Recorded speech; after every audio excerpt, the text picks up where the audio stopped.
You are looking at the world's most rocket and Orion spacecraft live on Launch Pad 39B. Artemis 1 embodies the hard work of thousands across the world, determined to explore for the benefit of all. Welcome, and thank you for joining us live at Kennedy Space Center, where the energy here is palpable as we attempt to make history today. I'm Megan Cruz, and this is NASA astronaut Kayla Barron. Kayla, great to have you here again. So awesome to be here tonight.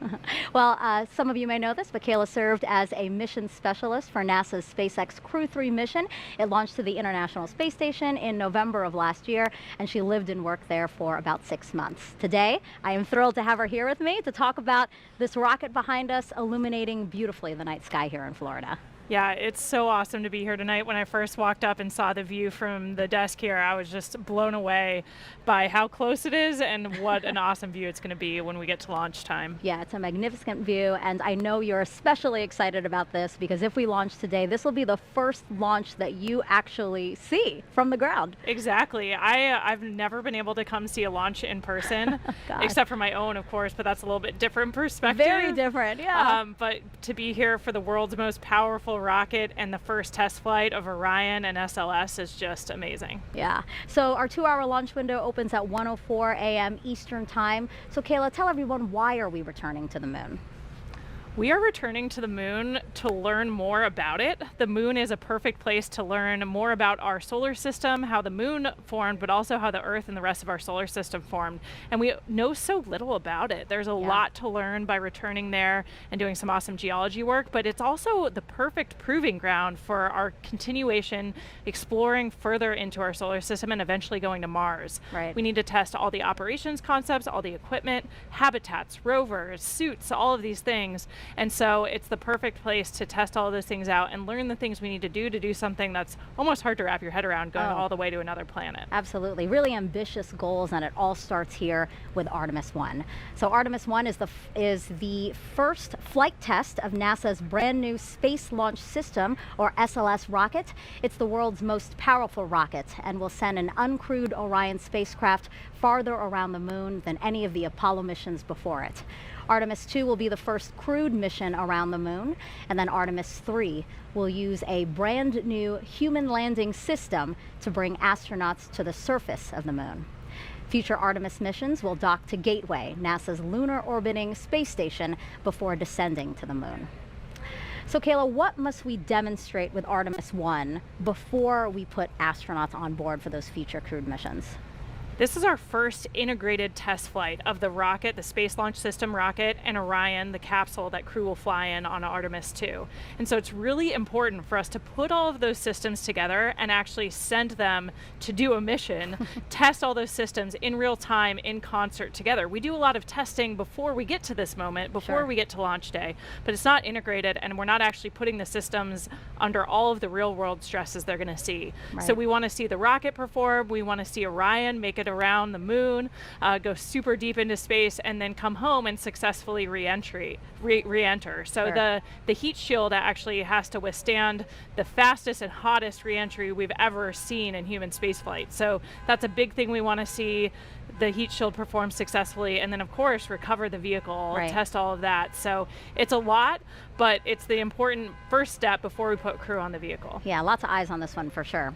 So tanking of the rocket began at 4:30 this afternoon. NASA's Daryl Nail is inside with the launch team and has some information about an issue they're currently working.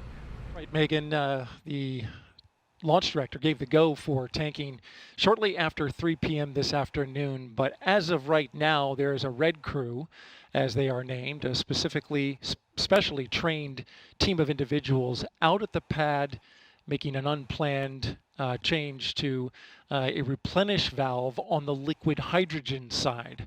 There are 2 technicians and a safety representative that are right now working inside the mobile launcher. It's in an open air area that has a replenish valve that goes to the liquid hydrogen side of the core stage. Now this happened roughly earlier this evening, probably about an hour ago, when a leak was detected at the core stage liquid hydrogen valve by the launch team here inside firing room 1 at the Launch Control Center. Unfortunately, the team here was unable to remedy the leak remotely, and so it became necessary to send a crew of individuals called the Red Crew out to the launch pad to make a hands-on fix, so to speak, to that valve. And what they're doing is they're torquing down bolts that are on the valve. They believe that by torquing these bolts down, they'll get a better seal on that replenish valve, and that should remedy the leak. The leak was detected by the hazardous operations team here inside the launch control when the percentage of hydrogen went above 1%. Now that's significant for this particular area because it is an open air location, the skid valve that runs the liquid hydrogen into the core stage. And we had reached replenish when this leak was detected. Over on the liquid hydrogen side, of course, there's two tanks on the core stage, liquid oxygen and liquid hydrogen. Both had been topped and gotten into replenish when this leak was detected. Currently, liquid oxygen is topped off and stable in replenish, but the liquid hydrogen is in stop flow at the moment, which will prevent them from proceeding forward with a launch until that leak is remedied. Again, this Red Crew is inside the area, inside the blast danger area, working inside the mobile launcher, torquing down those nuts that are associated with the replenish valve for the liquid hydrogen side of the core stage. Of course, we'll keep you updated on the operation. In the meantime, I'll send it back to Megan. Thank you for that update, Daryl. And yes, we are looking forward to your next update as to what happened with the red team out there on the pad. Now, today will be our third opportunity to launch Artemis 1. The launch team called off the first two attempts due to issues while loading propellant into the rocket. The team addressed those issues and planned to try again in September, but then Hurricane Ian made landfall here in Florida as a strong Category 4 storm. Satellite imagery there shows us the storm went right by launch pad 39B. Thankfully, the rocket was safe inside the vehicle assembly building at the time. The team rolled the rocket back to the pad 2 weeks ago, and it stayed there through Hurricane Nicole, which made landfall last week as a Category 1 just south of Kennedy Space Center. Teams inspected everything after the storm and confirmed they were ready to try and launch today. Now, Daryl is one of a team of people helping to bring you today's uncrewed flight test. We have Jasmine Hopkins nearby, also inside with the launch team, who will interview some key players in our return to the moon. We also have Leah Cheshire inside Mission Control at Johnson Space Center. Dan Hewitt with a new tool we're excited to show you. Leo Martin at the Kennedy Space Center Visitor Complex, and finally Brian Cizik with the U.S. Space Force monitoring weather. With 1 hour, 54 minutes until liftoff, how are we looking, Brian? And you showed we certainly had some interesting weather here in East Central Florida over the last several months, but I'm happy to report we're not looking at any type of satellite imagery like the ones you just showed. Overall, weather is looking quite favorable as we head throughout the countdown and into the launch window. So here's what we're looking at right now, really just one area of concern. That's these upper level clouds that are moving in. So there's a cold front in the Gulf of Mexico right now. That's producing some showers in the Gulf, but those are not expected to get to us by the launch window. But the upper level winds are bringing in some cirrus clouds that are moving in. Now they're high enough and thin enough where they're really not going to be a concern. For it to be a thick cloud layers rule violation, they'd have to be a lot thicker and a little bit lower in the atmosphere in order to hold a charge. So that's what we're looking for in these lightning launch commit criteria, not just natural lightning, but rocket triggered lightning potential, as some of these clouds can hold a charge. A rocket can actually induce a lightning strike in an atmosphere that's not strong enough to produce a natural lightning strike. So that's really what we're watching. But right now, weather is go. These clouds, as I said, are high enough and thin enough where they're really not going to be much of a concern. But we are going to be watching it. My colleagues Melody Lovin, Mark Berger, and the rest of the launch weather team will be watching this very closely as we head closer to T0. So let's take a look at the graphic. The latest briefing, 90% go. Really the only concern being the thick cloud layers rule, and a very small concern for the cumulus cloud rule. But overall, the weather is looking favorable. As I said, right now weather is go. Those clouds are high enough and thin enough where we do not expect them to be a concern. So I'm happy to report a very favorable launch forecast as we head closer to T0. Megan, back to you. Don't you just love hearing 90%? You know, that's wonderful, especially here in odds. Florida. You know what I mean? Weather can really be tricky here in Florida. So 90% is perfect. Now, Florida Space Coast has been the primary launch site for NASA's crewed missions for the last 6 decades. First Apollo, then Shuttle, the Commercial Crew Program, which Kayla flew up as a part of, and soon Artemis. Let's go now to NASA's Jasmine Hopkins. Thank you so much, Megan. We're here in the Launch Control Center amid all the excitement in Firing Room 2, and I'm so glad right now to be joined by our Kennedy Space Center Director, Janet Petro, and our Deputy Director as well, Kelvin Manning. Thank you both for being here. Thank you, Jasmine. Hi, Jasmine. We are so glad to have you. This team has overcome a lot to get to today. We are no stranger to storms on the Space Coast. We overcame Ian, and then Nicole. Janet, how did we embrace the challenge? That's my line, Jasmine. Yeah.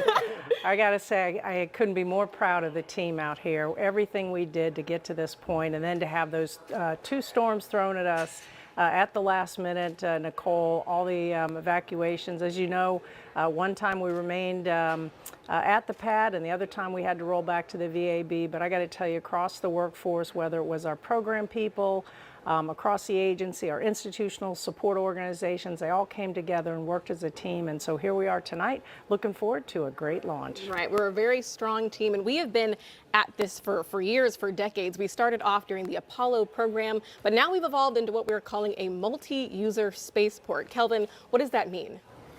So when we were getting ready to retire the space shuttle, a lot of people thought we were going out of business, literally shutting down.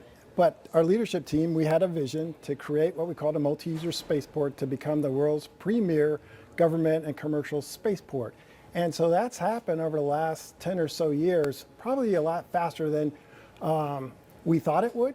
But right, if you would say, you ask us, well, what's the future look like? I'll tell you, we're just getting started. Right, the future is very bright for us, and this is a really big day for NASA. I mean, Artemis launch, but an even bigger year for Kennedy Space Center, the Diamond anniversary, our 60th anniversary. Janet, how have we commemorated that big milestone? Oh, we've had a whole bunch of celebrations all along this year. As you know, Kennedy became a center back in 1962. As you said, we've been celebrating all year long, and I can't think of a better way of culminating our Diamond anniversary with a launch of the Artemis for the Artemis generation later this evening. Right, that is so exciting. And what does it mean for both of you to be leading the center at one of our busiest cadences we've ever seen? We've had over 40 launches this year alone. What has that been like? We're gonna get past 50 tonight, I think. But for me, I'm incredibly honored to be leading this team. It really is all about the team and the workforce. We have such a highly skilled, a highly dedicated, a highly motivated workforce. We have an incredible mission, and we all come together and embrace the challenge and make things happen. Right. Yeah, it is a privilege to work here, and it's not about us. Like Janet said, it's about the people. It really is. It's about this great team. Janet, Kelvin, thank you both so much for being here tonight. We really appreciate it. Thank you, Jasmine. Go Artemis. Yes, go Artemis. Go Artemis. Absolutely. Megan, back to you. Great to hear from them. So 1 hour and 48 minutes and counting till our 2-hour launch window opens. We heard Dale report out that there is a team at the pad working an issue. So why don't we go back to him now to see if he has an update for us. Yeah, Megan, now continuing to track the Red Crew's work at the launch pad. This is a specially trained team of 3 individuals, 2 technicians, 1 safety representative who are currently right now inside the mobile launcher at the base of the launch pad. They are doing work on a replenish valve, currently torquing down the bolts in order to remedy a leak in that replenish valve that was detected a little over an hour ago. Now, this is significant because currently with a leak, they have had to go into what's called stop flow on the liquid hydrogen tank of the core stage. Normally, under replenish, they continue to flow liquid hydrogen into the tank as it boils off in order to maintain a level of around 100%, but that has been in stop flow, and so at this moment, we are slowly losing liquid hydrogen in the core stage hydrogen tank. The Red Crew went in and is currently working a little longer than expected on the issue. It was estimated that it would take 15 minutes to do the work, but as we're now finding out, the Red Crew is torquing down the bolts and then backing out of the area and allowing the launch team to cycle the valves to test to see if they've got that leak fixed.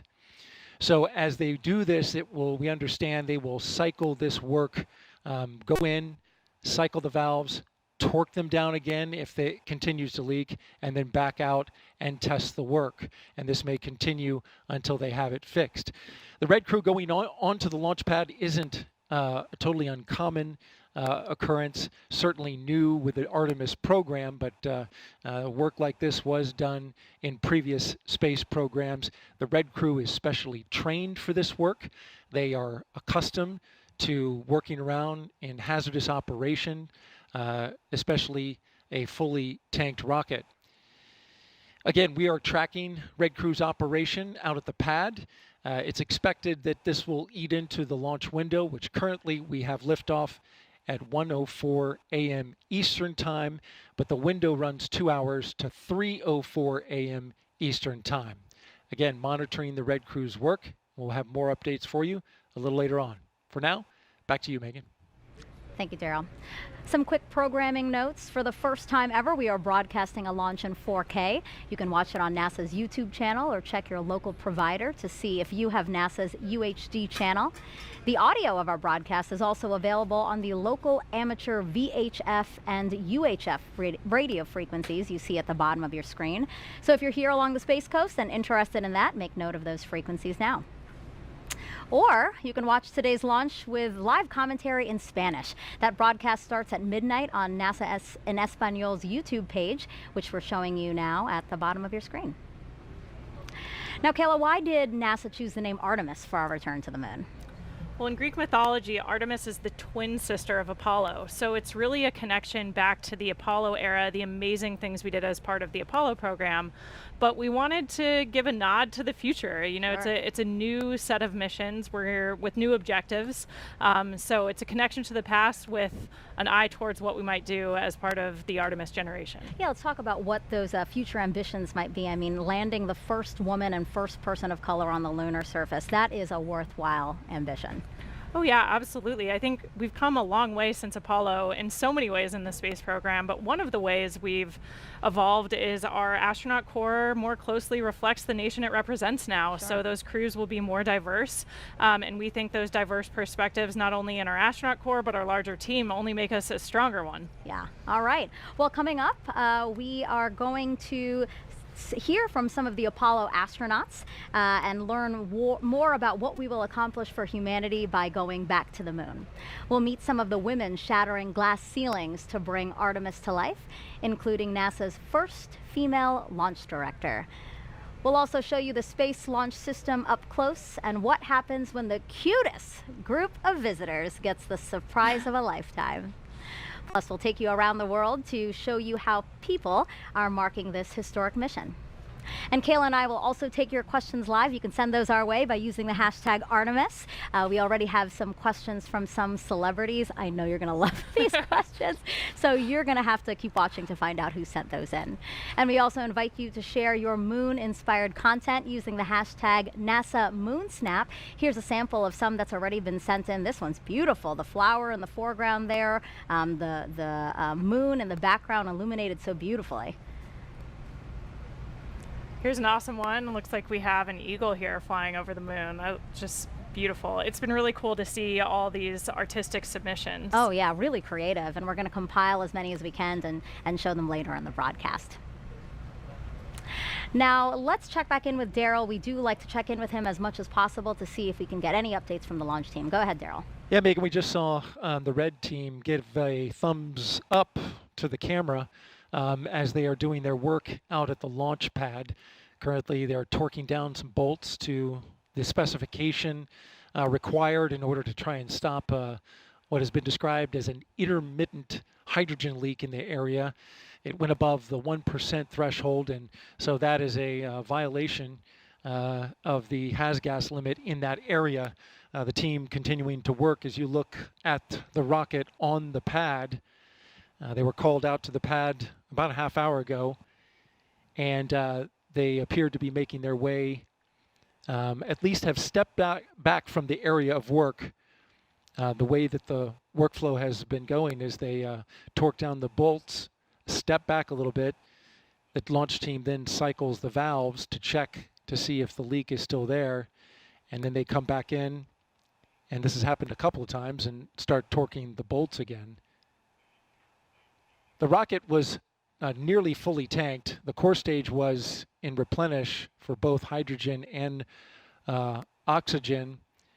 The upper stage had nearly been finished when the leak was detected, and the countdown, though it is continuing, the rocket, the leak had to be addressed in order for the launch to proceed.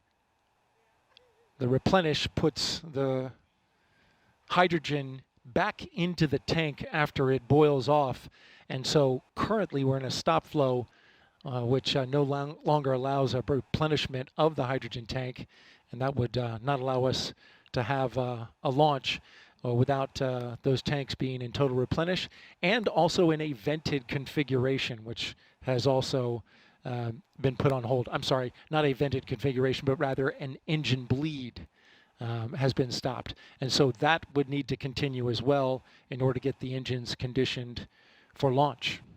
That's the latest here from Firing Room 1 at the Launch Control Center. Megan, we'll send it back to you. Thank you, Daryl. 1 hour, 41 minutes until, again, the planned start of the 2-hour launch window. Right now, let's head over to the Apollo Saturn V Center at Kennedy Space Center's Visitor Complex, where NASA's Dan Hewitt is just inside in front of a Saturn V rocket, which is the only vehicle to date to carry humans beyond low Earth orbit. He's going to show us what he has behind us there, the moon board. It's an interactive tool. Yeah, thanks, Megan, and welcome everybody. We're in the Saturn V Center, fitting that the rocket that carried astronauts to the moon of Apollo is just over our shoulder as we meet the rocket that's going to do it with the next generation under Artemis. So SLS, the Space Launch System, is out on the pad right now. It's on the mobile launcher. Before we jump into that, just to give you some perspective, so that valve that Daryl's been talking about is in the base section of this mobile launcher down here. That's different from the areas we were focused on in August and September in these 33-foot tall tail service mast umbilicals that are delivering the hydrogen and oxygen to the core stage of SLS. But let's jump right in. A couple of key components to SLS. We're going to start here on the sides with the solid rocket boosters. If they look familiar, they're derived from those that flew the space shuttle. In fact, some of the segments of these boosters today were flown on previous space shuttle missions. We call them solids because of the type of propellant inside. If you were able to look in, you would see a mix of ammonium perchlorate, aluminum powder, and a binding agent called polybutadiene acrylonitrile. That's your expert vocabulary word for the day. Now, as these are firing, they're providing more than 90% of the steering and 75% of the thrust as SLS makes its way uphill. And those are attached to the core stage, 212 feet tall, 5 major sections. We're going to start at the fun part down here on the bottom. 4 RS-25 engines, again, derived from those that flew the space shuttle. In addition, we have this core engine section here where we have all of their necessary plumbing, also the connection points where we're feeding the propellants into the core stage itself. And as these are firing, each one providing up to 500,000 pounds of thrust during operation, consuming 1,500 gallons of propellant every second as they go uphill. Now, these are liquid rocket engines, which means you need a fuel, about 500,000 gallons of liquid hydrogen, and an oxidizer, about 200,000 of liquid oxygen up here. That hydrogen gets fed through feed lines down at the bottom of the tank here. The oxygen coming from these 2 feed lines you see running down out of this, the intertank section. The intertank also has the upper attachment points for the solid rocket boosters. The bottom attaches down here at the engine block. Now all the way up top we have the forward skirt. It's where you have your core avionics, your brains for flying SLS, as well as connections to the mobile launcher and some antennas. And if we zoom in, why does it look all bumpy? We have a spray-on insulation on the core stage. These propellants are stored at cryogenic temperatures, hundreds of degrees below 0 Fahrenheit. And so we have to try and keep them as cold as possible. Now, underneath this upper skirt, we have the second stage, the Interim Cryogenic Propulsion Stage, or ICPS. This is a modified upper stage from the Delta IV family of rockets from United Launch Alliance. Single RL-10B-2 engine, also propelled by liquid hydrogen, liquid oxygen. This is used for our in-space propulsion maneuvers. Critically, that translunar injection, which is going to give us the energy to go beyond low Earth orbit and head out to the moon. Altogether, that's the Space Launch System. It's going to be making its first flight, hopefully today. It's going to be a heck of a show. Let's get back to the countdown. I'll send it over to you, Megan. Thanks, Dan. 1 hour, 37 minutes and counting until our 2-hour launch window opens tonight. The Space Launch System rocket and Orion spacecraft together, standing just taller than the Statue of Liberty at Launch Pad 39B. It's the culmination of years of development and thousands of tests. Here's a look at its path to the pad. The Space Launch System is really the backbone of the Artemis missions. It's the truck, it's the big carry vehicle. It allows us to carry both crew as well as the equipment that we need to live and work on the moon. 60 years ago, NASA was in a race to get to the moon. This time is more than just a race. It's about establishing a long-term presence. Can you imagine rolling the Statue of Liberty out to put at the pad? That's what we're doing. It will lift up from Earth with more power than the Saturn V, which was the first vehicle to take us to the moon. Artemis is our next giant leap.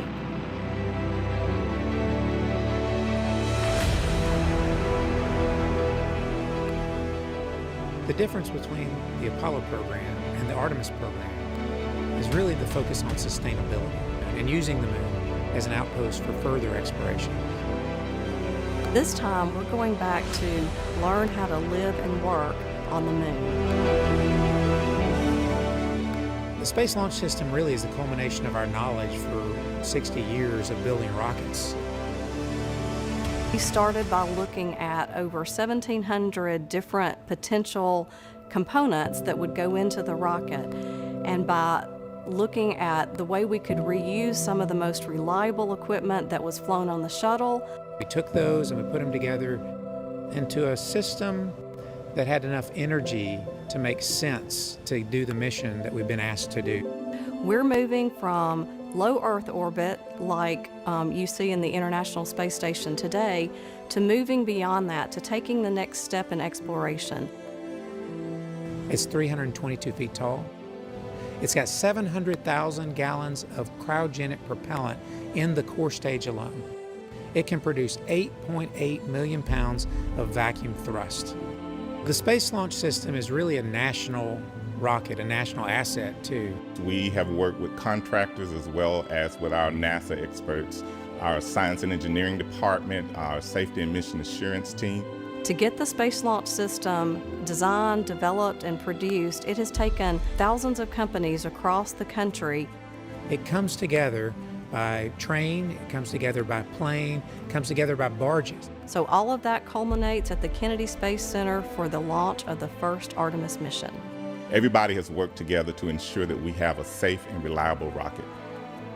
At NASA, safety and testing is extremely important because ultimately this rocket isn't meant just to carry cargo, it's meant to carry people.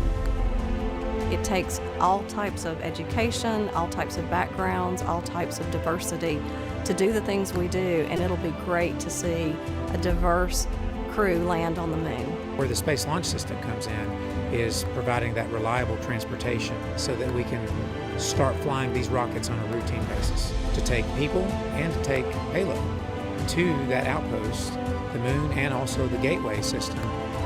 We have a generation who've never seen deep space exploration, and this will give them an opportunity to see that this is something that they can potentially do themselves. It's going to be a paradigm shift for NASA. We're going to be back to looking at things that nobody's ever done before.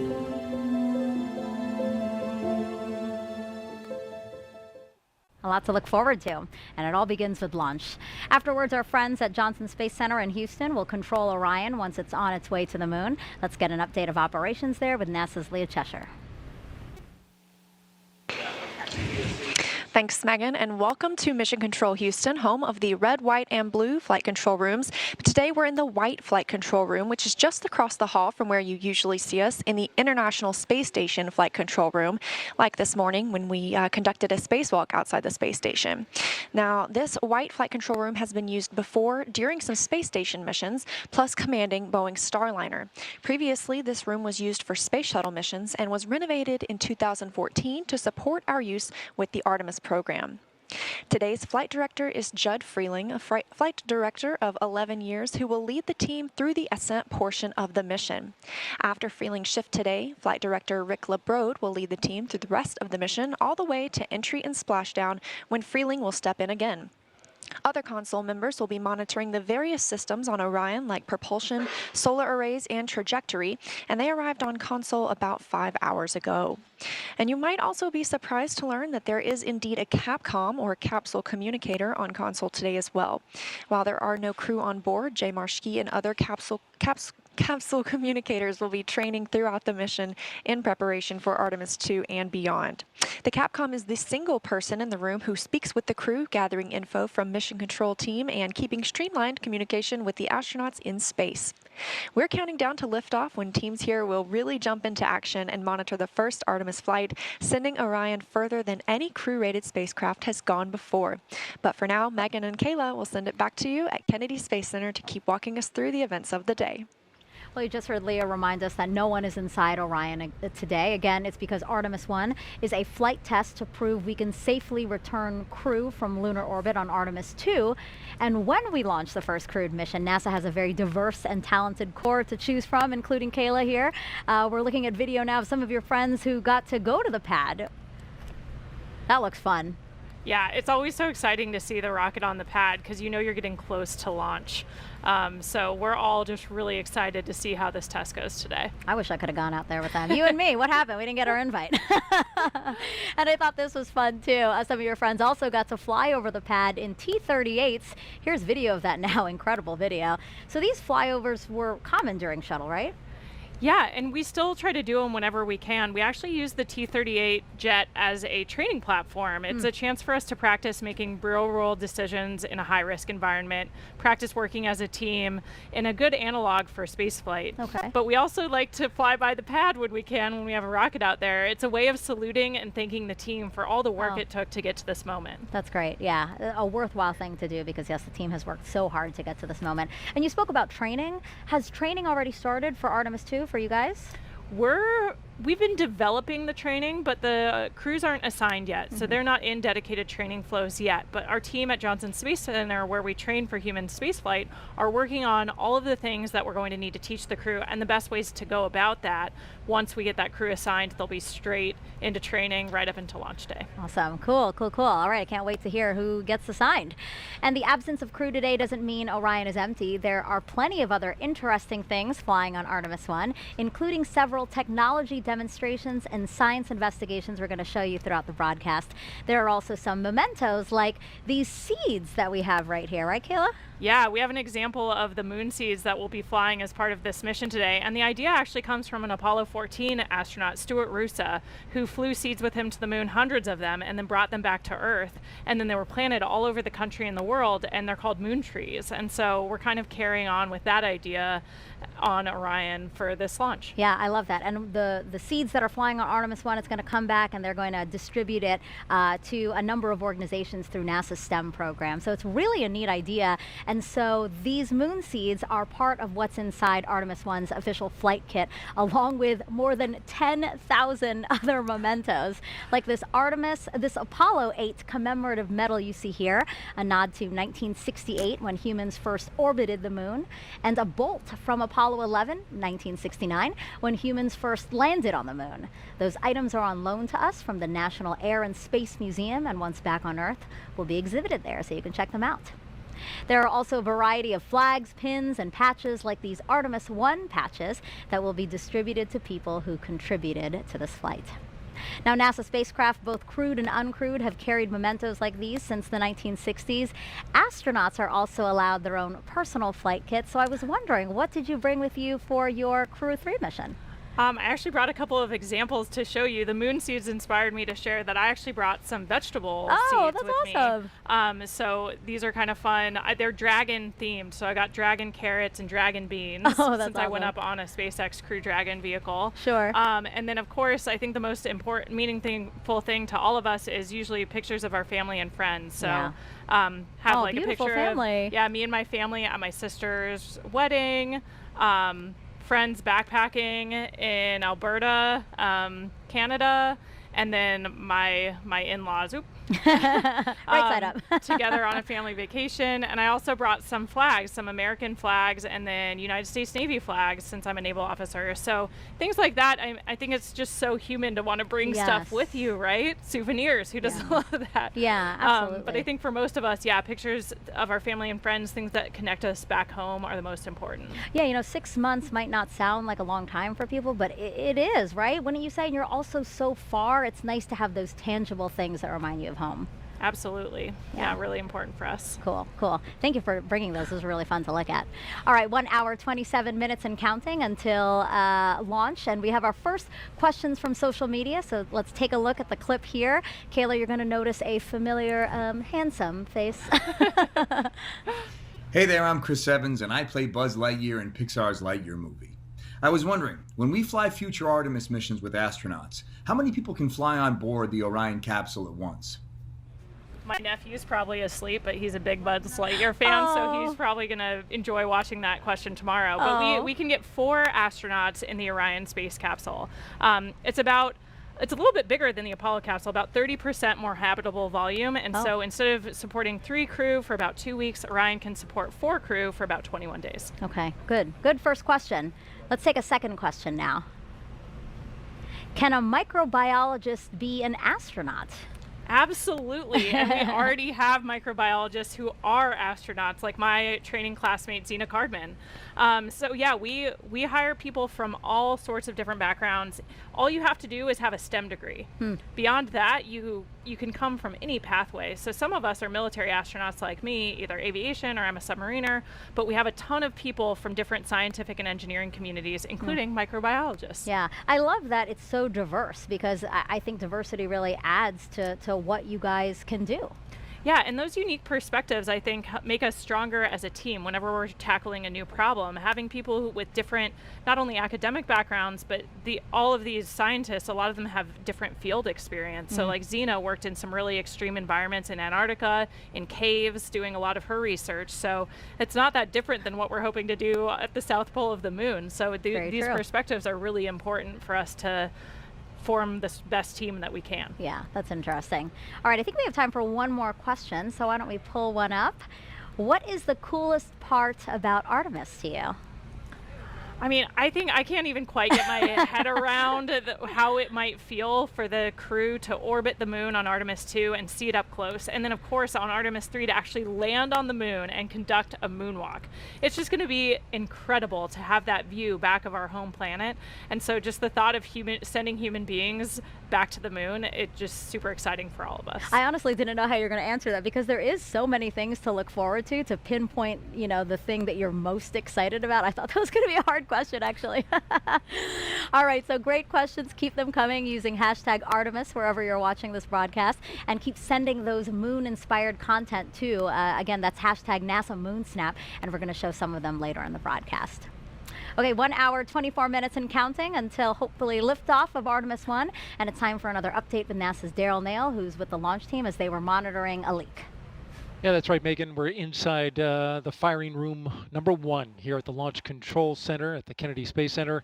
And currently we have an update on that red crew, which went out to the pad to torque down some bolts on a leaky hydrogen replenish valve for the core stage. And that update is that the red crew has departed the blast danger area. They have completed their work. They got the go at 10 p.m. this evening, 10 p.m. Eastern Time, to go out and conduct work that took roughly an hour from the time they were given the go till the time they left the blast danger area. The technicians, 2 technicians and 1 safety representative, did the work out at the pad on the replenish valve.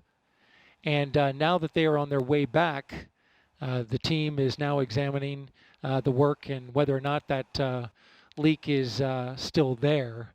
What we do know is, you may have heard me mention that this put the liquid hydrogen tank into stop flow, and as a result also stopped a required 90-minute engine bleed for the liquid hydrogen side.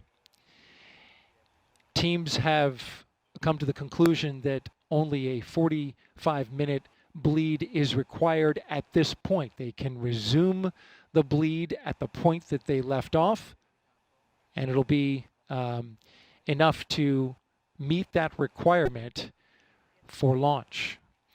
You're looking now at a graphic where we're tracking the core stage fill rate. We did this earlier this evening. Took about 4 hours and 20 minutes to fill the core stage. You can see on the left that the core stage liquid oxygen is at 100%. That's the same for the upper stage, and both are in stable replenish. As you can look to the right, though, you can see that we're at 97% for liquid hydrogen. The reason for that is because when we went into stop flow, that means that the replenish was no longer refilling the tank, and that liquid hydrogen was boiling off and draining some of the capacity out of that particular tank. So we've lost some liquid hydrogen.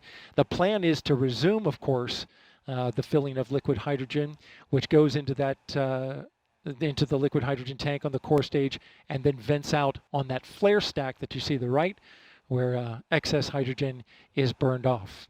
That's the latest here from Firing Room 1. Megan, we'll send it back to you. Thank you, Daryl. All right, let's go back inside our Apollo Saturn V Center now with NASA's Dan Hewitt.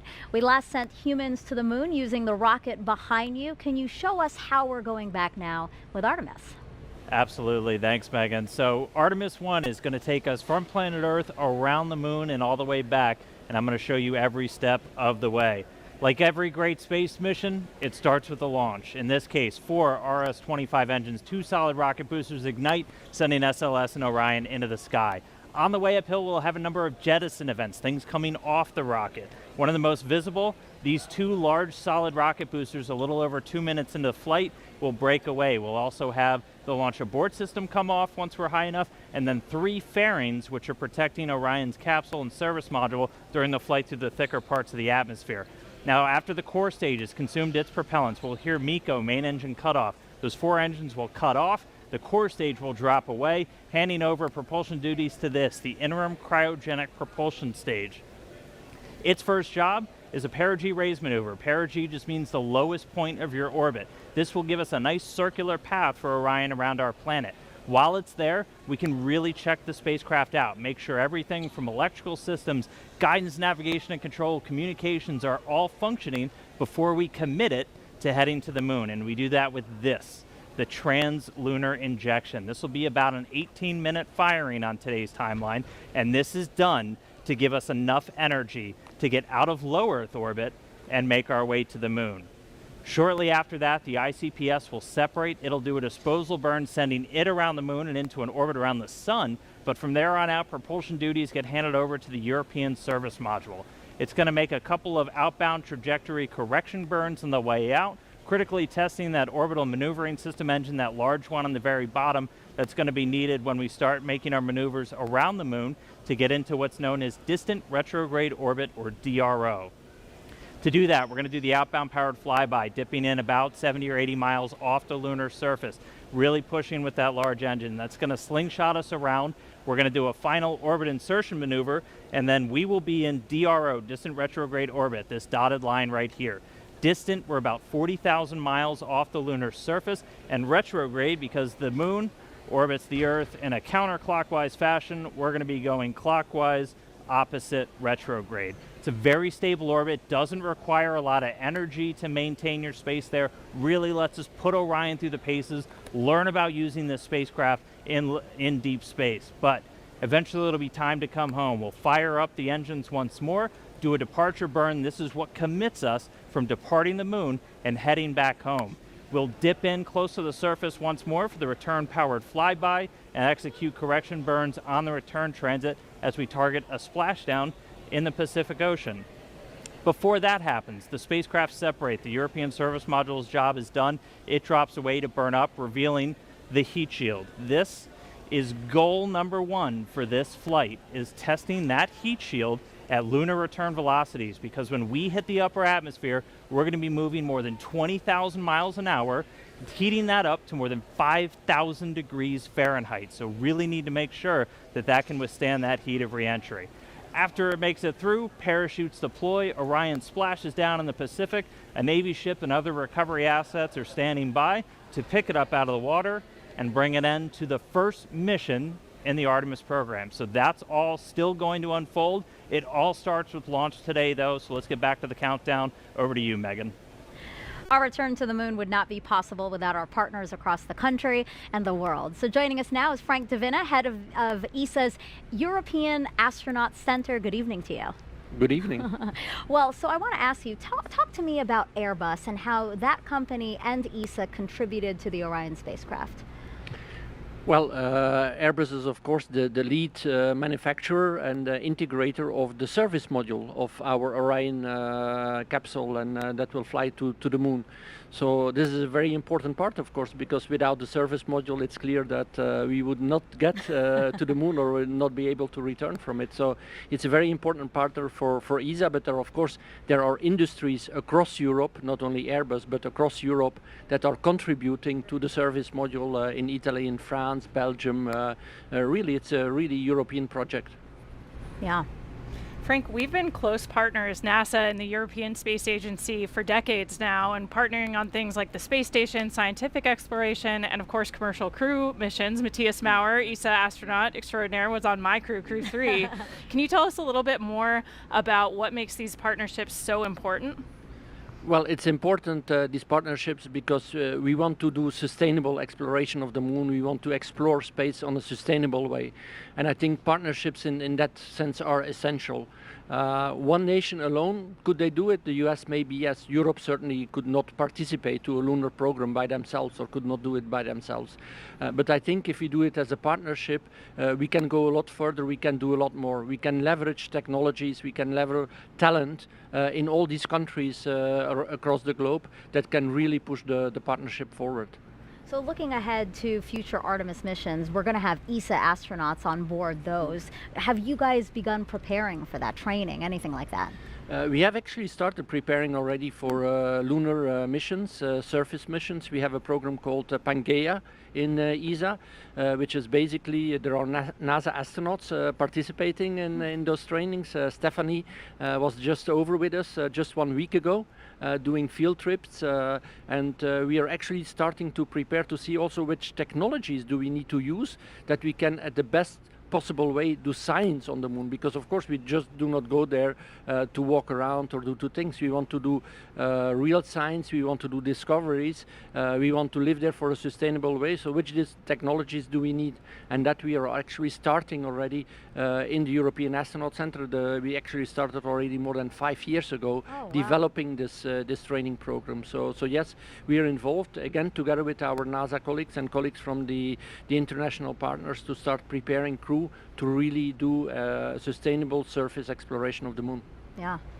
And you guys are doing more than just crew, right? You guys are contributing to the Artemis programs in other ways? We are contributing to the Artemis program in many ways. Of course, the service module that we will see launching here hopefully today is the biggest part today. But we are looking into a lot of other capabilities. First of all, there is the gateway. That will be a real element to enable the sustainable exploration of the moon. We have the communication system on the gateway, we have the IHAP, the habitation module, we have Esprit, which is a refueling module, which is essential if you want to sustain the gateway there for a longer period of time. Of course, you need to be able to refuel the system. So these are essential elements, again, that ESA is providing. We're also providing small technology experiments, radiation radiation, for example, will be very important. We are looking in crew exercise device for the Gateway. We are looking into medical systems. So these are also small components, but for the crew that are very important because we need to keep the crew healthy there, of course. You're a great partner. You have so much that you're contributing. We really appreciate it. We have a lot that we can contribute. And, Thank you. And of course in this ministerial, because we have now our ministerial conference coming up next week, where the big decisions are going to be made for the next decade. And there we will propose a European lander that will bring logistics to the moon. And this logistics capability that will be a big part of the integrated Artemis program will allow us to have European astronauts actually walking on the moon. So that is really interesting for us. Wow, Frank, thank you so much. And we continue to look forward to the contributions that we can make together with this partnership. Thank you so much. Thank you for having me. And good morning to the viewers in Europe. Thank you so much. All right, and speaking of viewers, we have a ton of people out here on along the space coast of Florida watching today's launch. So let's head on over to NASA's Leah Martin. She's over at the Visitor Center with a whole bunch of excited people. Oh my goodness, Megan. You know, this normally is a time of night that people are winding down and getting ready for bed, but there is not a single person here who has sleep on their mind. Everybody is so excited, on the edge of their seat, trading stories, talking about previous launches and being excited for this one. And I'm actually joined here by 3 women who are thrilled to come out and watch tonight's launch. What does it mean to be out here and see this historic launch tonight? It's an amazing moment. I grew up on the Space Coast watching launches, and so to be out here tonight, it's incredible. It's an amazing feeling to be out with all of these people celebrating, and we're super excited to be here. And Isabel, I know that you said that you have been having your eyes on this launch. You've been watching on the previous attempts. What does it mean for you to be here tonight? Well, yeah, this is our 3rd attempt here. We were here for the 1st and 2nd here at Banana Creek, so we're really excited. The energy out here is electrifying, and we can't wait to see this thing go off. Now, this is the first of a series of missions that are becoming increasingly more complex. What are you most excited about for the Artemis missions? Leah, I am so excited to be here. I just feel so honored because, as you know, this isn't just a momentous launch for humanity as a whole. It's so important for gender and cultural minorities across the globe because Artemis is landing the first woman and the first person of color on the surface of the moon. This is this generation's Apollo. And so all of the people who didn't have the opportunity to live through Apollo and be inspired by that have the opportunity today to witness it. And I'm just so grateful to be here. I can't wait to see the positive impact. One more question.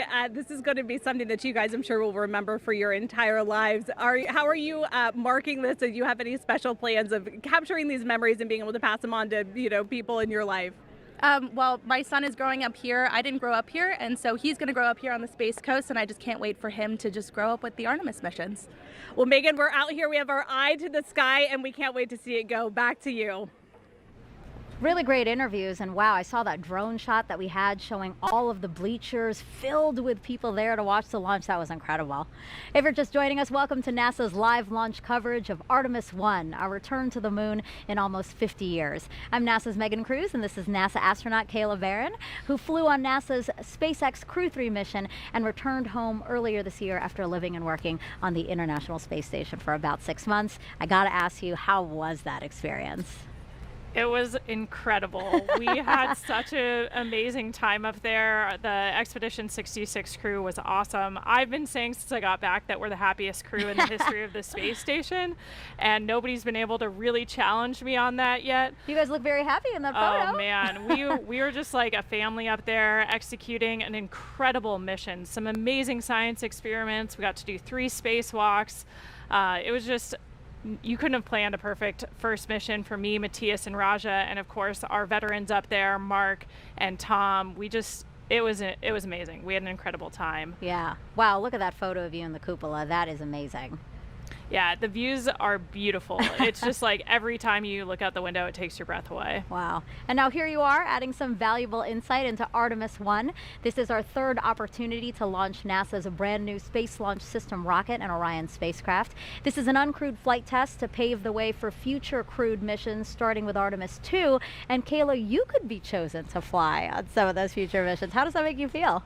Honestly, it's a little unbelievable to me. I could barely imagine what it'd be like to go to the space station until I did it. And just thinking about what it would be like to look back at the Earth from orbit around the moon or even standing on the moon kind of blows my mind. Wow. So yeah, it's hard to even imagine that that's true, but it's a really special time to be at NASA and an even more special time to be in the astronaut office. Yeah, that's a beautiful picture of you seeing the moon, right? Yeah, that's sort of a moon spotting adventure there. I've got binoculars. One thing that's really cool about seeing stars and the moon from orbit is you're not looking at them through the atmosphere. So you get these very clear views. And the moon is always super spherical. You never get these sort of slices that look kind of flat from Earth. Up there, you see it in 3D, it feels like. Wow. So yeah, I think we all sort of fall in love with the moon from space in a whole new way. Yeah. Well, today's launch attempt comes amid a very busy year for us at NASA. Some of the highlights include 2 more commercial crew launches with SpaceX, Crew 4 in April, you're seeing there, and Crew 5 last month. In May, NASA and Boeing flew OFT-2, the second uncrewed flight test of the Starliner capsule. The goal is to certify the capsule for regular flights to the International Space Station after a crewed flight test next year. In July, we released the first images captured by our James Webb Space Telescope, and wow, they are magnificent. Pictures like these could help us answer some of astronomy's biggest questions about how our universe began. And then in September, we intentionally slammed the DART spacecraft into asteroid Dimorphos and successfully changed its course. The asteroid wasn't headed for Earth, that's important to say, but the test was to show that we could defend our planet if needed. And recently, 2 other missions that benefit the Artemis program. Last week, we tested a new inflatable heat shield that could help us eventually land humans on Mars. And just 2 days ago, Capstone arrived at its intended orbit around the moon. The small satellite launched from New Zealand in June and will now test the unique lunar orbit for a future space station there. You heard us talk about a gateway. Now, Kayla, what do you think about all that NASA is accomplishing? I mean, those are all just amazing examples of why it's such a cool time to be part of human spaceflight and the larger space program. We're learning so much, not only about our home planet, but our galaxy and the universe. Like those James Webb images just capture my imagination every time they release a new set. Yes. And so we have a lot going on and a lot to be excited about right now. I hope people are following along for it because it is truly great, and we want people to share along with that. So, all right, 1 hour, 6 minutes and counting from liftoff of Artemis 1. Let's head back to the Launch Control Center with Daryl Nail. Yeah, thanks, Megan. And so we get an update for you now. The Red Crew, of course, completed its work on torquing down the bolts for that replenish valve on the core stage hydrogen side. And now we are back in replenish for core stage hydrogen, which is good news. The team now looking to work on that upper stage, and we understand for the update to the NASA test director, they just informed the NTD that they can start getting back the flow on the upper stage as well. It went into a stop flow roughly around 10 p.m. Eastern time after a leak was detected. You can see the core stage status there. The liquid oxygen side is in stable replenish, both for the core stage and the upper stage of the rocket. Over on the right side, you can see we've lost some hydrogen since going into a stop flow that allowed some liquid hydrogen to boil off during about an hour or so while a red crew was sent out to the launch pad to make repairs. Now, the hydrogen bleed for the engines was reestablished, and it looks like the team is back on track to recover that after a stop flow halted the bleed. They are required to bleed that liquid hydrogen through the RS-25 engines for 90 minutes, but they're picking up where they left off, and that appears to be on track. In the meantime, we've had an update from the range, and the range has informed the NASA test director that currently at the moment, if we were to launch now, they are no-go due to the loss of signal on a radar site. That's currently being worked right now. Again, the range advising the NASA test director that they are no-go. The range is not clear for launch until they remedy that issue on their radar site. And so we're also tracking that. In the meantime, We started this at 3:23 p.m. Eastern Time.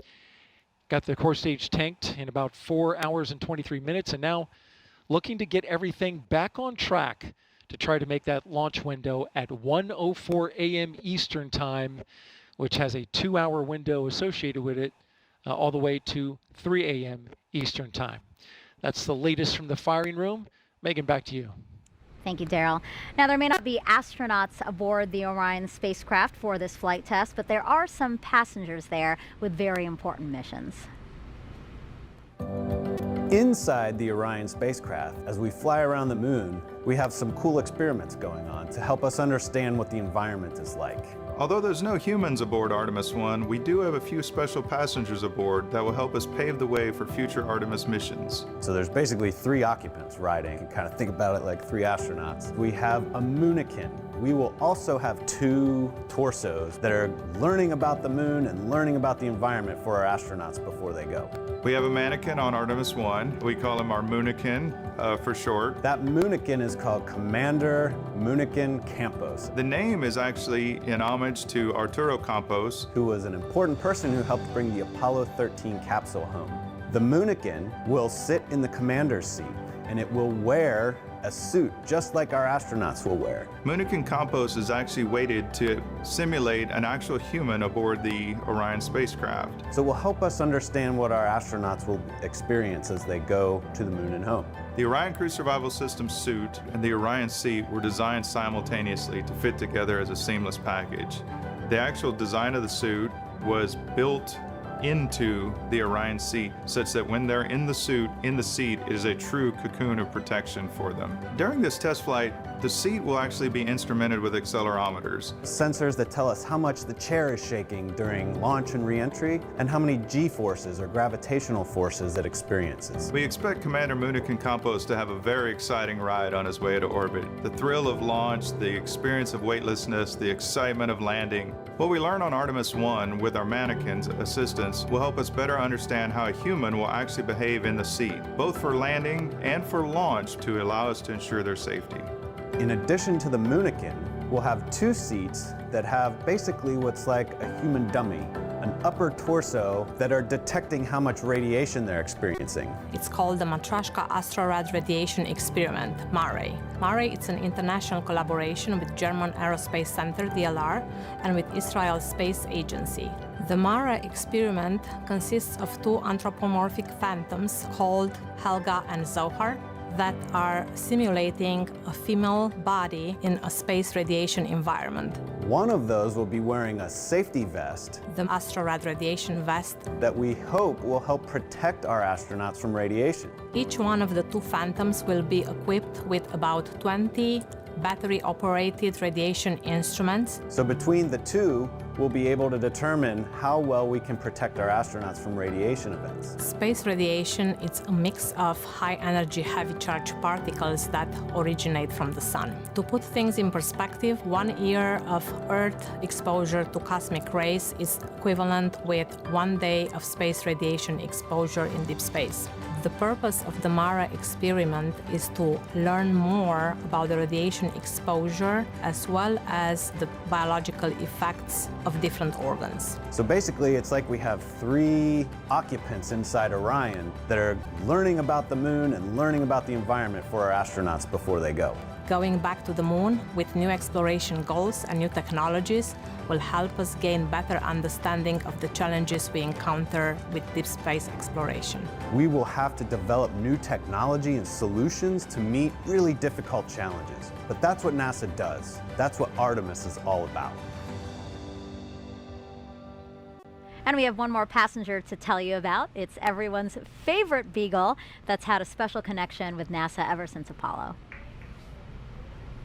Artemis is NASA's plan to go back to the moon, and Snoopy is to be the zero gravity indicator. A zero-G or zero gravity indicator demonstrates the moment that the crew in the spacecraft reach weightlessness. Snoopy is about to take his first trip around the moon. The relationship with NASA and Snoopy goes back about 50 years since the Apollo days. He was the face of the safety campaign. The icon for NASA's culture of safety and mission success. So NASA and Peanuts have a Space Act agreement. And we collaborate together on STEM content. And we really were excited when it was decided that Snoopy would be the zero gravity indicator on Artemis 1. We wanted to go all out, so we created a custom Snoopy. And the spacesuit is actually made out of material worn by the NASA astronauts. Everything was done with extreme detail. They cut patterns for his suit,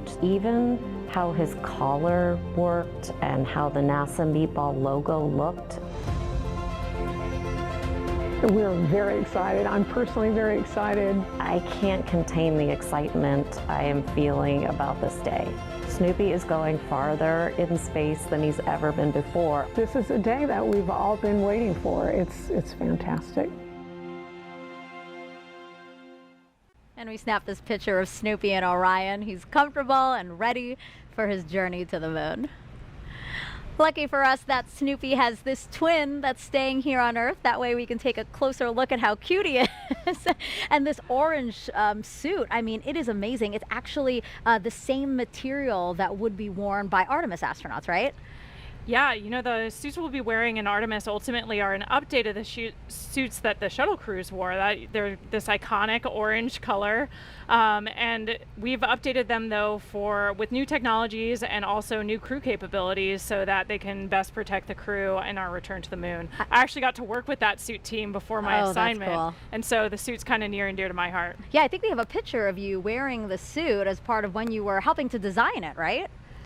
Yeah, so I was our representation from the crew office, from the astronaut office, to the engineering team that's working on putting this suit together. So I got the chance to wear it for some of the early testing, and it is an amazing suit, and it'll protect us while we're in the vehicle. Cool. So what was your zero-G indicator?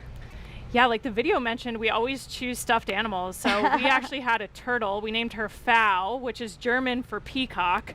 And we chose that because Raj and I are from the turtle training class. So we thought it would be fun to have a sea turtle as our zero-G indicator. But we wanted to have a nod to Matthias, who is a German astronaut, so that's why we gave her a German name, and Tom, who's from the peacock class. So she's peacock colored, and it kind of worked for everybody. I was about to ask, I was like, wait, why is it German for peacock, but it's a turtle? Yeah, exactly. Now I get it. It was you know, diplomacy, crew diplomacy. Now move. I get it. So we had turtle, we have Snoopy here. Why is it always toys?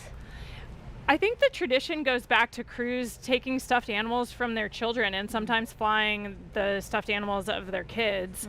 That still happens to this day when a crew selects a zero-G indicator, but they're convenient because they're nice and soft. So if you're going to allow something to bounce around in the capsule, you want to make sure that it won't hurt the crew or any of the equipment. And they're cute. I mean, yeah. come on. Who doesn't want a mascot? Makes you smile, yeah. Absolutely. Well, NASA's workforce has changed over the last 50 years. For Artemis 1 today, women make up 30% of the launch team. But when we first stepped on the moon with Apollo 11 in 1969, take a look at this picture here. You see this woman highlighted near the center there? That's going to be Joanne Morgan, and she was the only woman in the firing room. She now has a special message for the Artemis generation. Hello, I'm Joanne Morgan, and I am so excited for Artemis 1. This flight test will bring new knowledge to people on Earth, and I'm thrilled to see such a diverse team at the LCC making it happen. Firing Room 1 is a different sight today than when I was on console for Apollo 11. I was totally focused on doing my job and never thought about being the only woman in the room. Today, women at NASA are center directors and launch and flight directors and have substantial roles in engineering, science, and technical areas. This is so important for a new generation, the Artemis generation, to see how individuals are leaders and contributors to the mission, and for youth across America and the planet to see this as well. After 50 years, it is gratifying to see this change, and I can't wait to see what you all accomplish together. New century, new generation, new mission to the moon and beyond. Godspeed, Artemis team and Artemis 1. I think it's so great that we know she's following along and interested in this mission too. Yeah, it's so awesome to see the women who have come before us at NASA and paved the way for a much more diverse team to contribute to these amazing missions. Yeah, and speaking of women breaking the mold, before serving as a NASA astronaut, I know you were a naval officer and a member of the first class of women commissioned to the submarine community. How amazing is that? I mean, what would you say as you look at these pictures? What would you say to women, young girls who might be thinking, hey, I might want to join a predominantly male field? Yeah, you know, I was just really lucky to be in the right place at the right time. I was a senior at the Naval Academy when they announced that they were going to change the policy and allow us to serve aboard submarines. But even before that change happened, I knew that I was passionate about serving in that role and I was dreaming about it. So I think allowing yourself to really examine what your passions are and be brave enough to dream that you could actually do those things. I had awesome mentors who encouraged me along the way and told me never close a door on yourself. You know, you always want to put yourself in the roles you're most passionate about, especially if you're going to challenge yourself. Doing something you love that's hard is so much better than doing something that you're not as well suited to. So I was just lucky I had some awesome leaders in my life who encouraged me to be brave enough to dream so that when those opportunities presented themselves, I was ready to take them on. Yeah, no, that's great. Having mentors is always so important because, yes, sometimes you don't know what path to take, especially if you're blazing your own. So it's always so nice to have somebody to talk through some of that. Absolutely. 52 minutes until the opening of the 2-hour window for Artemis 1 today. Once it soars off the launch pad, our colleagues over in Houston will take over. Leah, how are things looking in Mission Control right now?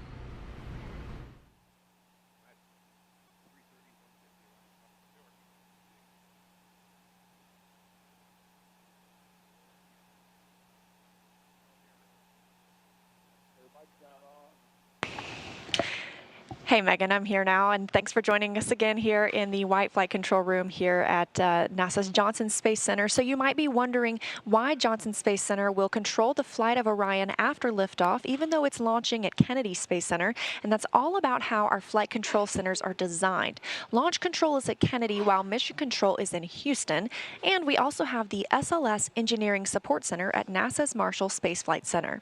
Ever since the Gemini 4 mission in 1965, all flights have been commanded from Houston after launch, so we have the infrastructure and the experience here at Johnson Space Center to work through long-duration missions with, or in this case, without crew. Additionally, launches must be conducted over water rather than over populated areas, which makes Kennedy Space Center a prime location. Again, we're ready to jump into action once SLS takes flight, and this room will be staffed around the clock until Orion splashes down at the end of the mission. We're excited to continue that work today with Artemis 1 and throughout the Artemis program, but for now, we'll turn it back over to you, Megan and Kayla. Now, the fully stacked SLS and Orion system was rolled from the vehicle assembly building to the launch pad about 2 weeks ago. We captured this video of the 4-mile, 9-hour journey. It took a special transporter and a special team of people to make it happen. Hear from them what it's like to shoulder the weight of this moment. The crawler transporter is a machine that goes and picks up the mobile launcher, the SLS rocket with Orion. It's basically the cornerstone of the mobile launch concept. Without the crawler, you couldn't transport the mobile launcher and the vehicle from the VAB to the pad or the pad back to the VAB. And it was designed and built for the Apollo program to move Saturn V's to the launch pad. Since then, we've modified it and used it to move the entire shuttle program. And after the shuttle program, we did extensive modifications, and now it's to be used to move Artemis to the launch pad. The crawler is 136 feet long from end to end. It's 114 feet wide from the edge of the truck to the other edge of the truck. It weighs 6.6 million pounds. It has the power to do 2 miles an hour, but you never want to go that fast. Generally, we're around 0.83 for SLS. Artemis will be one of the heaviest loads we've ever carried and one of the tallest loads we've carried. I am exceptionally proud of our team. They're very talented, they're very committed, and they're just all around good team. I think any problem that crops up or anything that comes up, we'll fix it and we'll get moving again. And again, it starts right here with the crawler. So if we do our job and everybody else does theirs, man, we're going to have a successful launch. We're going back to the moon. This is going to be just fantastic. Such an impressive team, and the crawler, Kayla. I mean, this is a certificate from the Guinness Book of World Records. Yeah, it's pretty cool getting recognized for the heaviest self-powered vehicle in the world at 3,106 tons. That's amazing. It's amazing. I know. We were just talking about how awesome the crawler is. I mean, it was retrofitted. It was created in the Apollo for the Apollo missions, and it was updated, modified for shuttle, and now it's been modified for Artemis. It's just really an amazing machine, and the people who keep it maintained and operate it. Like, I'm so glad that we could feature them today. Absolutely. All right, so we are 48 minutes and counting again from that opening of the 2-hour window we have today. Kayla, if you thought you were excited, you have got to check out this video here.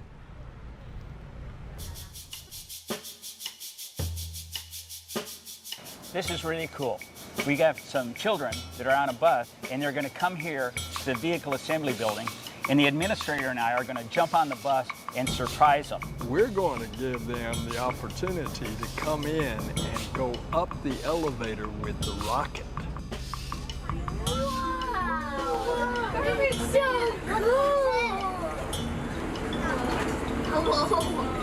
Look at that thing! Whoa, that's awesome! Hey guys, would you like to see a moon rocket? Yeah! Because it is the future of our country, indeed the future of the world. And we saw what our space program does for science and technology and engineering and mathematics. We saw that in the Apollo generation. All right, guys, what do you think?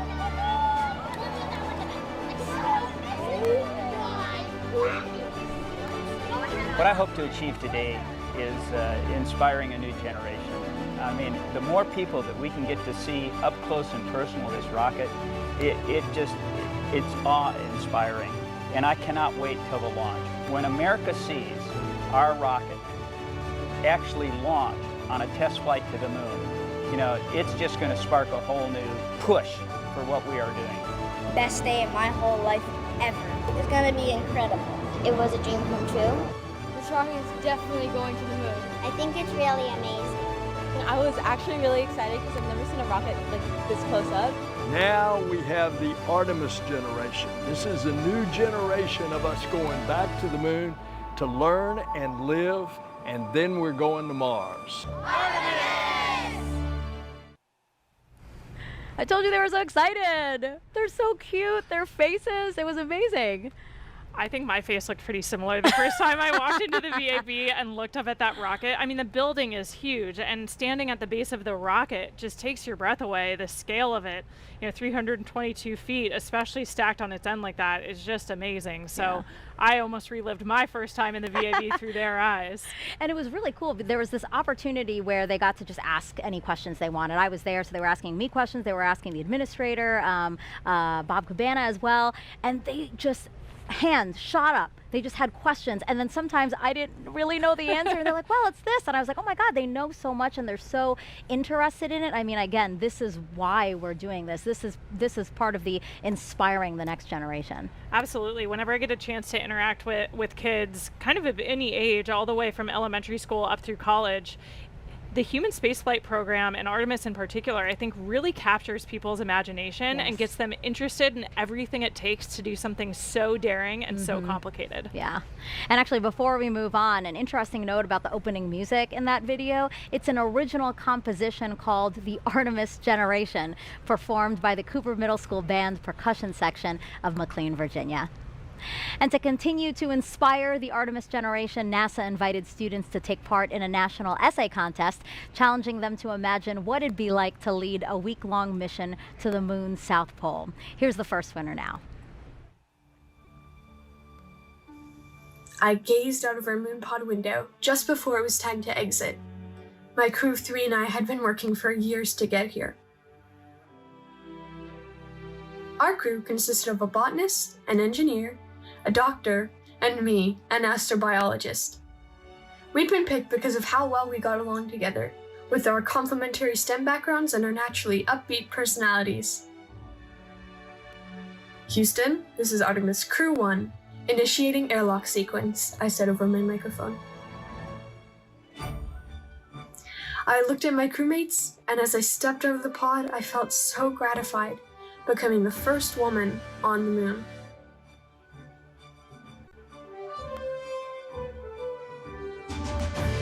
Our purpose was to set up a moon habitat containing the 4 things needed to keep a crew safe: oxygen and clean water, a waste disposal system, the veggie project for food, and a protective outside shell made of regolith and mycelium. We will build it over the next week, and it will be used by other astronauts for years to come. Embarking on this incredible adventure, I couldn't help but be grateful to be given this opportunity to lead the most remarkable crew, and to know that I was a part of the Artemis generation. So that was beautifully written by Taya Sauer of Laguna, California, and she was one of 3 essay winners. The 2 others were Austin Pritz of Walcott, Indiana, and Amanda Gutierrez of Lincoln, Nebraska. If you want to check out their essays, you can scan the QR code you see on the screen. The 3 of them beat out nearly 14,000 students who submitted essays, so you definitely want to check out the other 2, again, by scanning this QR code. So right now you're looking live at right outside of Kennedy Space Center's visitor complex. We have plenty of bleachers set out to accommodate, as you can see, a lot of guests that are hoping to see the launch today. So why don't we go in there and check back in with NASA's Leo Martin. Hi, Megan. Yeah, this place is filling up. You can feel the excitement, people chattering, people sharing stories, people talking. And, you know, we just heard about those Artemis Moonpod essay winners who are part of the Artemis generation. Also joining me tonight from the Artemis generation, we have 2 students who were actually able to come down and visit at Kennedy Space Center to watch this launch live tonight. I'm joined here by Denham and Allison. How does it feel to be here tonight? Really, when I first found out, I was really nervous. I didn't really know what to expect.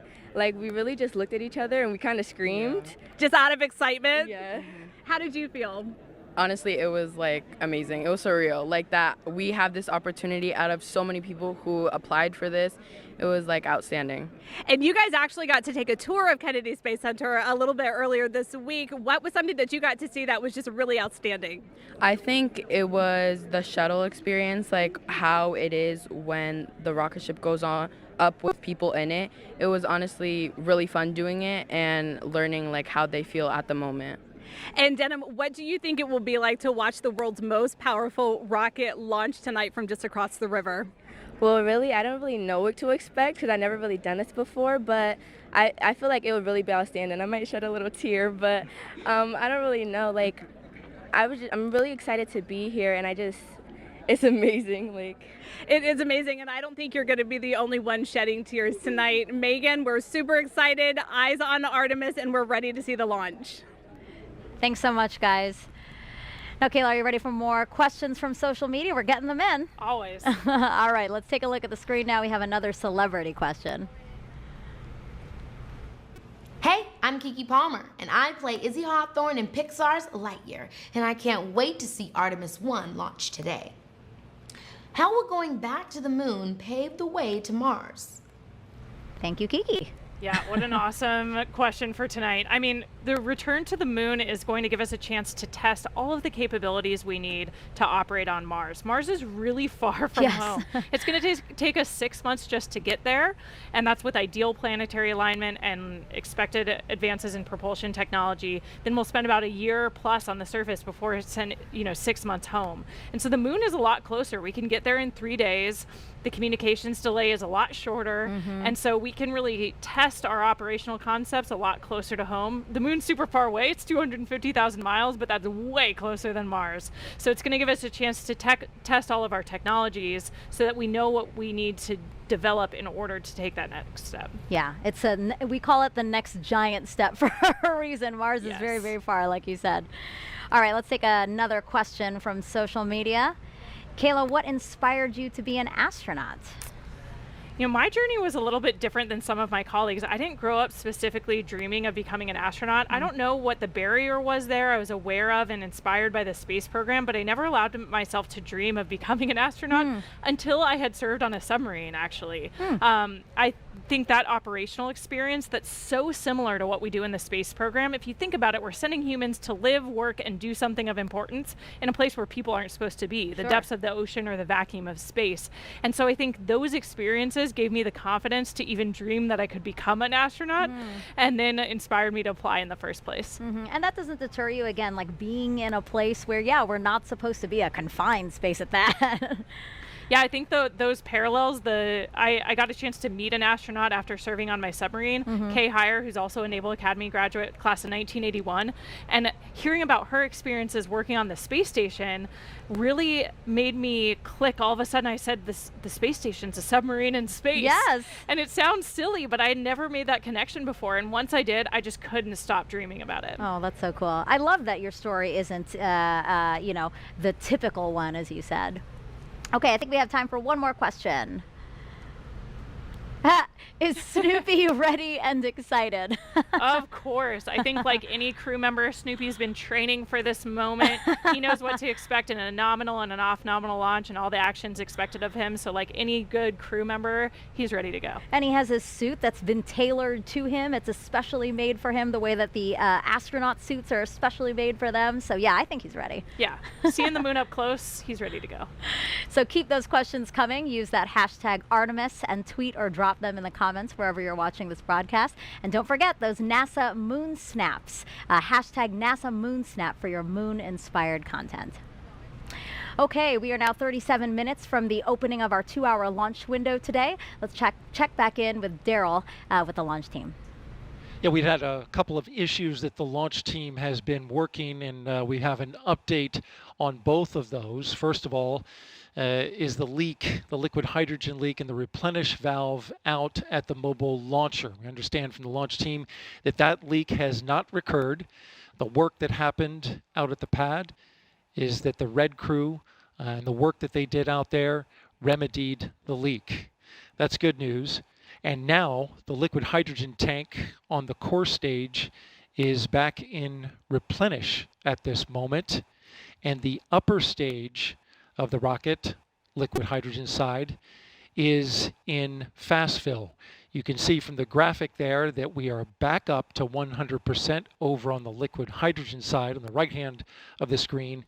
On the left hand of the screen, you can see we have been in stable replenish for liquid oxygen. Now, with regards to the range, they reported that they had an issue to the NASA test director with their radar sight.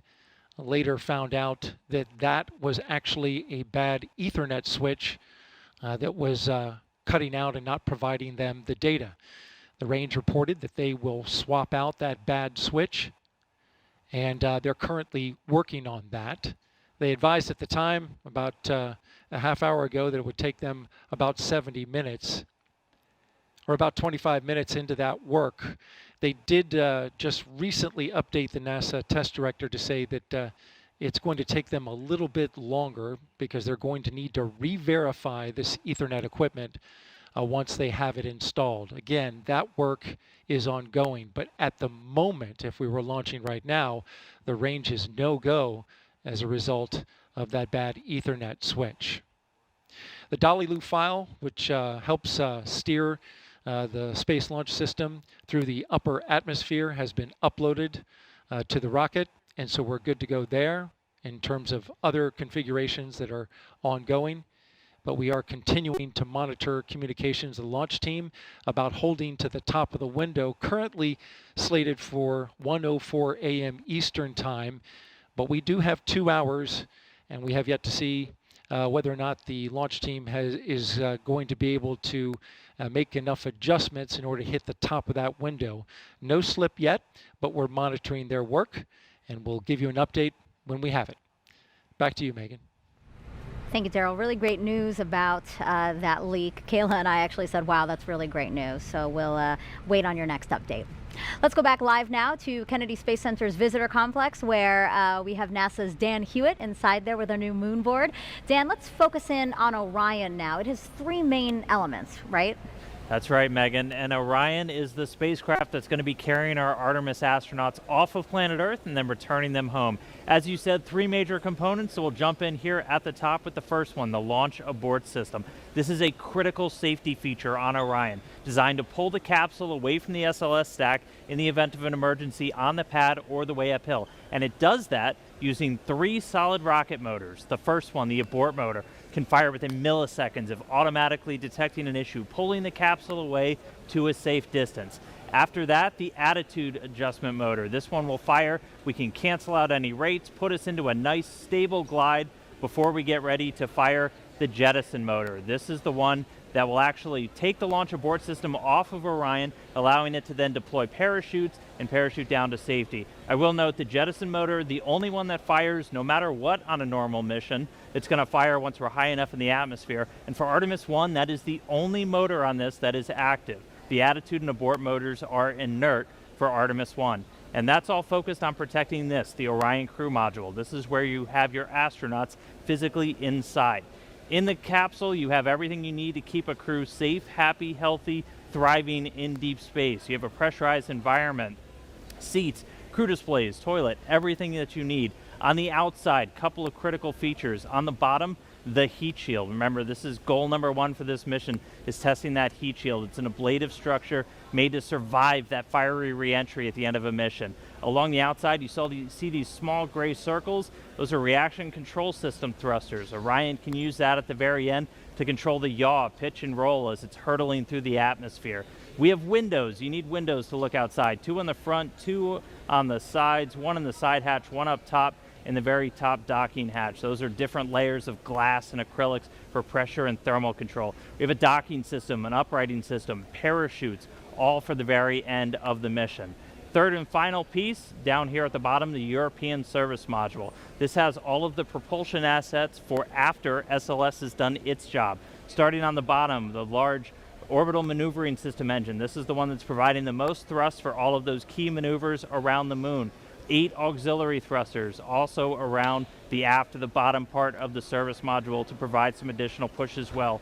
And then 24 of these smaller reaction control system thrusters. They can be used for attitude control, which way you're pointing, as well as small translational maneuvers moving side to side. If we flip the vehicle up, we see 4 solar arrays, each one 24 feet in length, altogether generating 11 kilowatts of electrical power for Orion systems. Inside the service module, you have tanks for things like the thermal control system, potable water when we have a crew on board, and also pressurized oxygen and nitrogen for an atmosphere, which gets fed through this umbilical here to the crew module along with electrical lines. That's also what's going to separate us at the very end of the mission. So that's Orion. It's going to be making its first flight around the moon on Artemis 1. Can't wait to see it, taking those selfies around our lunar neighbor. Send it back over to you, Megan. Thanks, Dan. That last component Dan talked about, the European Service Module provided by the European Space Agency. Let's go to Jasmine for that. Thank you, Megan. We are back in Firing Room 2 with the Launch Control Center, and joining us now is Philippe Delou, ESA's Program Manager for the Orion European Service Module. You have quite the title there, a big title for a big job, I'm sure. We are very glad to have you here, and we understand that the European Service Module is powering Orion that's going to send humanity farther than ever before. Philippe, how is it getting us there? Yeah, thank you. Good evening, everyone. So yes, the service module accommodates the propulsion system that contains among the tanks and the pressurization of the system the engine. All the engines, 33 engines in total, among which the main engine, which is going to perform the burns to put Orion into the moon orbit and then back on the trajectory to return to Earth. The other engines are used for attitude correction during, attitude control and trajectory correction during the travel to the moon. In addition to the propulsion system, the service module generates the power and distributes the electricity to the crew module and the service module equipment so that they can operate. And the third function is the thermal control of the system. The service module accommodates radiators to reject the heat that is produced by all the equipment and the crew that will eventually be in the Orion. Finally, not on Artemis 1, but on future Artemis mission, it will have tanks to store the crew consumable, the water, the oxygen, and the nitrogen. Right, so we understand too that you are monitoring launch here in Firing Room 2 with us, and you also have a team. We're going to bring up a picture of that team right now, or a live look inside ESA's control room in the Netherlands. So can you tell us, what is your team working on today? Yes, well, the ESA team is not only back in the Netherlands, it's one aspect, but we have also a significant team in the control room in Johnson, in the MER control room. And their role is to monitor the telemetry from the service module to make sure that all parameters are within their nominal behavior, that the operations are performed also nominally, and for sure identify if something goes wrong, if something goes not nominal. And if something non-nominal is identified, then they will have the role to support the NASA team to troubleshoot the anomaly and prepare the recommendation to be brought to the mission management team for a decision on how to operate the vehicle forward. Great. We're really glad to hear that your teams are monitoring here, Johnson in the Netherlands as well. And this has been a huge collaboration. There were 10 countries that contributed to the European service module. Can you tell me about that teamwork? Indeed, it was a real teamwork of about 60 companies across 10 European countries. Well, together with the prime contractor, we have selected the finest companies available in Europe to build a state-of-the-art equipment which is needed to go back to the moon with humans. Right, we're going back to the moon and farther even beyond. Thank you so much, Philippe. I really appreciate you being here tonight. You're welcome. Thank you very much. Of course, of course. Megan, back to you. Now it's time to check back in with Mission Control in Houston. Leah, how are things over there? Things are good over here at Johnson Space Center, which is just one part of an agency-wide effort with many NASA programs doing their part to make future missions a reality. When the first woman and first person of color travel to the moon, they'll be wearing a state-of-the-art launch and entry spacesuit called the Orion Crew Survival System. When they set foot on the moon, they'll be in another all-new next-gen suit, both being developed at the Johnson Space Center and through partnerships with commercial providers. During those spacewalks, astronauts will collect samples for further study of the moon. The Astromaterials Research and Exploration Science Division at JSC is preparing to receive rocks, soil, and ice collected from the moon's south pole, which has a unique crater impact history and ice deposits that have never been sampled. And leading the effort to advance capabilities for science, exploration, and commercial development of the moon is the Commercial Lunar Payload Services Initiative, or CLPS. More than a dozen American companies are developing science investigations and tech demos. Additionally, we need a sustainable presence, a specific station in orbit to facilitate continuous lunar access and serve as a home base or a jumping off point for new deep space exploration missions. This is where Gateway comes in. It's a multi-purpose lunar space station being developed by a worldwide effort led out of JSC. NASA is again teaming up with international and commercial partners to create this essential component. Artemis and Gateway will enable NASA's Human Research Program to better understand how the human body adapts beyond low Earth orbit, ensuring future astronauts traveling to the moon and Mars have the tools to keep healthy and thrive in new environments. And with that, we're going to turn it back over to Megan and Kayla at Kennedy. Thank you so much. So Artemis will also facilitate new discoveries about the moon. So to tell us what we're hoping to learn, we have Sarah Noble here. She's the Artemis Lunar Science Lead. Great to have you here. Thanks. So tell us about what we know about the moon. Yeah, so we learned a ton about the moon during Apollo, right, from the samples and the data that we collected. In fact, we're still learning from those samples and data even today, 50 years later. But then since Apollo, you know, we've actually been studying the moon mostly from above, learning about getting more of a global perspective on the moon that we really didn't have during Apollo. And so that's allowed us to ask a lot better questions and to understand where to go to find the answers to them. Now that we're headed back to the moon, sending human beings as part of the Artemis program, what are we hoping to learn that's new? Yeah, so we're going to an entirely different part of the moon for Artemis, right? During Apollo, we kind of landed almost in the same place, like 6 times, right? In the sort of central near side of the moon. But for Artemis, we're going to go explore a new part of the moon. We're going to go to the South Pole, which is some of the oldest rocks on the moon. It's the part of the original crust of the moon. And there's places there that are permanently shadowed, where we think that water and other molecules sort of get trapped, and we really want to understand what those are, and so that we can use them for both science and for as a resource.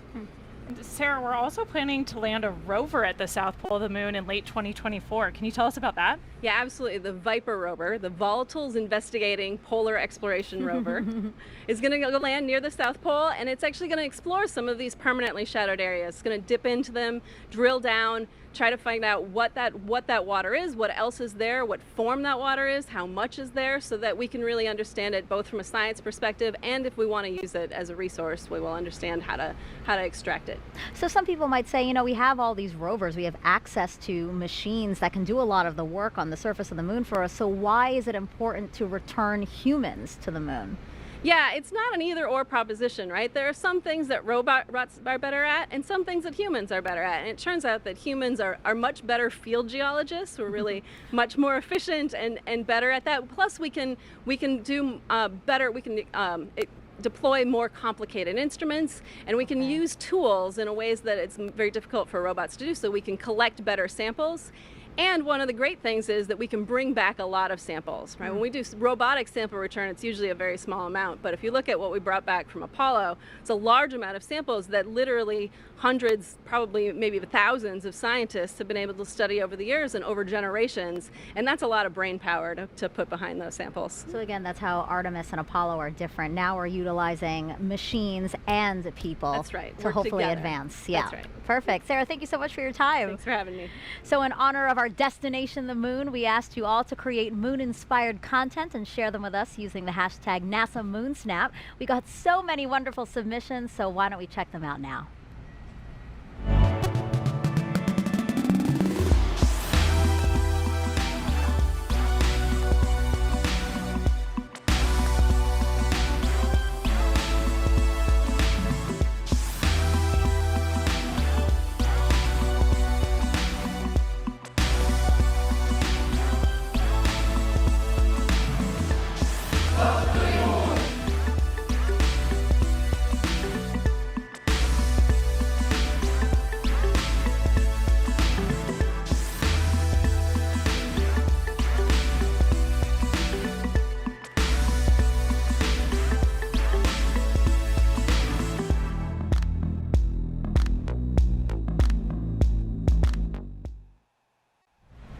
That was a really cool look at all the different kinds of creations, recipes, and also art, and it was great to see what people submitted. Yeah, it's awesome to see the creativity out there and how people are engaging with this mission in so many different ways. Yeah. So I know that you didn't submit it yet, but you did create a moon snap, so to say. So why don't we take a look at that picture?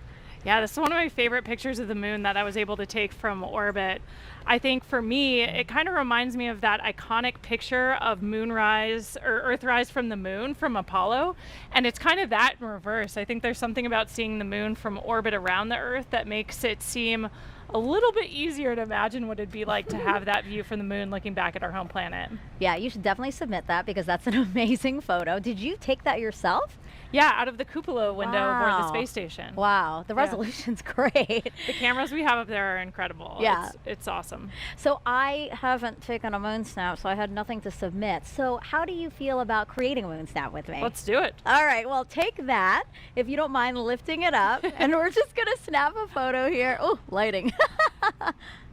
Perfect. So I just created a moon snap. I love it. I'm going to share it. And again, this is just to encourage people to really get involved in this mission. So we will continue to collect and share those photos. So again, if you have a NASA moon snap, just use that hashtag.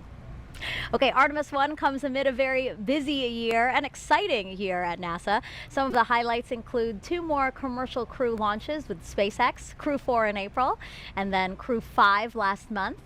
In May, NASA and Boeing flew OFT-2, the second uncrewed flight test of the Starliner capsule. The goal is to certify the capsule for regular flights to the International Space Station after a crewed flight test next year.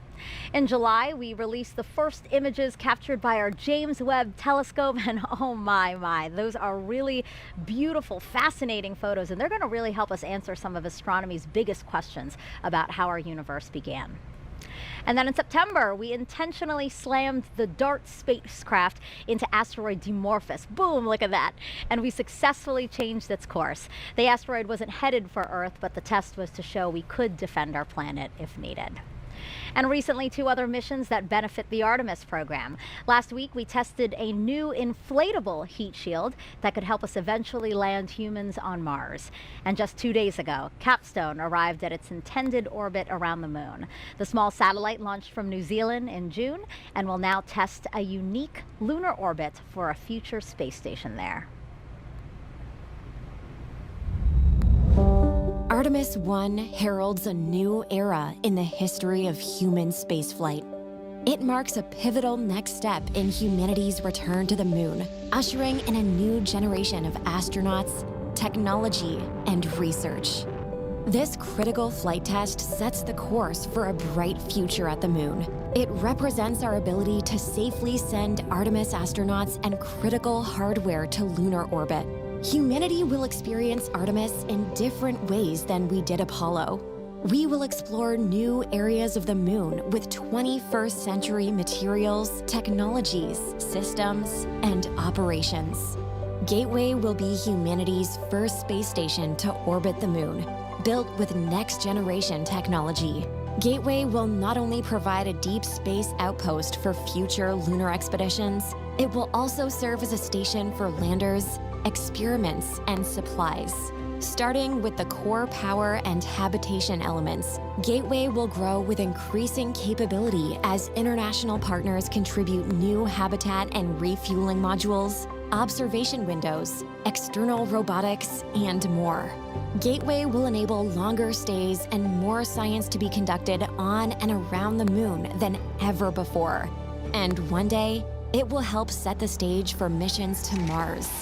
A highly skilled, diverse core of astronauts will be selected for Artemis missions, including the first woman and first person of color to step foot on the moon. Aboard Gateway, the crew will conduct exciting research from their unique deep space vantage point. Gateway will also be a transfer station for astronauts to board innovative human landing systems that will ferry them to and from the lunar surface for exciting scientific expeditions near the South Pole. Once on the moon, Artemis astronauts will use expertise in fields like biology and geology to conduct groundbreaking research in modern spacesuits using advanced tools. They will drive new rovers to investigate the lunar terrain and unlock some of the greatest mysteries of our solar system. Artemis 1 cements our capability to send astronauts and cargo to the moon for years to come. We're going back to the moon. We are Artemis. As we approach the opening of our 2-hour launch window, we have a special musical performance for you. America the Beautiful, played in honor of the flight test by the Philadelphia Orchestra and Yo-Yo Ma.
truly beautiful performance. It really has me feeling quite emotional right now. Yeah, perfect tribute for tonight's launch.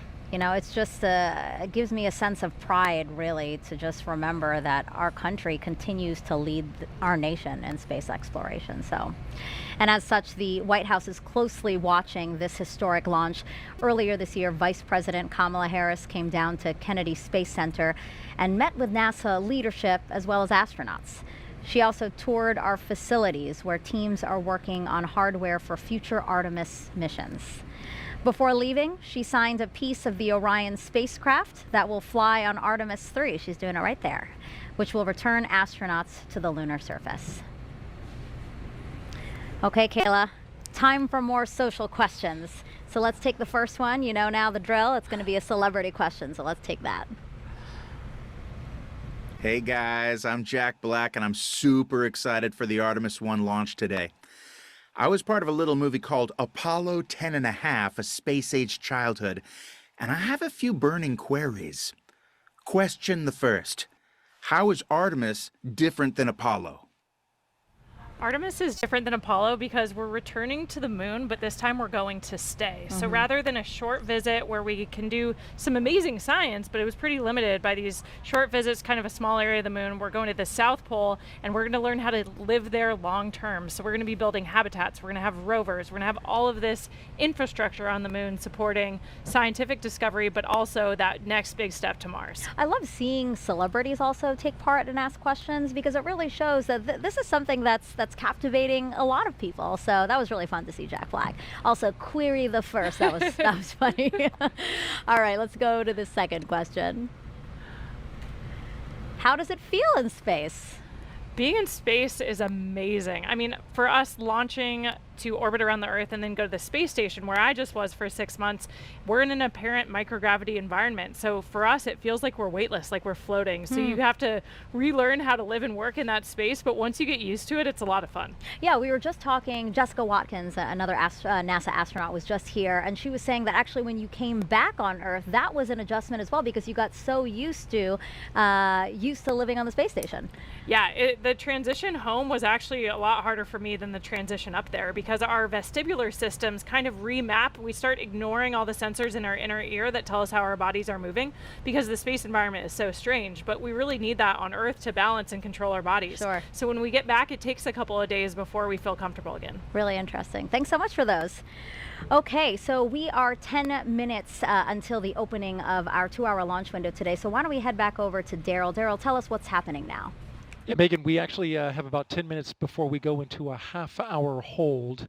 That half-hour hold is part of the L clock, and what you see on your monitor right now, I believe, is the T clock. So in about 10 minutes, we'll hold for a half hour, and currently the launch team is trying to evaluate how much of a delay may result from some issues that we've been facing over the past hour. Just to recap those, we had a leak in a replenish valve on the mobile launcher that feeds into the liquid hydrogen core stage tank. That's been resolved. The leak has been fixed, and we're moving forward. Currently, the upper stage of the rocket for liquid hydrogen is roughly 78% at the moment. So that is tracking. Progress continues there. The core stage has been topped off, and now both liquid oxygen and liquid hydrogen are 100%, along with the upper stage of the liquid hydrogen side of the equation. So we're just waiting on the complete tanking of the upper stage liquid hydrogen. Now, with regards to the range issue that we had, we just got an update from the range, the 45th Space Wing officer reporting in to the NASA test director that the Ethernet switch has been replaced. This problematic switch took down their ability to see radar from one of their assets, which is key in getting acquisition and signal for the flight termination system if it were to be needed. Of course, this is a critical system that has to be tested before we can launch. So at the moment, we're looking still at a 1:04 a.m. Eastern Time launch. But it is pretty clear from the work that is ahead that it looks like we're going to slip into that window. How much exactly, we don't have an accurate calculation from the launch team as of right now. But of course, we're anticipating that. So for the moment, you see on your clock now, we are in the T-minus 10-minute hold.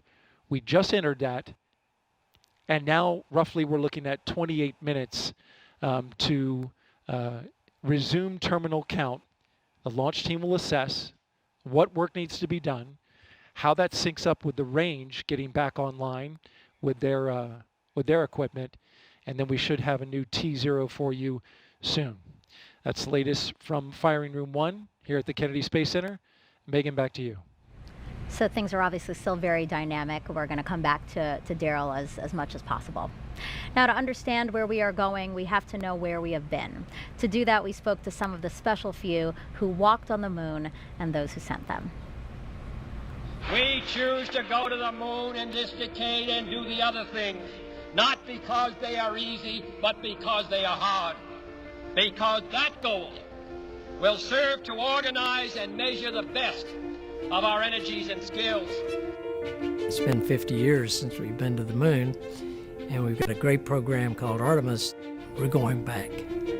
The Apollo program was a test for the American people that you can do what you set out to do. All it took was turning to it and making it happen. We are go for a mission to the moon at this time. Engines on, 5, 4, 3, 2, all engines running.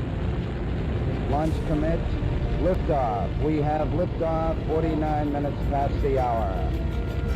I think the characteristic that I remember most of the Saturn V was the noise. The noise was enormous and it was almost impossible to communicate.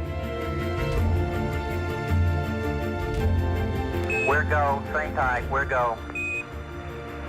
Tranquility Base here. The Eagle has landed. The landing to me was a great celebration. The nation was almost euphoric. That's one small step for man, one giant leap for mankind. There are so many things that we could eventually learn about our universe and the spacecraft that we use exploring.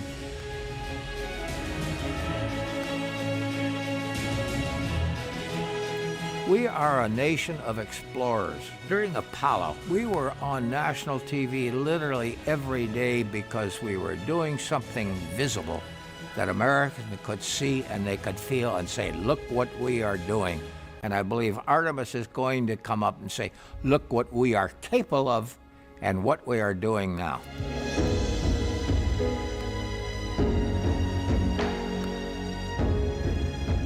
Artemis will stand on the shoulders of Apollo. They're going to have the eyes of the world on them when they start down this trail. The science of a space flight is one that will continue to inspire. Going to the moon generates technology, more communications, more computer technology, more sophistication in manufacturing that help us in everyday life. We have a generation that is ready, a generation with that technology, a generation with the education. Artemis represents the future in space. It is our next big step, and it is time to take it.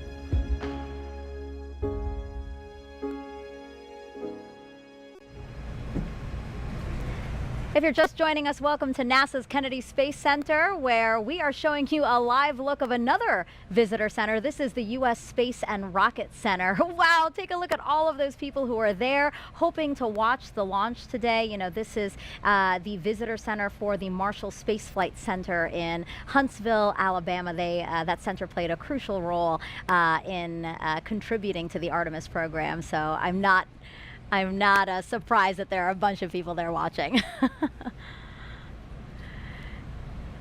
All right, so now we're going to go back to Leah Martin over at Banana Creek. Again, that's right outside of our visitor center, and she's with some other folks who came out to watch today's launch. Yeah, you know, Megan, we talked about this being America's rocket, right? Every state in the United States has contributed to this rocket, so it should be no surprise that we have people from all over the country joining us here tonight. I'm actually joined by some friends of ours who are joining us from Georgia and Utah. What does it mean to be here tonight to see tonight's launch? I think it's amazing. I know that tons of people from all over the United States have helped build the rockets and are here tonight, so it's awesome to know that we all have a little bit of personal ties to the rocket. And go ahead. No, I'm just excited to be here because I've been a fan of space travel and going to the moon and back, and I'm glad to see it's happening again later in life. And you were actually telling me a little bit earlier that you grew up in the Apollo era in those years following those first launches, and now here, how does it feel to be watching the sister program launch and seeing at the beginning? Look at the goosebumps. That tells it all right here. I'm totally thrilled to be here. Now, and you were actually telling me that you have a personal connection to this rocket as well. You know some people who have worked on it. What do you think it feels like being here? How does it feel for you to see something that's the culmination of so many years of hard work? Yeah, I think it's crazy when you think about how long it takes to build it and stuff. Like, I wasn't even born last time people tried to get to the moon. So it's awesome. I think it's so exciting, and I cannot wait. And we have a ton of people who are working tonight still on call, and so we just want to tell them words of encouragement. What more do you have to say? Oh, I hope it goes tonight. Megan, back to you. Go Artemis. Woo!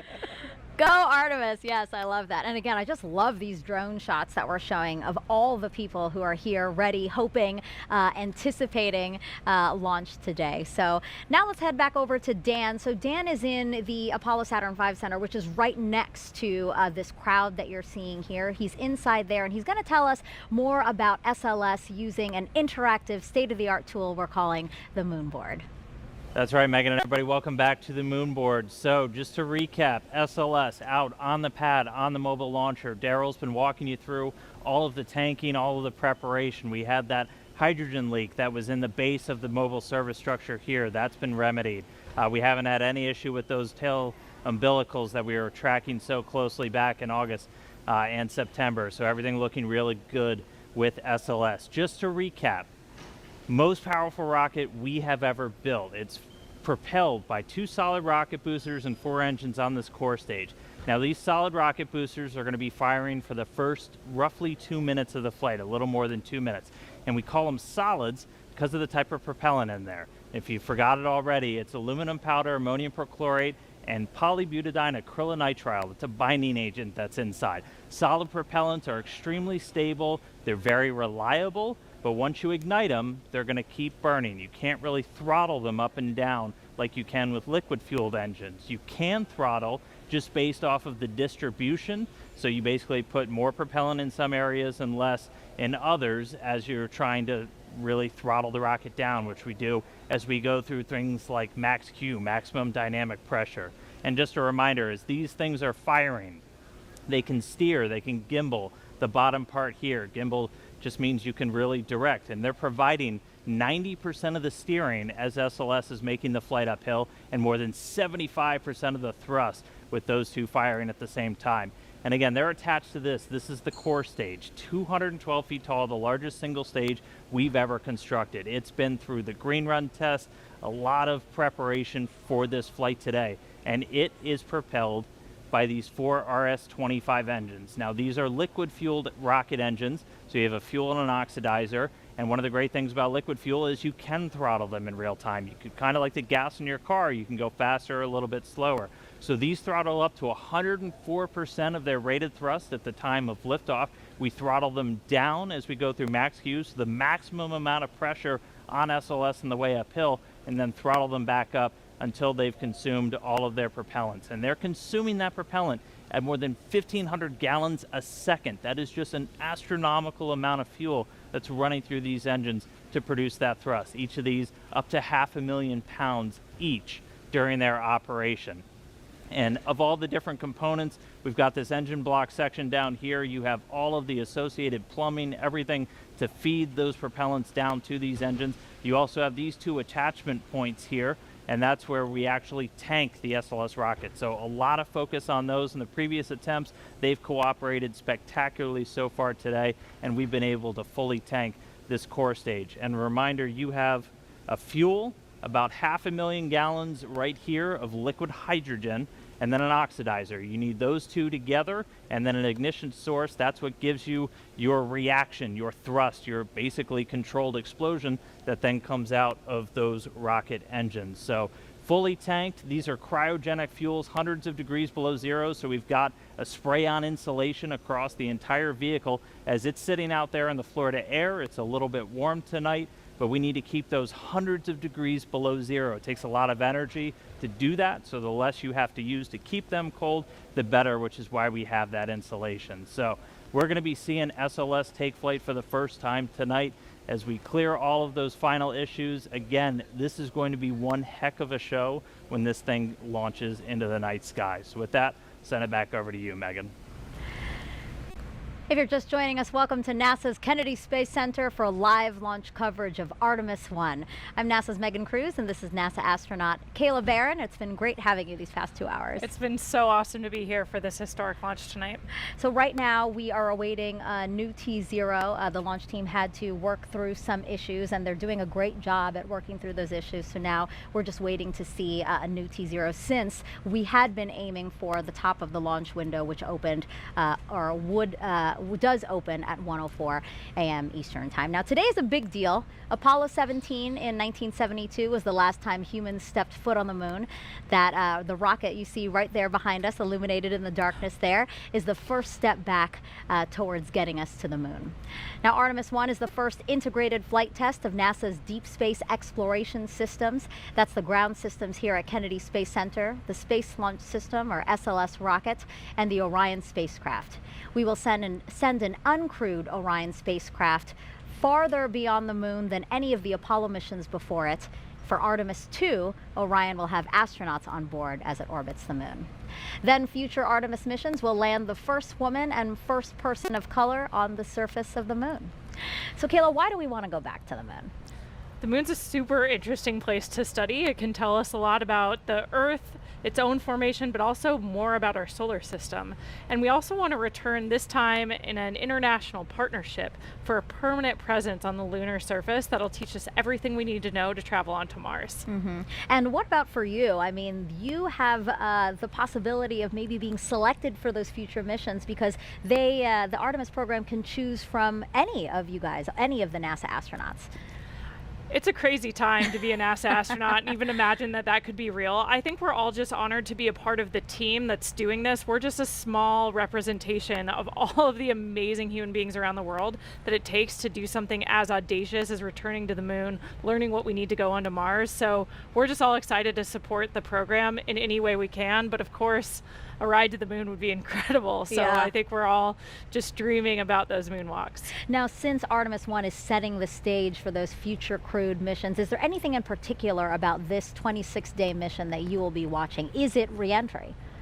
Yeah, you know, we've mentioned that a few times throughout the broadcast tonight. The re-entry is a really important part of the flight, of course, and the heat shield, we're interested in seeing how it performs in real life. We tested it on the ground, but Orion's going to be coming in faster and hotter than any human-rated spacecraft in history. And so we really want to see how the heat shield performs and make sure all the systems can keep the crew safe for that dynamic event. Yeah, we'll all be watching for that too. It's not just about the launch, a 26-day mission, as we said, so we'll be keeping watch over the entire mission.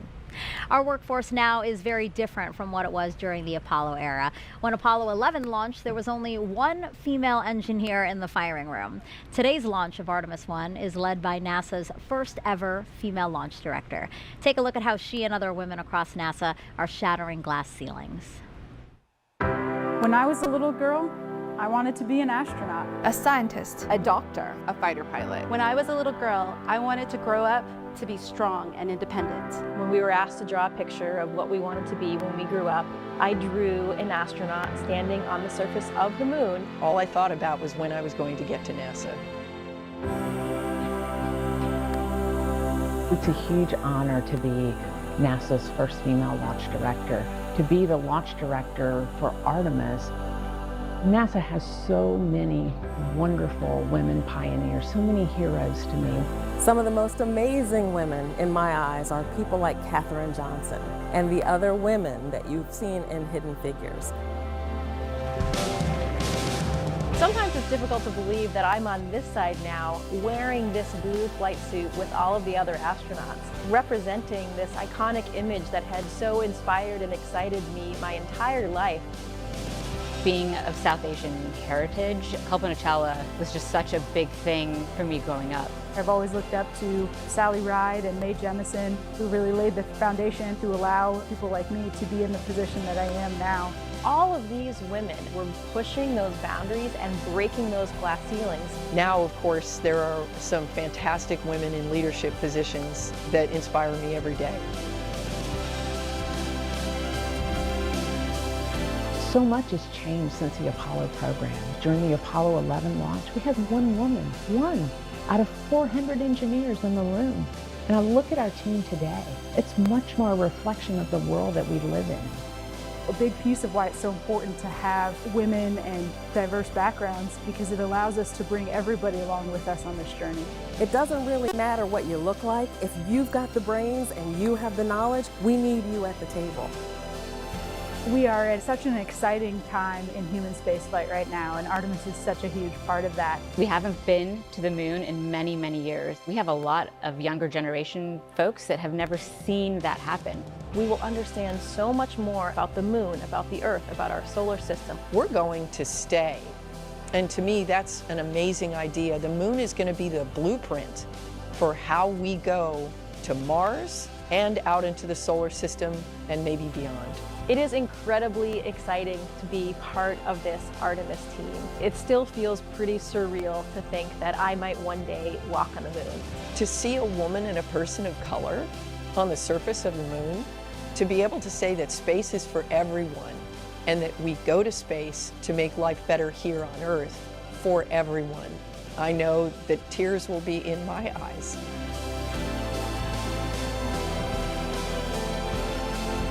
My message to women and girls out there is to find your passion, whatever that is. Don't let anyone tell you what you can do or can't do. Only you can realize your dreams. Space is for everyone.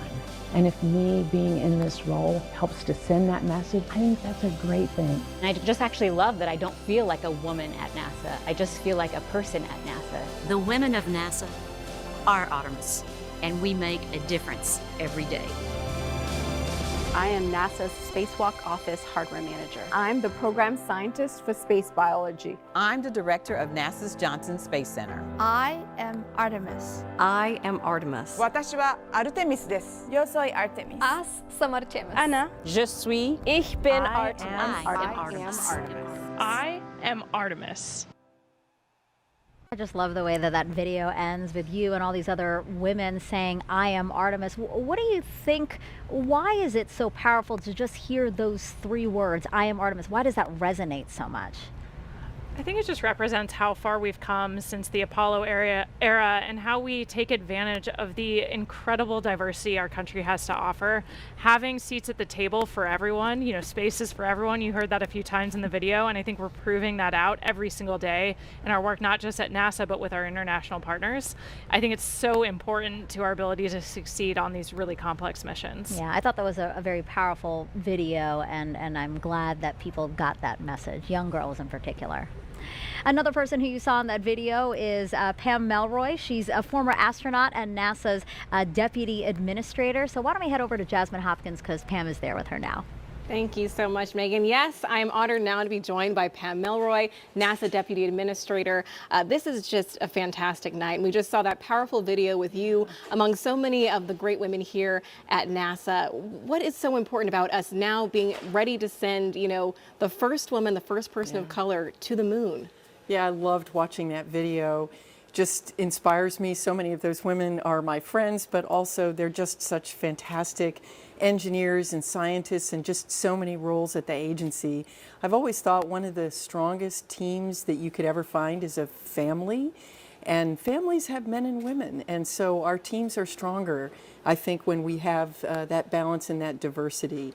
So that was exciting. But for me, I was a part of the Apollo generation, and I was very inspired by, you know, Neil Armstrong and Buzz Aldrin and Mike Collins on Apollo 11 and all the Apollo astronauts. I just cannot even imagine the inspiration, though, for a little girl. I mean, it never occurred to me that I wanted to be an astronaut, but of course there were no women astronauts then. I think what's going to happen now with the Artemis generation is that that first woman and the first person of color is just going to have a huge impact on the next generation. Right. We are just watching with bated breath, and I know that it's going to mean so much to little kids to look up to them. And we understand, too, this is a huge, I mean, when we launch Artemis, it's going to be a global accomplishment. We have the Artemis Accords, which are helping us make sure we explore peacefully. Can you tell us more about those? Yeah, it's really important, actually, especially because you know, unlike in Apollo, where it was actually just a few countries that had the capability to go to space, now those capabilities are proliferating throughout the world. And so what we do with the rocket is really important, and how we go is just as important. And how we go is as teams and with our partners, and with a sense of the responsibility that we have as we go out into the solar system to do it peacefully for scientific purposes and responsibly. Right. Pam, you have a great sense of teamwork, and this is definitely not our first time. You know, there's a lot of things that go into testing out a first-time vehicle. There's actually dynamic activity going on right now. So how does this first flight test of SLS compare to other first times, you know, with Shuttle or with Saturn V before that? Well, I can do even better as a test pilot, right? So there's a history there. In fact, the amazing thing about this is, so first flight of a first aircraft, you actually taxi it out to the end of the runway and then run down the runway and come back and check all the data. And then you might take off once and go around the pattern and come back and land. This is a little bit like taking off and going to fly a full mission on your very first flight of an aircraft. And so everything has to be right. So this compares it's very similar to the experiences that all new rocket developments have, where, it's not just about learning the hardware, that's a big piece of it, but it's also about gelling that team together and your procedures and how you're going to deal with issues that come up, because they will come up. They always come up. Exactly. And you have that experience as a test pilot, but also as a former astronaut. In that video, we saw you getting your induction into the Astronaut Hall of Fame, which is pretty cool. So what is your perspective, or what advice do you have for the Artemis astronauts, those ones that are going to maybe set foot on the moon? Oh, well, they don't need my advice. I'd love to elbow them out of the way and go to the moon too. But they are fantastic. I mean, I'm so proud of all of our astronauts. I was just talking to Jessica Watkins, who just came back on Crew 4. This generation is prepared, ready, and excited. And I think they're really excited that we're putting science front and center in the Artemis program too. We're going to learn so much about the solar system from the moon, and even about the Earth. And so I think the astronauts are really excited about doing that hands-on science, and they are ready to go. Right, I know they're ready to go, and maybe you are as well. But Artemis 1 is just the beginning. Then we have Artemis 2 and on. We're learning so much. What do you think about this just forward movement that we're making right now? Well, it's really important. This is the Artemis campaign is actually part of a multi-decade effort that we're doing right now, which is really with the goal of creating a blueprint for how we're going to explore with humans and do science throughout the solar system. So we're going to learn through the Artemis campaign on the moon, and then we're going to go demonstrate it on Mars, and then the next destination, who knows where. Right. I mean, we're going so much further than we ever have before. Pam Melroy, thank you so much for joining us. Thank you. Go Artemis. Of course, go Artemis. Megan, back to you. Thank you both for that interview. Now, teams over at NASA's Johnson Space Center are also monitoring today's launch attempt. So why don't we go back over there with Leah to tell us what's going on over there. Thanks, Megan. And you're right. Teams here in Mission Control Houston continue to monitor today's events. Again, they will really kick into action once we have liftoff, and they'll remain on console all the way through splashdown. But quickly, I have to show you something, a little show and tell. It makes me feel like the coolest kid in school. I've got a moon rock here. I hope you can get a good shot of it. It is from Apollo 15, 1971. And when it was brought back to Earth, it was part of a larger rock. In total, it was 21 pounds. This is, of of course, a smaller section of that. But we're looking forward to the Artemis program and being able to go back to the moon so that we can continue to gather these kinds of samples, but this time at the lunar South Pole. We've never been there, and we've never brought samples back from that area, so we're really excited to see what might differ in those samples and the ones that we have here. Now, of course, we've got a whole laboratory of scientists that are able to study all of those samples. We just opened some up for the first time earlier this year, so that we're able to test with new technology everything that we can learn about these samples that we brought back now 50 years ago. So hopefully within the next few years, we're bringing some new ones back to use that same experimental process on and tell us a little bit more about the moon. But just had to show this off. Apollo 15 moon rock. We're looking forward to having some Artemis ones here at Johnson Space Center. With that, I will send it back to you at KSC. You were a cool kid before you even had the moon rock, so. But now you're even a cooler kid. Now, the name Artemis was chosen because in Greek mythology, she's the twin sister of Apollo. NASA's Leo Martin is over at the nearby Kennedy Space Center Visitor Complex, where thousands have gathered to watch today's launch attempt. Hi, Megan.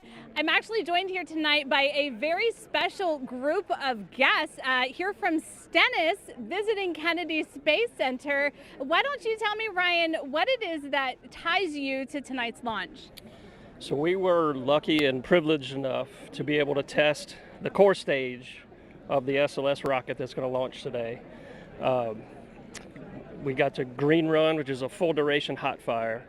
It's a very historic time for us at Stennis. It was so exciting to be a part of. It was 7 years of hard work by a lot of really great people. And Jack, sorry about just so excited to be here to see it. And Jack, you were actually telling me that you know firsthand, how much work has gone into tonight's launch. What does it feel like to be here tonight, seeing the rocket fully integrated on the pad, ready to go? Man, I'm just incredibly grateful to be a part of this history and just really excited to see this thing launch.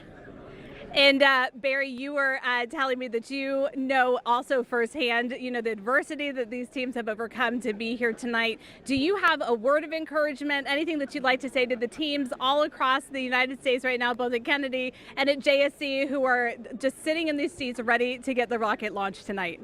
Sure, persevere. I mean, it's hard work, but it's so well worth it. We spent many hours doing the testing and trying to get ready for this moment, and I think we've forwarded that information to those guys, and we also give them the encouragement to continue on, so we know they can do it. Thanks so much, Barry, and I think it would be great if just on the count of three we can give them a great big go Artemis. 1, 2, 3. Go Artemis! Back to you, Megan. That was amazing. And that's just, people who were actually able to come here to Florida. There's many people who are joining us from around the world who couldn't obviously make the trip out here. So let's take a look at some of those watch parties there. Here's Space Center Houston. It's the visitor center over for Johnson Space Center in Houston. And you can see a lot of people there after hours because that visitor center is closed right now. People are waving. I love it. Wow, look at that. Whatever that is, That's it's awesome. amazing. I don't think I've ever noticed that when I'm at Space Center Houston. Maybe it's new. I know, but yeah, just look at that crowd. It's really fun to see, again, all these people who are captivated, young and old, by today's launch attempt and the beginning of the Artemis program. I know that they're probably looking at the clock and wondering when we might see the launch today. So lovely to see all those people.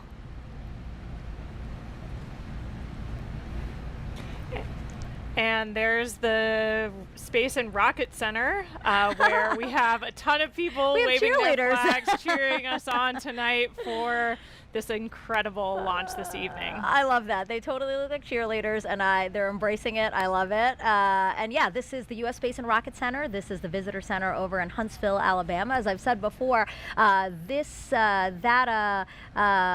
Marshall Space Flight Center there is super instrumental in what the Artemis program is doing. They contributed a lot to the mission, so it's nice to see everyone there.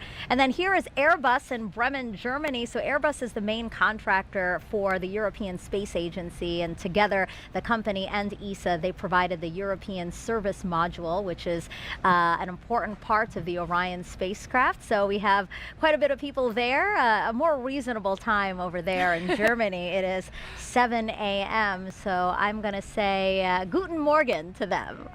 Did I say it right? Guten Morgen to them over there in Bremen, Germany. Again, the Airbus company. All right, so let's get another check on the launch team with our Daryl Nail, who's inside there and has an update for us. Yeah, that's right, Megan. So we are clearly in a delay now. The NASA test director, who's basically flying the ship for the launch countdown tonight, has said that we are extending the hold that we were currently in at T-minus 10 minutes and counting. And so that puts us off the 1:04 a.m. Eastern Time launch. We're now slipping indefinitely into the hold. And NASA test director Carlos Monge saying that we are currently estimating how much work needs to be done before resuming the polling that is supposed to take place 15 minutes before launch. It then goes to terminal count at T-minus 10 minutes.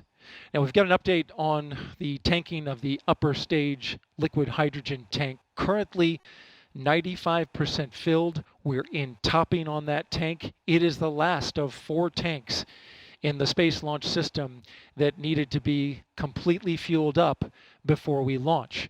Of course, cryogenic tanking, a complex operation that has seen some delays tonight.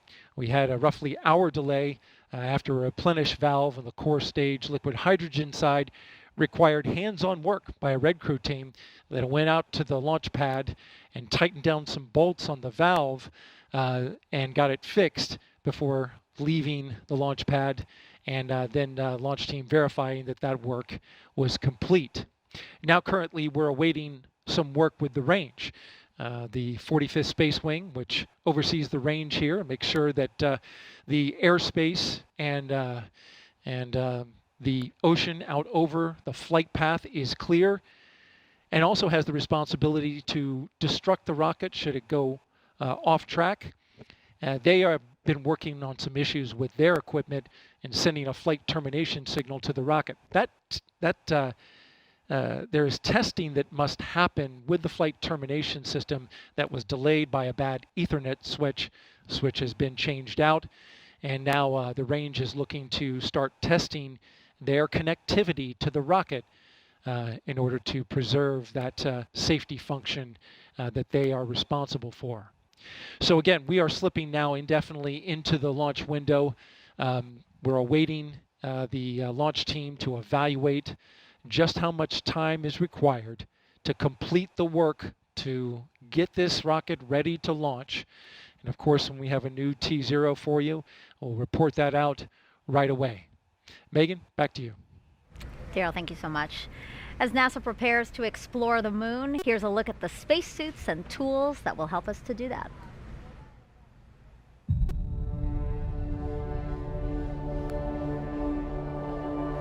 Watching Apollo footage of astronauts doing geology on the surface of the moon is a really great way to think about preparing for Artemis, for putting people on the lunar surface once again.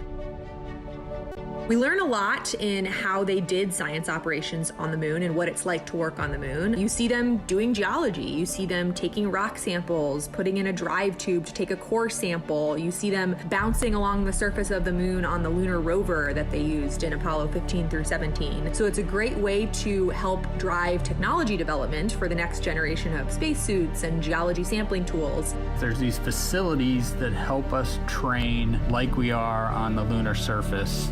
You know, these 1.6G offload systems or putting people in the aquatic environment are great ways to train the mobility part, right? Like, what can you do and how different does it feel to be in 1.6G and do these tasks?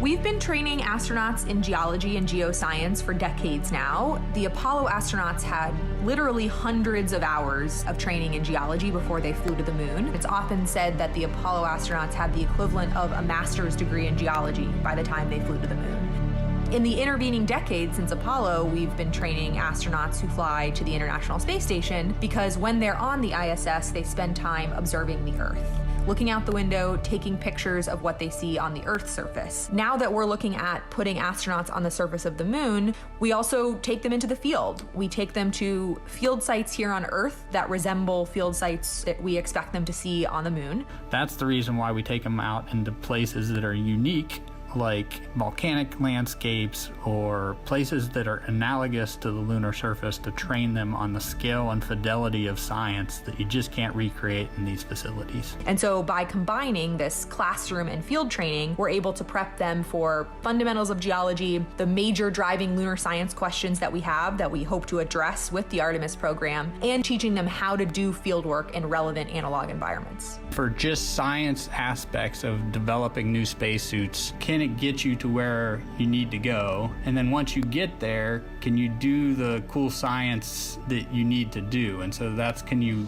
move effectively and efficiently in the suit to be able to collect the samples or use the tools or the instruments? For the visibility, it's like, can you make the necessary observations that you need to? Or does the suit have the lights on it that it needs to illuminate the surface and make the observations you need to?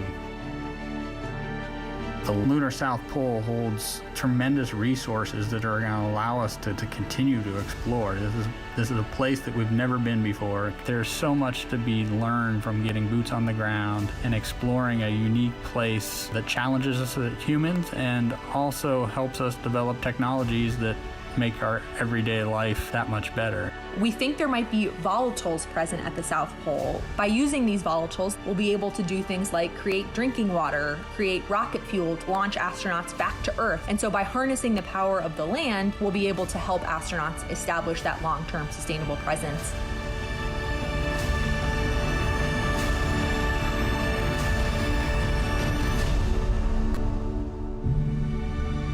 It's human nature to explore. Pushing our boundaries and exploring our universe is, I think, just one of those things that's just stuck in our human nature, and that we need to do it in order to understand the world around us, including our Earth and our solar system.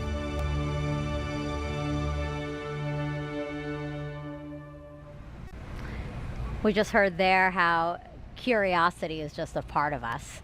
So, with that in mind, why don't we do some social questions? Because some people are very curious to hear what you have to say about their questions. So why don't we pull up the first question here? What are your thoughts on the responsibilities that come with going to space? Obviously a question for you. I am not going to space. Yeah, the opportunity to travel to space comes with a lot of responsibility. I think for all of us, it's a huge honor to be a part of these teams, and the work we're doing is so critical in supporting scientific discovery on the ground. So on the International Space Station, we're a national laboratory. Our crew executed over 350 different scientific experiments during our 6-month mission. And so when you think about that, it's years of work to get one of these payloads or an experiment on the space station. Yes.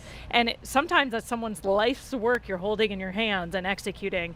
And so being prepared for those moments is really important, and understanding how to bring the team from the ground into solving complex problems. We take that really, really seriously. And of course, we want to share what that experience is like. Only a few people have been able to go to space. And as we commercialize space, as low Earth orbit becomes more accessible, that'll change.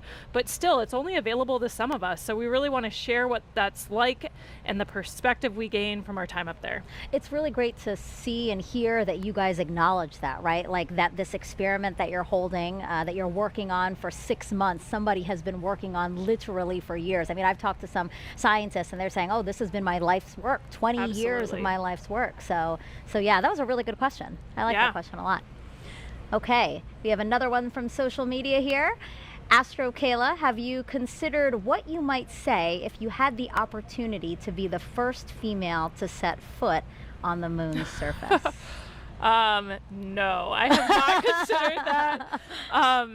If I was in that role, it's something I would take really seriously. I think the iconic words of Neil Armstrong, one small step for man, one giant leap for mankind, are something that we all know, whether you witnessed that moment or not, or it happened before you were born. For me, I think we all have that embedded in our psyche, those important words. So I think it's something I would have to think a lot about ahead of that mission. Yeah, that would be in the history books. That'll be something you're remembered for. Oh my gosh, I'd be so anxious delivering it, even after I've thought of what I want to say, like to actually open my mouth and say it from the surface of the moon. Wow.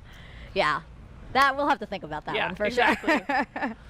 Okay, let's see another question here. Oh, why is the spacesuit orange in color?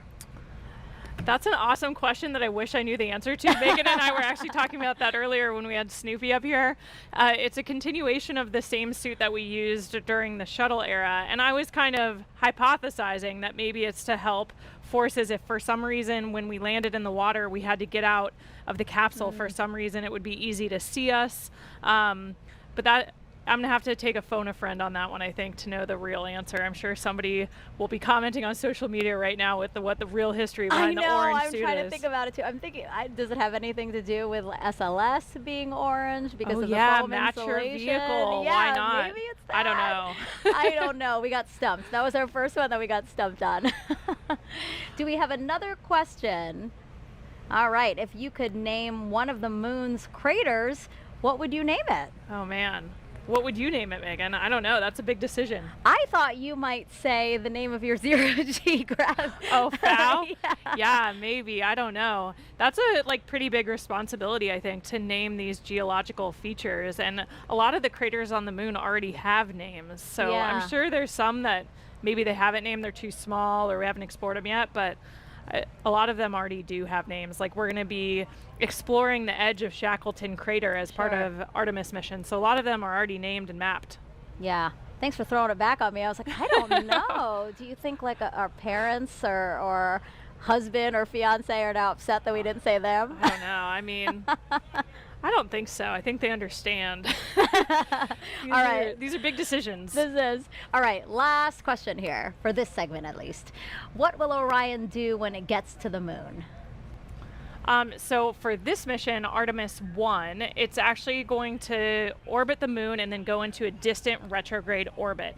And so it'll get really close as 62 miles, and then go way past the moon and way deeper into space than we've ever been before. So yeah, the Orion vehicle will be checking out all of its systems. We're going to be analyzing that data from the ground, and then we're going to see that it can survive re-entry and a successful splashdown off the coast of San Diego. Yeah, that was a good question too.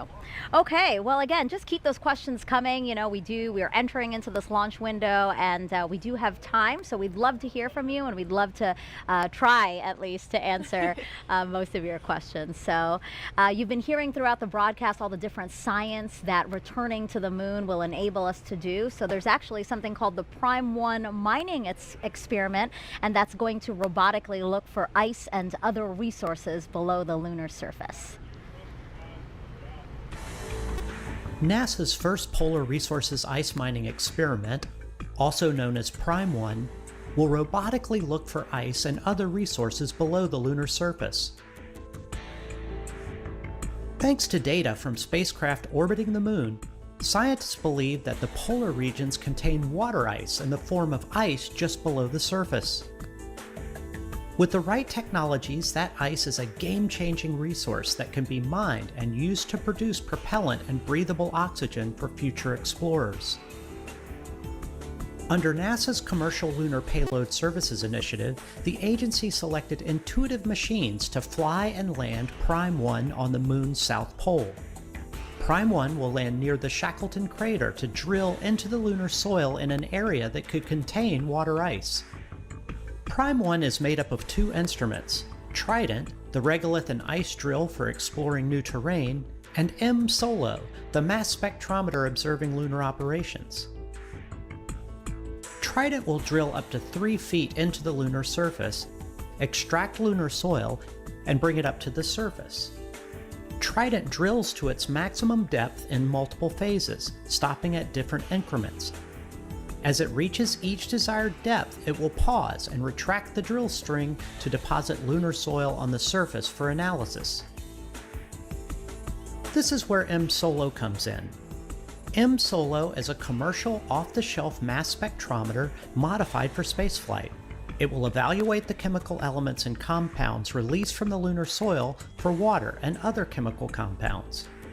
Trident will then proceed to the next specified depth and repeat the process until samples at all desired depths have been analyzed for water. If no ice is found where Prime 1 lands, NASA will still collect valuable information about drilling into the lunar soil for a future mission. NASA's Viper, the Volatiles Investigating Polar Exploration rover, will use Prime 1 technology on a mobile robot that will navigate the Moon's south pole searching for additional resources. Prime 1 data will help NASA assess lunar resources to inform future Artemis missions and a robust human presence on the Moon.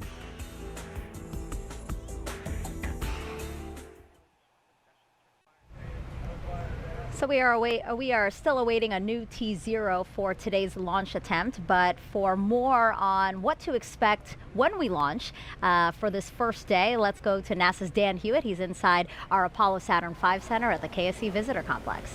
Hey, thanks, Megan. Everybody, welcome back to the moon board. There's a lot of people here in the complex. I just heard a woo-hoo. People are getting in and out because we have a great view of launch when it's going to happen, and it's going to happen today. But that launch is just the first step in the Artemis 1 mission. So let's look at what's ahead for this historic first flight. As we just said, launch is step number 1. Those 4 RS-25 engines throttle up, followed shortly after by the 2 solid rocket boosters igniting, sending SLS and Orion skyward. Now on our way uphill, we'll have a number of jettison events. You'll be able to see things coming off of the SLS rocket. One of the most visual ones will be these 2 solid rocket boosters. Now they'll expend their propellant a little over 2 minutes into the flight. They will separate. We'll see them flare off onto either side, and then the core stage continues to fire.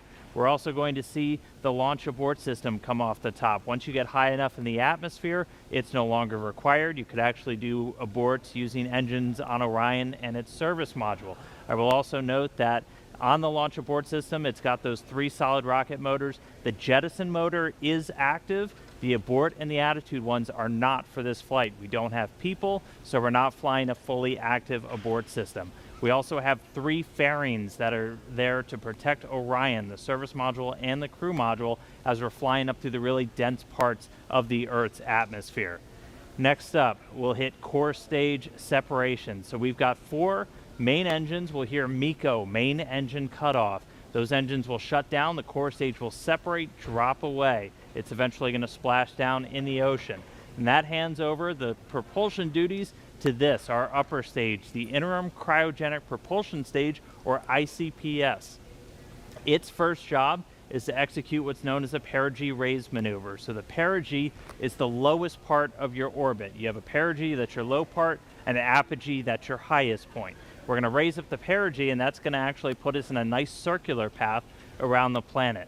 And while we're there, that gives us time to check out Orion. We're flying it in space for the second time, the first time in this fully integrated stack with SLS. We'll be able to look at all of Orion's systems, make sure those solar arrays are capturing the sun's energy and turning it into electrical power for Orion's systems, make sure the communications are working, all of our guidance and navigation and control. That is your time to make sure you have a healthy spacecraft before you do something that is going to send it to the moon. And that's next up on our list. That's the trans-lunar injection. For today's launch profile, that's going to be a firing of about 18 minutes of that single engine on the upper stage. Now that engine optimized for a vacuum, it's producing about 24,000 pounds of thrust. So it's a pretty big engine, and it's doing that because we need enough energy to be able to send our payload, Orion, beyond low Earth orbit and send it on a path to head out to the moon. Now after that burn is complete, ICPS separates. It's going to do what's called a disposal burn. So it's going to send itself on a path from Earth around the moon and slingshot out into what's known as a heliocentric orbit. So it's going to completely leave the Earth-Moon system and go into orbit around our sun. But after it separates, propulsion duties get handed over to this, the European Service Module, and it's got a couple of different engines that it's going to be using, and we're going to be testing those out just on day 1. We're going to do what's called the Outbound Trajectory Correction Burn 1. And we'll do a couple of these trajectory corrections as we're flying out to the moon, but that first one is that first critical test of this large engine, the Orbital Maneuvering System engine.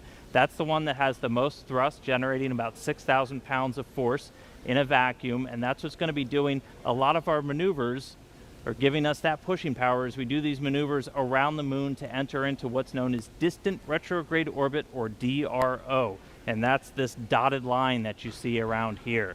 Now, we call it distant basically because of the distance we're away from the moon. We're about 40,000 miles, a little bit less, off the lunar surface. And then we call it retrograde because the moon orbiting planet Earth in this direction, going in a counterclockwise fashion, we're going to be entering into a clockwise orbit around the moon, opposite retrograde. Now, to do that, we're going to get in close. We're going to dip in off the lunar surface. We're going to be about 80 miles, 80 statute miles off the lunar surface as we do this outbound powered flyby. Again, the major thrust coming from that Orbital Maneuvering System engine. After we do that, we'll do a final maneuver to actually go into that distant retrograde orbit, that DRO. Now, why DRO? Why are we not just going around the moon and coming back on like a free return trajectory, which we did on some of the Apollo missions? Well, in DRO, it's a very stable orbit. It doesn't require a lot of fuel to maintain that area around the moon. So it gives you a lot of time to really test the spacecraft. If you followed with any launch of a new spacecraft, you know there's only so much testing you can do on the ground. Once you actually put all of that hardware in space, in the environment that it's going to be operating, hundreds of thousands of miles away from Earth, you're going to learn things you didn't even realize about everything from communications, the life support systems, the thermal control. Everything on a spacecraft needs to get put through its paces in this environment before we put people on board, and that's why we're heading out to DRO. Eventually, though, it's going to be time to come home, and we will do a DRO departure maneuver. This, again, firing up that Orbital Maneuvering System engine and others on the service module, and this is what's going to commit us from leaving the moon and heading on back towards Earth. We'll dip in once more, close off the lunar surface, slingshot and use the lunar gravity to do this return-powered flyby, and then, similar to the way out, we can make correction burns as we kind of fine-tune our path back towards the Earth. And then it's time for re-entry. A couple of things happen before that. One of the really critical ones, spacecraft separation.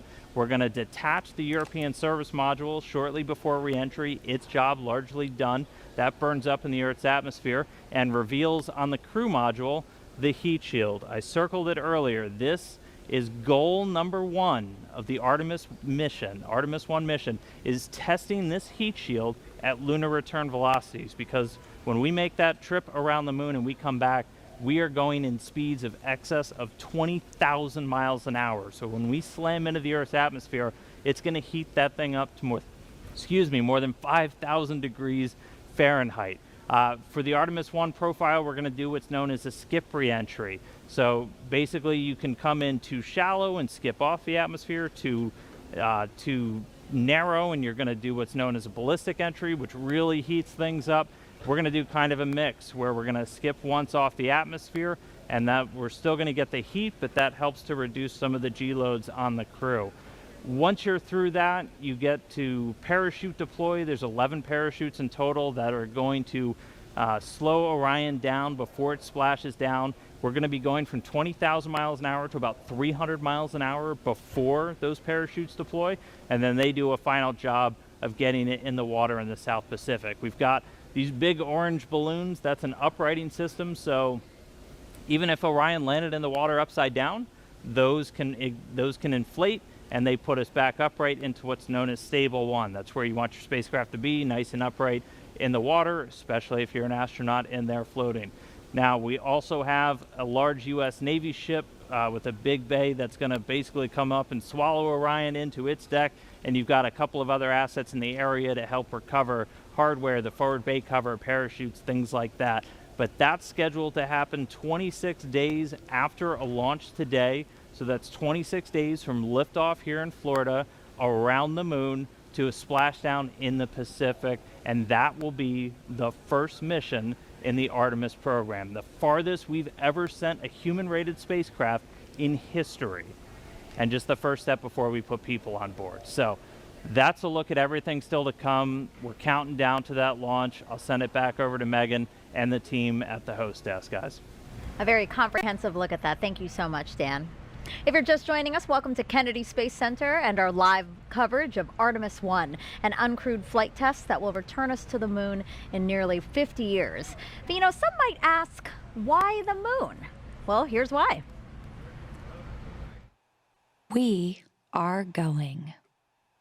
The history of this agency is marked with broken barriers, once viewed as impossible, with science fiction turned reality, with innovations that have spun industries all their own, and with demonstrations of peace for all humankind. We soar in the skies of our home planet. We maintain a human presence just outside of gravity, and we touch points all across the solar system and beyond. We're going back to the moon, and this is why. The moon is a treasure trove of science. It holds opportunities for us to make discoveries about our home planet, about our sun, and about our solar system. The wealth of knowledge to be gleaned from the moon will inspire a new generation of thought and action. Without fail, every major program and mission NASA has invested in has led to technologies and capabilities that have shaped our culture. The breakthroughs of the Artemis era will define our generation and the generations to follow. The tens of thousands of jobs associated with propelling us to the moon today are just the beginning of a lunar economy that will see hundreds of thousands of new jobs develop around the world. This is not an ambition of one entity or one country. The exploration of the moon is a shared effort, woven together by a desire for the greater good. Why the moon? Because the missions of tomorrow will be sparked by the accomplishments of the Artemis generation today. Because the ambition to go has already begun. and because Mars is calling. We need to learn what it takes to establish a community on another cosmic shore. So let's camp close before pushing out. And so, we go to the moon now, not as a series of isolated missions, but to build a community on and around the moon capable of proving how to live on other worlds.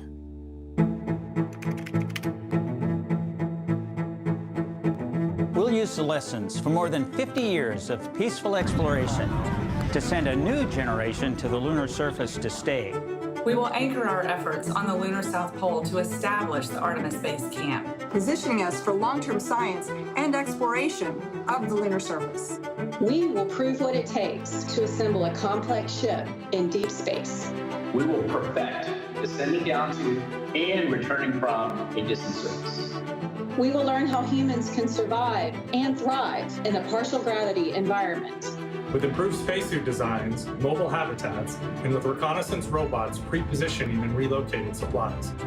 We will learn how to utilize the resources we find on these other worlds, starting with finding water ice and purifying it into drinkable water. And refining that into hydrogen for fuel and oxygen to breathe. We will establish fission power plants on the surface of the moon, capable of supporting a growing community of efforts.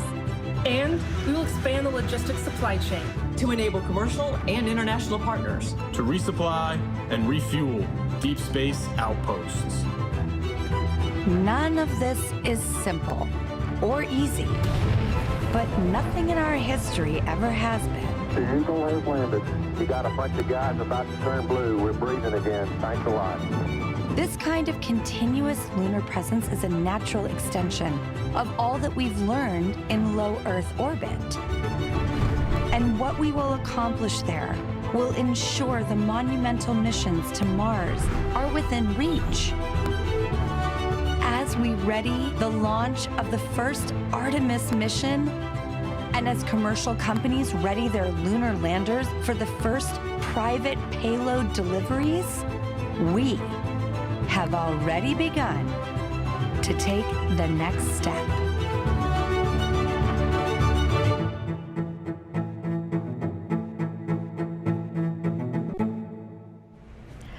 Throughout throughout this launch broadcast, our NASA's Leah Martin has been introducing us to people over at the Kennedy Space Center Visitor Complex who have come out for hopefully the maiden voyage of Artemis 1. People from near and far, young and old, just really excited to hopefully see this historic flight. So now she's joined by somebody else who has a really interesting story. Leah, tell us about it. Megan, I think one of the most exciting things about being here tonight is being with people who are like-minded, who have such a strong tie to the history of our nation's space program and their love of spaceflight. And I actually struck up an amazing conversation with Scott here, and you were telling me about the special tie that you have to tonight's launch as well. Oh yeah, I literally grew up with NASA. My father went to work with the NACA before NASA. Went to work for Dr. von Braun, followed him over to Marshall Space Flight Center, and became, when it became NASA. He worked on the Jupiter C, Redstone, Saturn I, Saturn V, and then because of that, he brought me here to see Apollo 11 launch. So that was my first launch. I was 5 years old. I loved it. Still remember the sound. That's about all. And then years later, through my flying career, I was able to bring my sons back with my friends that flew the shuttle, and they saw 5 launches and 4 landings. But basically, I wanted to be here. I was here for the first moon launch, the last moon launch back when Uncle Gene Cernan, our family friend, went to on Apollo 17. So I wanted to be here for this because it's kind of in our family, in our blood. And hopefully I'll be around for the next one when we go and land again. So that's incredible. So you have NASA actually in your DNA, grew up with the program. Yeah. I knew most of the German scientists. The kids sat in our lap, Dr. Ernst Stirlinger, and my father flew with von Braun because he was a general aviation pilot as well. So they'd get off work and fly. And they were in Life magazine together, National Geographic, so it was fun. I literally knew Al Shepard, all the Mercury, Gemini, Apollo guys, and it was an honor. I would have loved to have been an astronaut, but I went a different route, but I can still come here and see them. We can, and we're so grateful, so thrilled to see you here tonight, and so excited that you will be able to actually compare the last launch and the sound of the last one with the one tonight. It's absolutely going to rock the sky. I want it to be even louder. I want to feel it. Yeah. Thanks so much for joining us tonight. It's been an honor to meet you. And Megan, we're going back to you. Leah, thank you so much for sharing that. That was such a fun story. Here we are now at Space Center Houston. This is a live look inside of the visitor center there. Lots of people hoping to see the launch today. I love this guy in the front with his NASA shirt representing. And again, just seeing children and young and old, just all these people who feel captivated and are excited about our next giant leap into deep space. So glad to have them here. Oh my gosh, I love this. Yeah, the team in Marshall and Huntsville there is always ready for their shot, waving their flags. They're super pumped. That's the home to the SLS program office, so they have a dog in the fight tonight, seeing Artemis launch for the first time. Is that an inflatable astronaut in the center? Do you see that? I think somebody is dressed up as an astronaut. Look at that. Yeah, they're representing. Ready to go. I love this. Yeah, I'm so glad that they're there. Again, these visitor centers are closed to the public, but the people there decided to hold a watch party, and look, that's our exciting friends in to see. Germany are ready for us this time. They anticipated the delay. They look pumped and ready to go. So these are employees of Airbus. Airbus is the main contractor for the European Space Agency, and together they provided the European service module for the Orion spacecraft. So really, we should be applauding them. They shouldn't be applauding. Thank you so much, guys, for your contribution to the program, and can't wait to see Orion and SLS launch. Okay, so now let's head back over to Daryl Nail over with the launch team so we can hear any updates about a new T0. Yeah, Megan, thank you. And a clearer picture is starting to emerge as the launch team now reports out that they only have a few minutes left of work to do before they're ready to pick up polling. And we're also hearing that some of that polling, which kicks off with the mission management team, is also now just about 3.5 minutes away. Now, we are currently still in that hold. But the launch team, NASA's test director, is continuing to move the team forward. We've wrapped up work on the upper stage and the lower stage. You're looking now live inside firing room 1, where launch director Charlie Blackwell Thompson is overseeing her launch team. We've had a number of delays that have put us off the T0, but we are starting to track to a T0 close to around a quarter till, top of the hour. But we do need to have some polling that takes place. I'm pausing now because I'm listening in to the teams as they communicate.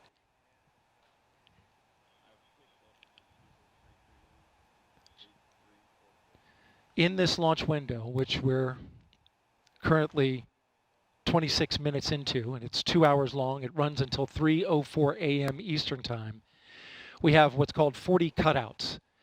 And in those cutouts, they range from about a second to about a minute. These are times where they can't launch. These cutouts must be accounted for when determining a new T0.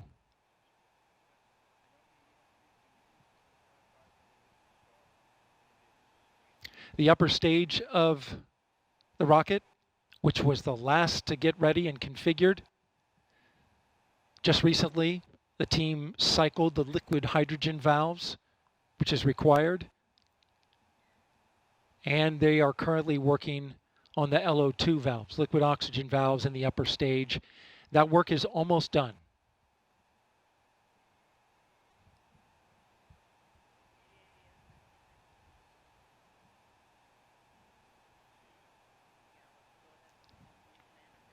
We are now a minute and a half away from the poll of the mission management team, which is several minutes before T-minus 15 minutes.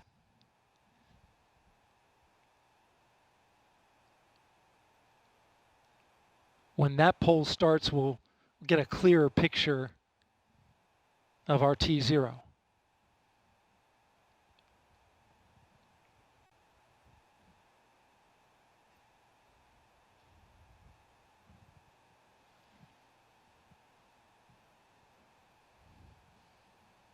NASA's test director has informed the launch team to all switch to a common communication channel. It's called 232.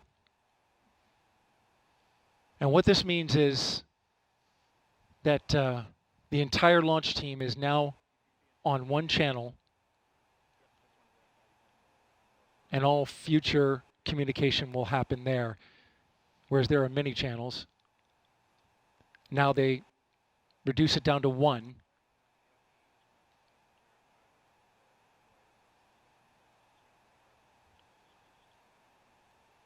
Just heard from NASA test director Jeff Spaulding. Jeff Spaulding's on. They swapped out. There are currently no constraints to launch. Great news. Again, no constraints to launch, and they're getting ready to pick up with a poll to determine readiness for launch.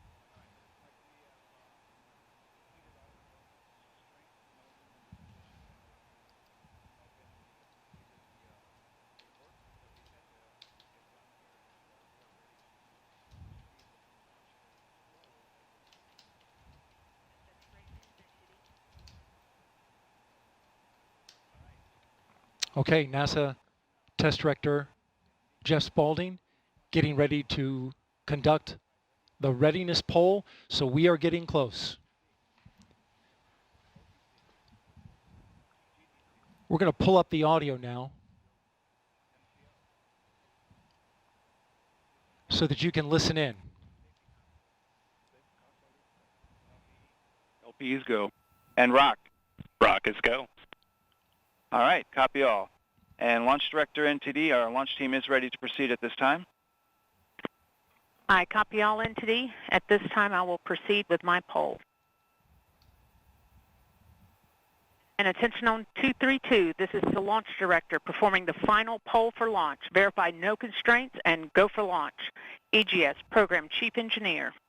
EGS Program Chief Engineer verifies that the EGS, SLS, and Orion Program Chief Engineers have no constraints and are go for launch. Copy, Greg. Thank you. EGS Chief Safety Officer. The EGS CSO verifies the SLS, Orion, and EGS CSOs have no constraints and are go for launch. Copy, John. Thank you. Range weather. Weather has no constraints and weather is go for launch. Copy, LWO. And Mission Manager.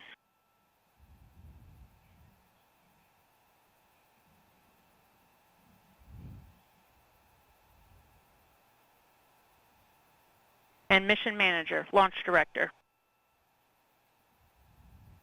Launch Director, Mission Manager on 232. The mission management team has been polled. You have a go to proceed with terminal count and launch of Artemis 1. I copy all. Thank you. And NTD, Launch Director. Go ahead, Launch Director. Yes, sir. On behalf of all the men and women across our great nation who have worked to bring this hardware together to make this day possible, and for the Artemis generation, this is for you. At this time, I give you a go to resume count and launch Artemis 1. Copy, Launch Director, and thank you. All right, we do have a couple of steps to configure, and then we will be ready to resume the clock. CVSE, NTD. CVSE here. Initiate recording of Orion cameras at this time. In work. R, NTD. RSR here. Perform the booster ignition SNA arm rotation enable. NDT, RSR, booster ignition SNA arm and rotation enable is complete. And I copy. Thank you. Okay, so there you heard the poll from Launch Director. Early.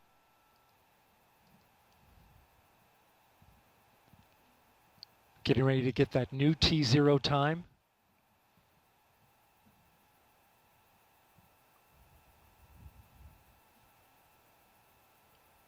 The poll that you heard was the NASA Test Director's poll. And all right, and we have verified no cutouts at this time. And all personnel, we are going to resume the clock. GLS, you can resume the clock on your mark. GLS copies. Countdown clock will resume on my mark. 3, 2, 1, mark. GLS mainline has been initiated. Okay. T-minus 10 minutes and counting. We are T-minus 10 minutes away from liftoff of Artemis 1. As you can see, the clock is now moving. Let's put that up. T-minus 9 minutes and 47 seconds. The L-minus 15 poll complete. Show 06, 47, 44 is the new liftoff time. Affirm. Okay.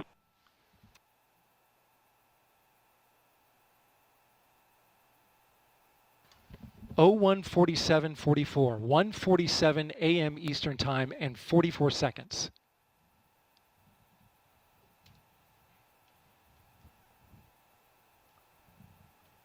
We went straight into terminal count.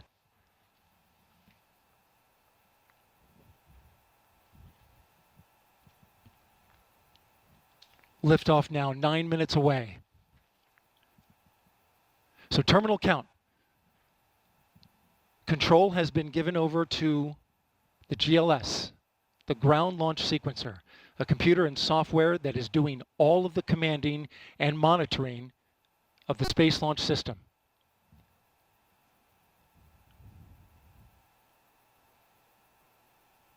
We'll hear call-outs from the GLS operator, Alex Pandalos.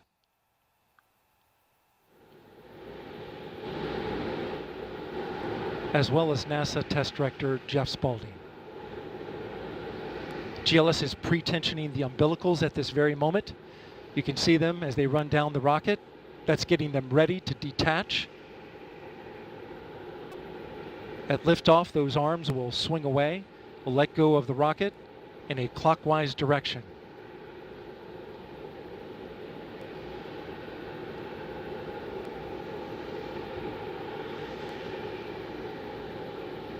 T-minus 8 minutes and counting. The GLS is performing up to 100 commands per second, including configuring ground systems for power transfer to the rocket. GLS is turning on cameras, recording video inside and outside the crew module to collect data for engineers. Purging the aft skirt booster with high flow nitrogen. Clear out any hydrogen gas that may be there.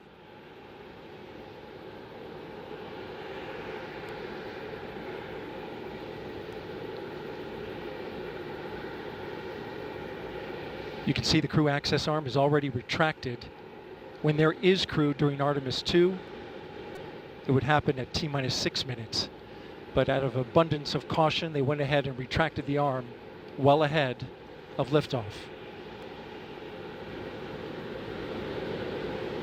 Want to point your attention to the base of the mobile launcher. If something wasn't done to reduce the power from the pressure caused by the rocket's ignition and thunderous sound, it could damage the rocket. So the ignition overpressure and sound suppression system will flood the mobile launcher with water. You'll see that sequence start at T-minus 17 seconds. Now coming up in less than 30 seconds, the ground launch sequencer will start bringing the high energy systems online, starting with core stage pressurization.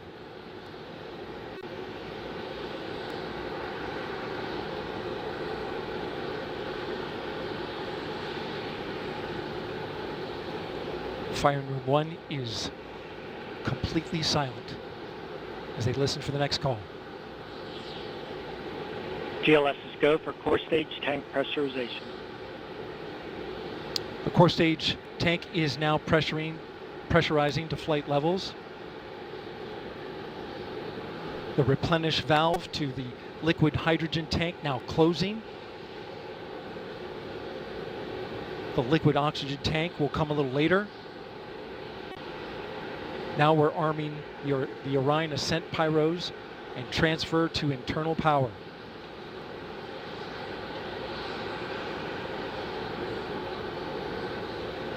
The launch abort system, or LAS jettison motor, is now armed. On this flight, the abort motor is inactive because there is no crew on board.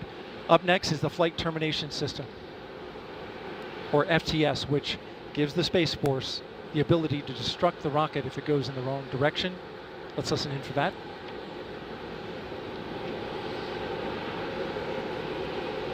GLS is go for FTS arm. The flight termination system is now armed. Coming up at 4 minutes and 40 seconds, a big moment.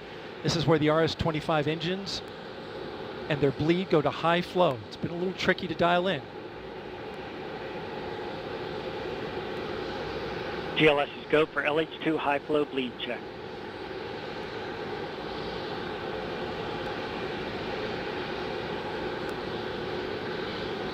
Good word, we've passed that. The cryo team got the LH2 engine bleed pressure loop dialed in. They are now at the right temperature for launch. Countdown continues. T-minus 4 minutes, 15 seconds. Up next, GLS fires up the KPUs. Those are high-speed turbines which provide pressure to hydraulic pumps that steer the RS-25s. Stands for Core Stage Auxiliary Power Unit Start. GLS is go for core stage APU start. That now leads to the thrust vector control test at T-minus 2 minutes and 30 seconds. That can proceed now, and we will see the engines gimbal at the bottom of the core stage.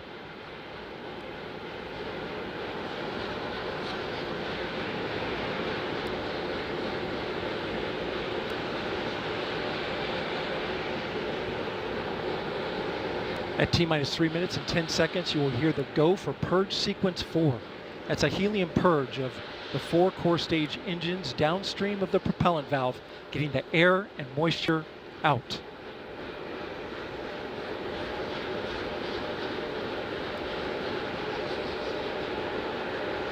GLS is go for purge sequence 4.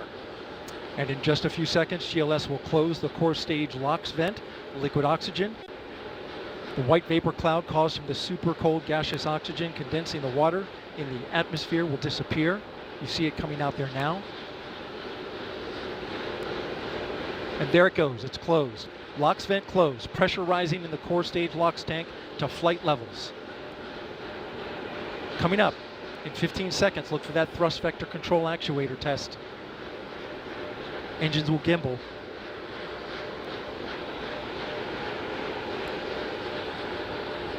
And there they go. The 4 core stage RS-25 engines gimbaling around, testing the ability to steer the rocket into space. They will operate at 109% performance. Each RS-25 throwing down 500,000 pounds of thrust. All 4, 2 million pounds. All together with the boosters, 8.8 million pounds of thrust. GLS is go for upper stage to internal power. Now the upper stage has gone to internal power. So power is removed from the rocket's upper stage, the ICPS, and it's been switched to battery power. The same milestone is coming up for the core stage at T-minus 1 minute and 30 seconds.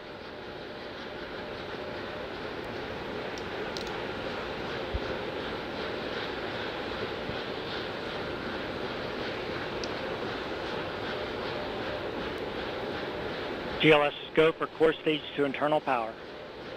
The rocket's core stage, which houses the 3 flight computers, is now on battery power.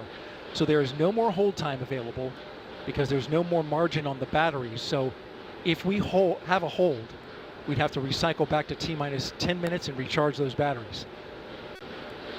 The count continues. A note now, shortly after liftoff. 1 minute. Shortly after liftoff, Mission Control Houston will take control of the rocket, and my colleague, Leah Cheshire, will take over commentary. T-minus 50 seconds and counting. Coming up at T-minus 33 seconds, the GLS will hand off control to the ALS. This is the Autonomous Launch Sequencer. On board the rocket, it will take over command and control of the rocket. But the ALS will check, make sure there's no holds coming from the ground up until T-minus 2 seconds. GLS is go for ALS. And we are go for ALS. The Space Launch System is now counting down to liftoff of Orion on its maiden voyage to the moon. Launch team can no longer recycle the count.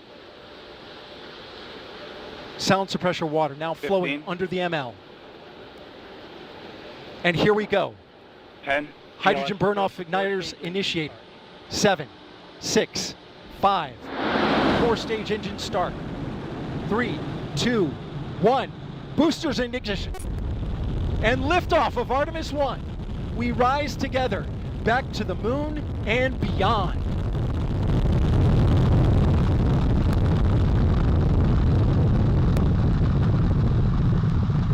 All 4 RS-25 engines on the core stage and 2 solid rocket boosters now propelling the vehicle at 128 miles per hour. Hearing good control on the roll from teams in Mission Control Houston. All good calls so far. Now 30 seconds into the flight of Artemis 1. First milestone will be for the vehicle to pass through max Q at about 1 minute and 9 seconds into launch. This is the greatest period of atmospheric force on the rocket.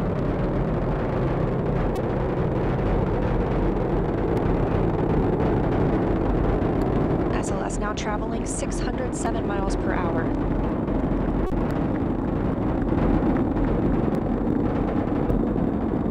You're looking at 8.8 million pounds of maximum thrust. Quiet here in the loops in Mission Control. The 4 core stage engines are throttling down ahead of passing through max Q.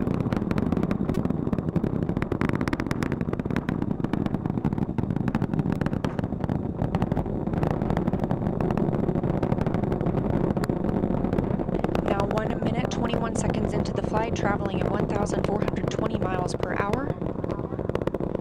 The 4 core stage engines are back at maximum thrust. The next major milestone will be for the solid rocket boosters to cut off and jettison at about 2 minutes and 11 seconds into the flight, so about 30 seconds from now. Again, quiet here in Mission Control Houston as teams continue monitoring the flight of Artemis 1. We're now 16 miles downrange from the launch pad at Kennedy Space Center, traveling over 2,800 miles per hour.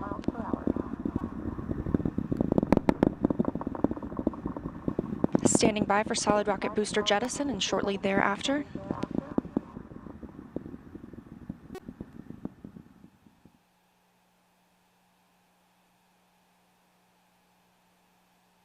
Confirmation that the solid rocket boosters have separated these 177-foot boosters. Now the core stage continues to power the flight of Orion, all 4 RS-25 engines firing, traveling over 3,400 miles per hour, 46 miles downrange. 2 minutes and 36 seconds into the flight. Hearing nominal calls here in Mission Control Houston. We've still got 4 good engines on the core stage. Next up, we'll be looking for the service module fairing to separate. This is 3 15 by 15 foot fairing panels, providing structural support, protecting the service module. Those will separate at about 3 minutes and 11 seconds into flight, and very shortly thereafter will be followed by the launch abort system separation.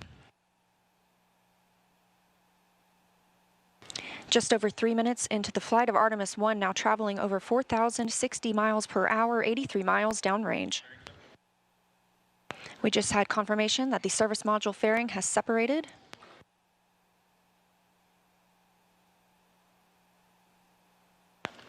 And that the launch abort system pyros have fired, separating those from Orion as well. For future crew members,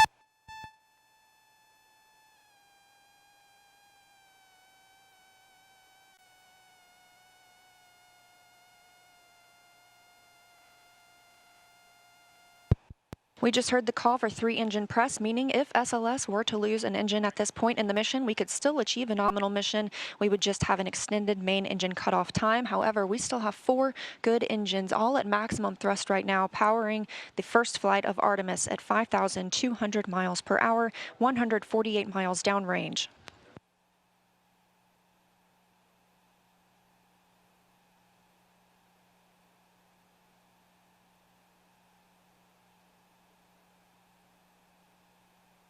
We're 4 minutes and 16 seconds into the flight of Artemis 1.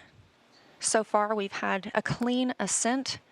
We saw those solid rocket boosters jettison about 2 minutes and 11 seconds after liftoff. Shortly after, we had the service module panels fairings separate, as well as the launch abort system. The launch abort system was inert for this flight, except to perform this separation.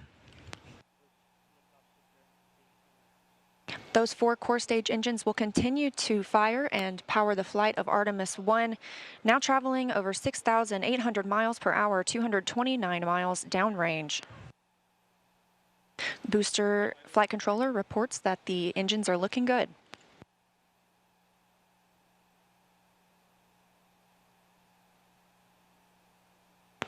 Our core stage main engine cutoff time is about 8 minutes and 3 seconds. We are now 5 minutes and 11 seconds into the flight, 7,656 miles per hour. Again, 4 good core stage engines, those 4 RS-25 engines. The last time those core stage engines flew, they were taking space shuttles to orbit, and now with upgraded capabilities, they're launching the future of human spaceflight.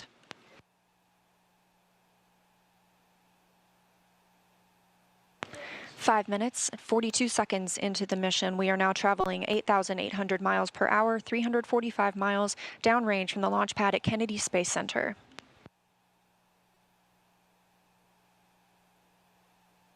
Again, we are anticipating core stage main engine cutoff at about 8 minutes and 3 seconds. And about 10 seconds later, we'll see core stage separation, at which point Orion and the interim cryogenic propulsion stage will be flying free. Now traveling over 10,000 miles per hour, 6 minutes and 15 seconds into the flight of Artemis 1, 427 miles downrange. Quiet here on the loops in Mission Control Houston. Teams continue to monitor this first flight.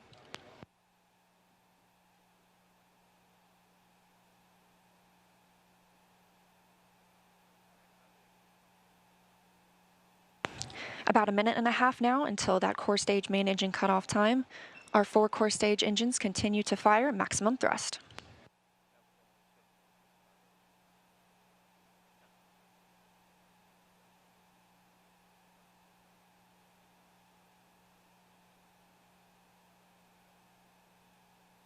Coming up on 7 minutes since launch today, now traveling over 12,800 miles per hour, 563 miles downrange. Again, still quiet here in Mission Control, Houston.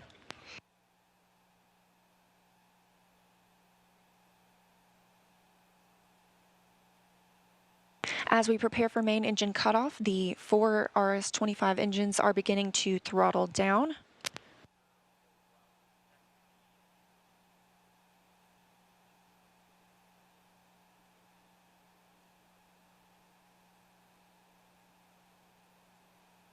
"30 seconds now until core stage main engine cutoff. All 4 engines continue to throttle down.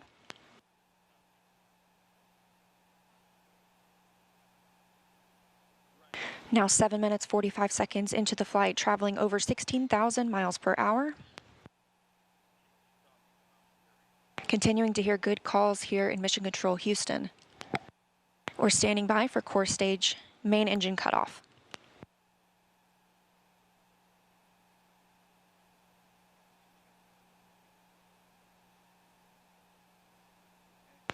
And we have confirmation of core stage main engine cutoff. Orion is now in Earth's orbit. The flight dynamics officer reports that we have a nominal main engine cutoff.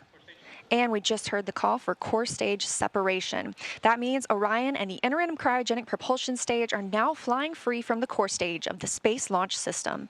The next milestone will be solar array deploy approximately 18 minutes after liftoff. But before Orion stretches its wings, let's check back in with our friends at Kennedy Space Center and hear all about what it was like to hear the rocket roar off the launch pad. Megan and Kayla, I've got to hear all about it. Well, if you're just joining us, welcome to NASA's Kennedy Space Center, where we just watched Artemis 1 launch, our first step towards our next adventure into deep space. As Leah said, I'm NASA's Megan Cruz, and this is NASA astronaut Kayla Barron. And I'm kind of still giddy and speechless. I don't even know how to explain how I'm feeling right now. I feel the same way. This is the first launch that I've been able to watch in person. And I've got to say, it was incredible. It took my breath away and I was tearing up. Just what an amazing accomplishment for this team, this international team, people who have been dedicating their careers to getting this rocket off the ground and taking the first step to getting a crew on that vehicle back to the moon. It was just incredible. Yeah, this is a moment I think that we're all going to remember where we were when we saw this sort of thing, you know what I mean? And it was great to see, again, when we entered into terminal count, everybody here just started cheering, you know, coming out to get a really good view. And boy, I mean, it lit up the night sky and it just shook everything around us. Did you feel that? Like in my bones, I felt that. Oh yeah, the cool thing is just kind of the delay between what you see and what you hear, because of course the sound travels a little bit slower, and it was just amazing. The ground shook. We could hear the thrust pushing that rocket into space. 8.8 million pounds of thrust. Yes. It's incredible. It was amazing to see here live in person. How does it compare? So this is your first launch on the ground. How does it compare to your launch when you're in the capsule soaring towards space? I mean, equally emotional, I think. We train for everything, and so when we're in that capsule waiting for launch, we're just running our procedures. You could almost, trick us and say that we were in the simulator and it wasn't real. But like in that moment of liftoff, when the thrust builds underneath you, like we saw it today, it's just hard not to be overwhelmed by the emotional experience, the excitement, the joy of that moment. It's incredible. Yeah, I think we can't say it enough. This team really deserved this moment. They've been working so hard for this moment. When I heard that we got into terminal count, it was, I felt a sense of relief and excitement for them that I think everybody here did. We really wanted them to succeed. We really wanted to see the launch today. And wow, I will never forget this. Me neither. It was an incredible experience to be here and see that happen. Yeah. Was there anything that was particularly surprising to you? Again, this is your first launch. What were you expecting? I think we also had a nighttime launch for our launch. And so I think one thing you underestimate is how much it lights up the night sky. Yes. We were able to watch it all the way through that trajectory. We were able to see the boosters separate and everything. So it was just an incredible view. It's amazing how much you get to see of the flight path when it's at night and sliding up the sky. Yeah, and I don't know if you noticed this, but we see the moon here, and the trajectory of the rocket looked like it was flying towards me. You know what I mean? I was like, oh my God, that's so poetic. It's so beautiful. I'm so glad we launched today. Yeah. Wow. Congratulations to the team. It's incredible. We're going to head over to Daryl, who was at the launch team. Daryl, you got to count us down through that, through liftoff. I mean, how was that being in the launch control center with them? Well, Megan, it was something else. I got to tell you, you're looking live inside the firing room where Charlie Blackwell-Thompson is about to address her team after a whole lot of hard work and preparation to get to this moment. Let's stand by and listen to her now. Comm check. But you can't hear it in the room. Can you guys hear me? No. Hey, Jeremy, can you see if you could turn something on there to the microphone? The press site can hear me, but the room can't. The room can't. You can hear me? Because the guys...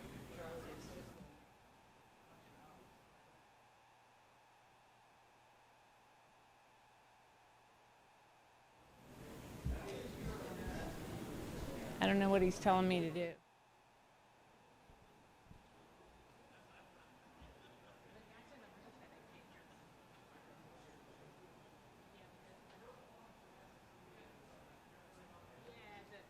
My team can't hear me, so somehow the team can't hear me with the mic, so I don't.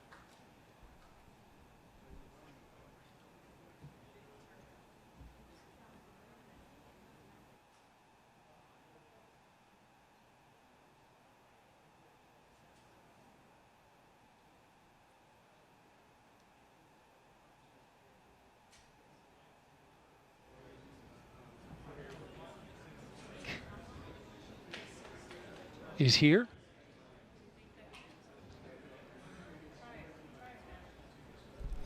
Can you guys hear me? Oh, there we go. Is he ready for me?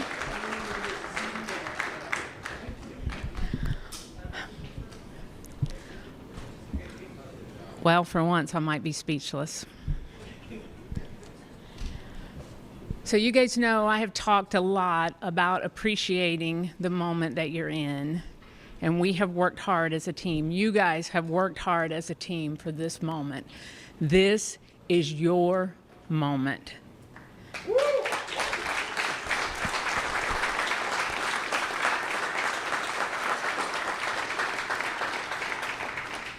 It is not by chance that you are here today. So I want you to look around at this team and know that you have earned it. You have earned your place in the room. You have earned this moment. You have earned your place in history. You were part of a first. Doesn't come along very often. Once in a career, maybe. But we are all part of something incredibly special, the first launch of Artemis.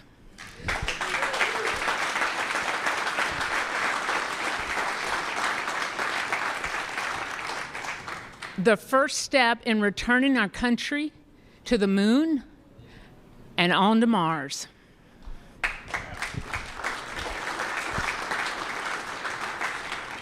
What you have done today will inspire generations to come. So thank you. Thank you for your resilience. You know, I said at the pre-test briefing, the harder the climb, the better the view. We showed the Space Coast tonight. What a beautiful view it is. So congratulations.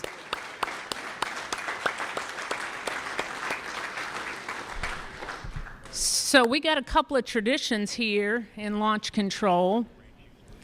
And the first one is when you're in the position for the first time, you get a tie cutting. And so I have my Launch Director scissors.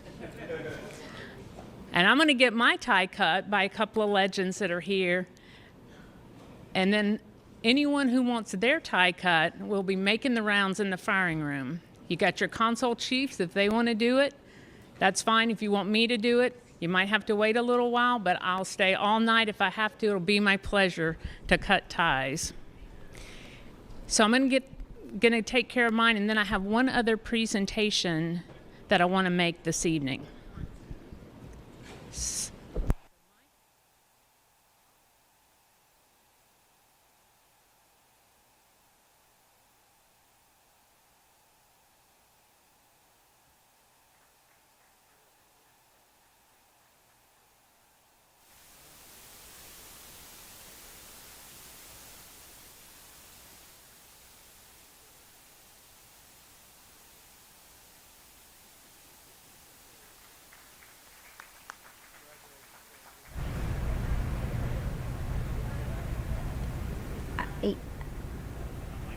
This is Charlie Blackwell Thompson, Artemis 1 launch director. She just got her tie cut. That is a tradition here at NASA. We just got to hear her talk to the team, and one thing that really stuck out to me that she said is that they've really earned their place in history. We're coming up on solar array deploy. Let's go on to Leah. Thanks, Megan. And yes, we're here in Mission Control Houston, still monitoring the Artemis 1 mission and the first flight of Orion atop the Space Launch System. So far, we saw successful liftoff at 1:47 a.m. Eastern Time, all the way through separation from the core stage. We now have Orion and the interim cryogenic propulsion stage flying free.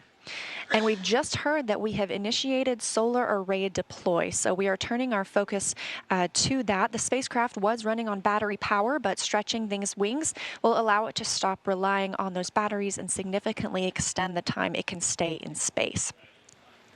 So solar array deploy takes about 12 minutes. We have 4 solar arrays that we need to deploy and latch. These will provide power to the spacecraft on its journey to distant retrograde orbit and all the way back to Earth. Once these are properly configured, again, Orion will no longer need to rely solely on battery power. And we expect this to be done about 30 minutes after liftoff.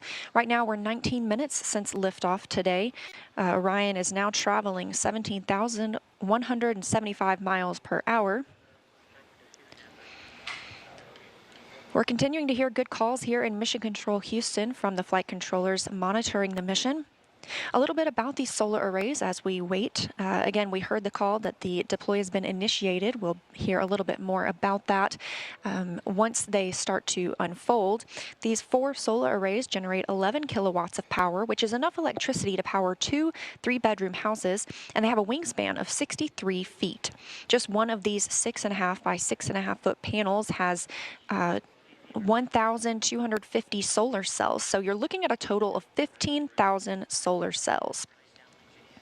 Now, we just heard the call that all 4 solar arrays have been released. So we initially heard the initiation call. That command had been sent. Now those 4 solar arrays are released. Again, this is about a 12-minute process. These solar arrays will deploy straight, and you're getting a live view right now. This is really exciting. They'll eventually be swept back against the vehicle prior to translunar injection burn to prevent any loads from breaking or damaging the arrays. And on the end of each solar array is a camera that will capture imagery for us throughout the mission, along with a few other cameras placed outside and inside the spacecraft to help us monitor and perform various other inspections. Of course, if you recall the Apollo capsule design, there were no solar arrays. We had fuel cells instead. So this design with arrays gives us the opportunity to stay in orbit longer since we practically have no limit to the energy available for use from the sun.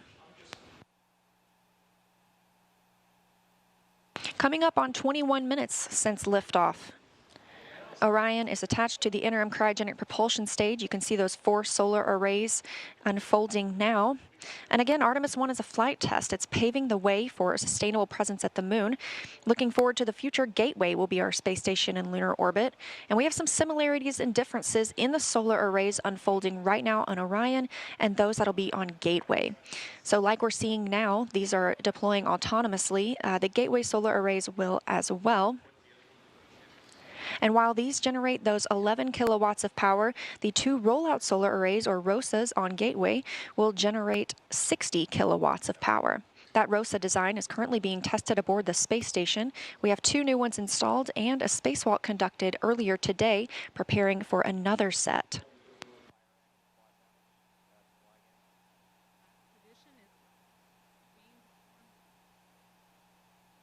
Coming up on 22 minutes since liftoff today, Orion and the interim cryogenic propulsion stage traveling over 16,800 miles per hour. The solar arrays deploying now are part of the European Service Module. It's comprised of 20,000 parts and components. The Service Module was developed as part of an agreement between NASA and the European Space Agency, or ESA.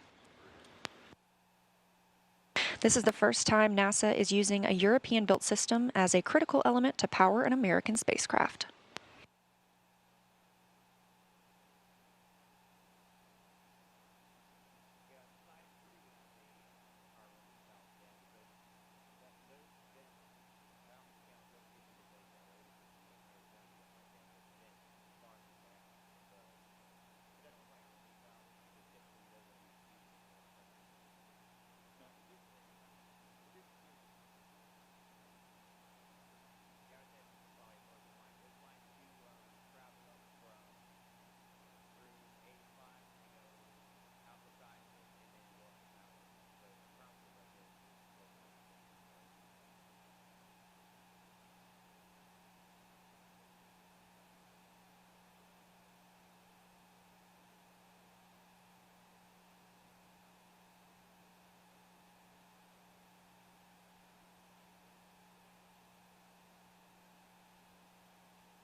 Coming up now, and 24 minutes into the flight of Artemis 1, spacecraft now traveling at 16,500 miles per hour around the Earth. We are in solar array deploy, and we have confirmation all 4 arrays are deployed.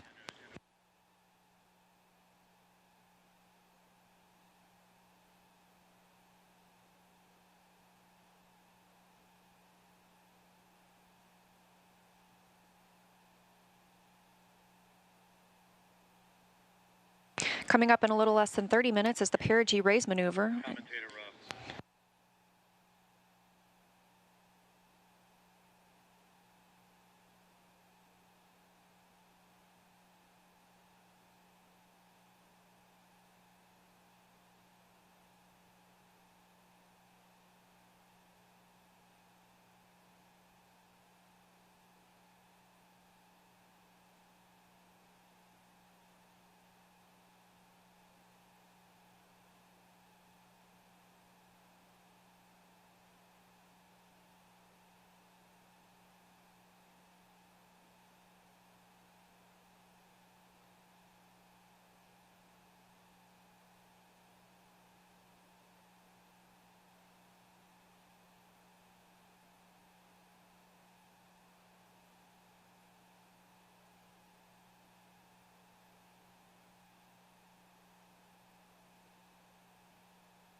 And with our launch at 1:41 Eastern Time this morning, we are looking for a perigee raise maneuver about 53 minutes into today's flight. Again, we are now 25 minutes and 47 seconds into the flight, and we have a complete deployment of all 4 solar arrays. Orion's journey to the moon continues as planned. Again, looking forward to that perigee raise maneuver. That'll be coming up again at about 53 minutes into the mission, so about 27 minutes from now. During the perigee raise maneuver, the interim cryogenic propulsion stage will use its RL-10 engine to lift the lowest point of Orion in Earth's orbit. The current orbit is more of an oval shape than a perfect circle, and this burn will raise that point closest to Earth and make the orbit more circular. This will also include a checkout of Orion's systems and any adjustments to the solar arrays. It'll be a short burn, less than 30 seconds long, but critical to keep us on track, and it also prepares us for the next engine burn to send Orion to the moon. That's the translunar injection burn. That'll come up a little later, which is a longer burn, another firing of the RL-10 engine on the interim cryogenic propulsion stage.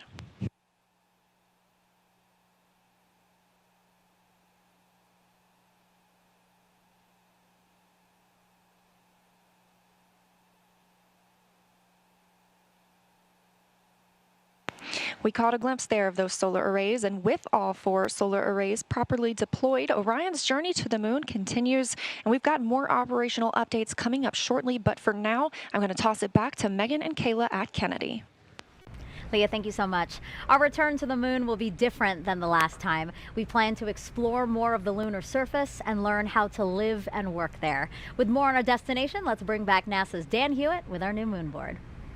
Hey, thanks, Megan. I gotta be honest, we ran outside to catch it. I'm still shaking a little bit. That never gets old. That is always one of the coolest things you'll ever see in your entire life. And that rocket was massive and loud and just so cool. All right, the moon. This is why we call it the moon board, but the moon, you know, since the dawn of time, humans have looked at the sky and shouted at our neighbor, "I'm gonna walk in your face." And in the 60s, we actually did it. 6 times, starting with Neil Armstrong, Buzz Aldrin, Apollo 11, 1969, followed by 5 more successive landings, each time delivering 2 human beings to the surface of the moon. Our last one was Apollo 17, and that was in 1972, Gene Cernan and Harrison Smith stepping off for the last time. Now, we have not sent humans back since then, but they accomplished a lot under Apollo. Lots of technological advancements, deployed science instruments, brought back hundreds of pounds of lunar rocks and regolith, teaching us about the moon and also about our place in the solar system. The moon is fascinating because it doesn't have a lot of the geological processes we have here on Earth. You don't have erosion, you don't have wind and water wearing down rocks, you don't have plate tectonics that are constantly recycling the crust, and so everything out there is really old. In fact, one of the rocks brought back on Apollo 15, called the Genesis rock, was dated to be 4 billion years old, so from the primordial beginnings of our solar system. But as Kayla said a little bit earlier, those missions were measured in days, their spacewalks in just hours. With Artemis, we're looking to go and we're looking to stay. And we're not looking around the equator like under Apollo, we're looking at the lunar South Pole. Now, why? So we haven't sent people since the 70s to the moon, but we haven't stopped studying it. We've had orbiters like the Lunar Reconnaissance Orbiter, which has literally just been flying loops around the moon, taking high-resolution images of the surface, so high resolution that you can look them up. They have images of all the different Apollo landing sites, and you can actually see the footprints, the paths they left in the lunar regolith of those sites. We had a mission called L-Cross, which slammed a probe into a crater on the moon, sending out material, some of which potentially hadn't seen direct sunlight for billions of years, and then analyzing what shot out. And through missions like that and others, we've been able to find that there is water ice trapped in those permanently shadowed areas on the moon. A lot of them center around that South Pole. We have already identified 13 potential landing sites for the Artemis 3 mission. And these are where we're going to send our astronauts around the lunar South Pole to access that water ice. Now, why water? Why are we caring about water? Well, it serves a lot of purposes. Obviously, for humans, you need that to breathe. You can split water apart, get oxygen for breathing gas for an atmosphere. If you have a lunar base, you can split it into oxygen and hydrogen. That's rocket fuel. We just launched the most powerful rocket in history using those constituent parts. And so you can start to live off the land. We can use that, something called in situ resource utilization. And really, the whole point of that is to use the moon as this proving ground. We're trying to get to Mars. We're trying to learn to live on other planets where there is gravity, where we're going to have to use resources there on the ground because we won't be able to bring everything with us. And by going to the lunar South Pole, by going to stay under Artemis, we're going to be able to start practicing that. We're going to perfect those systems, perfect those techniques and operations we need to do that so we can use the moon as that jumping off point to Mars and beyond. So that's why the moon. We're going to see Orion fly around it for the very first time in just a couple of days. That launch was spectacular. I'm still way too excited, but can't wait to see some shots of the moon from up close from Orion. So I'll send it back over to you, Megan. Thanks so much, Dan. So right now we're actually joined by members of the Red Crew. You'll remember from watching the launch coverage that the Red Crew was sent out by the launch team when the launch team identified a small leak on a hydrogen valve inside of the mobile launcher. Well, now here they are. This is Trent Annis. Trent, can you just introduce everybody else here on your team? Yeah, so this is Chad. He's our safety guy. And behind me is Billy. And he's the experienced hydrogen tech out here. And the three of you guys really, I would say, saved the day today. I mean, really, you guys had to go in there to what's called the blast danger zone. You guys are specially trained to be able to do operations on the pad while cryo is loading. Talk to us about getting that call, being told, hey, you guys need to go in there. And it was the first time for all three of you. Yeah, all I could say is we were very excited. I was ready to get up there and go. Really? How are you guys feeling? I was very comfortable, very confident in the test team and the procedures and our training. We did a great job. Walk us. Oh, sorry. Go ahead. So how gratifying it must be for you guys, because you train for this eventuality, but don't always get to do it. Billy was saying that he's been a Red Crew team member for 37 years, and this is the first time he's been called to go into the blast danger zone. So I know for us, when we're training for all of these eventualities, whether it's a spacewalk or robotics operations, you really want to put that training into practice. How do you guys feel like it went today? Amazing. I still can't believe it. It's surreal to me. It's just insane. Yeah, kind of walk us through what you were thinking. So you get there and what, is it just like game time and you're really focused, or, you know, how are you feeling? Yeah, I'd say we were very focused on what was happening up there, just making sure we knew what was happening. Because the rocket's, you know, it's alive, it's creaking, it's making venting noises, it's pretty scary. So on zero deck, my heart was pumping. My nerves were going, but yeah, we showed up today. I think as soon as we walked up those stairs, we were ready to rock and roll.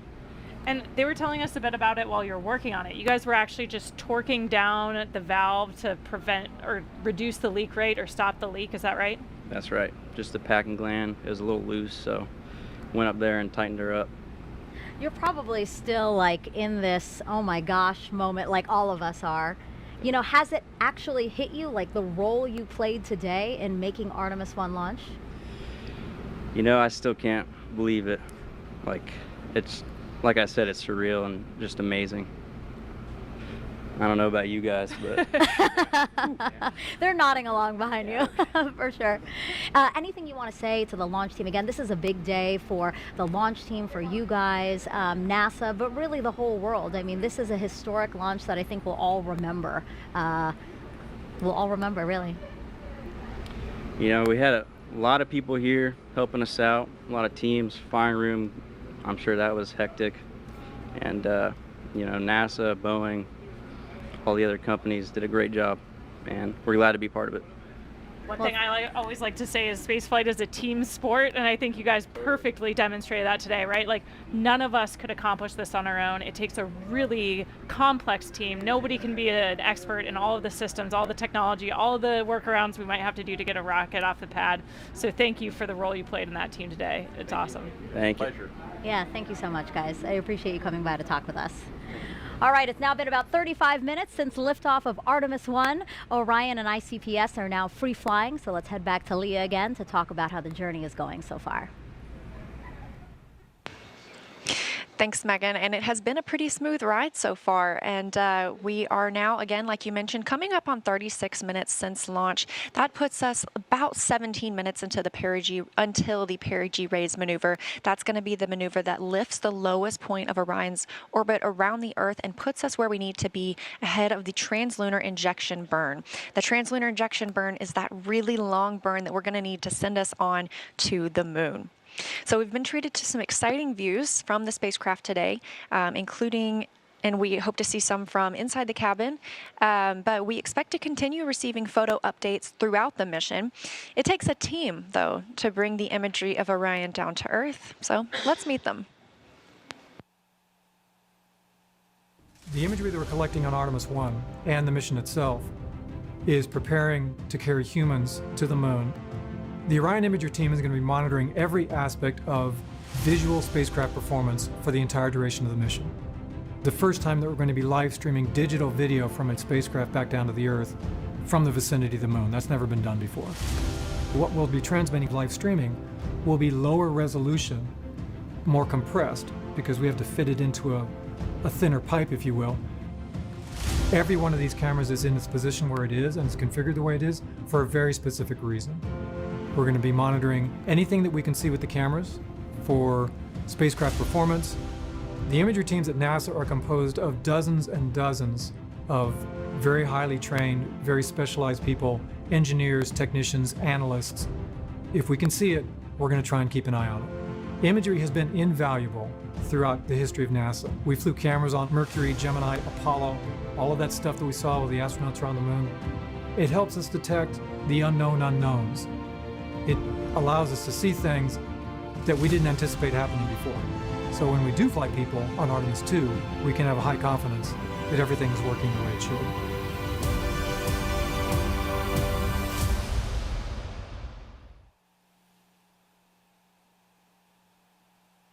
I love getting a look at those teams that we don't normally see, like the red team that Megan and Kayla just got to interview. A really big thanks to them and everyone that made this liftoff happen tonight. So we are going to toss it back to Megan and Kayla now at KSC. Again, we're about 15 minutes away from perigee raise maneuver.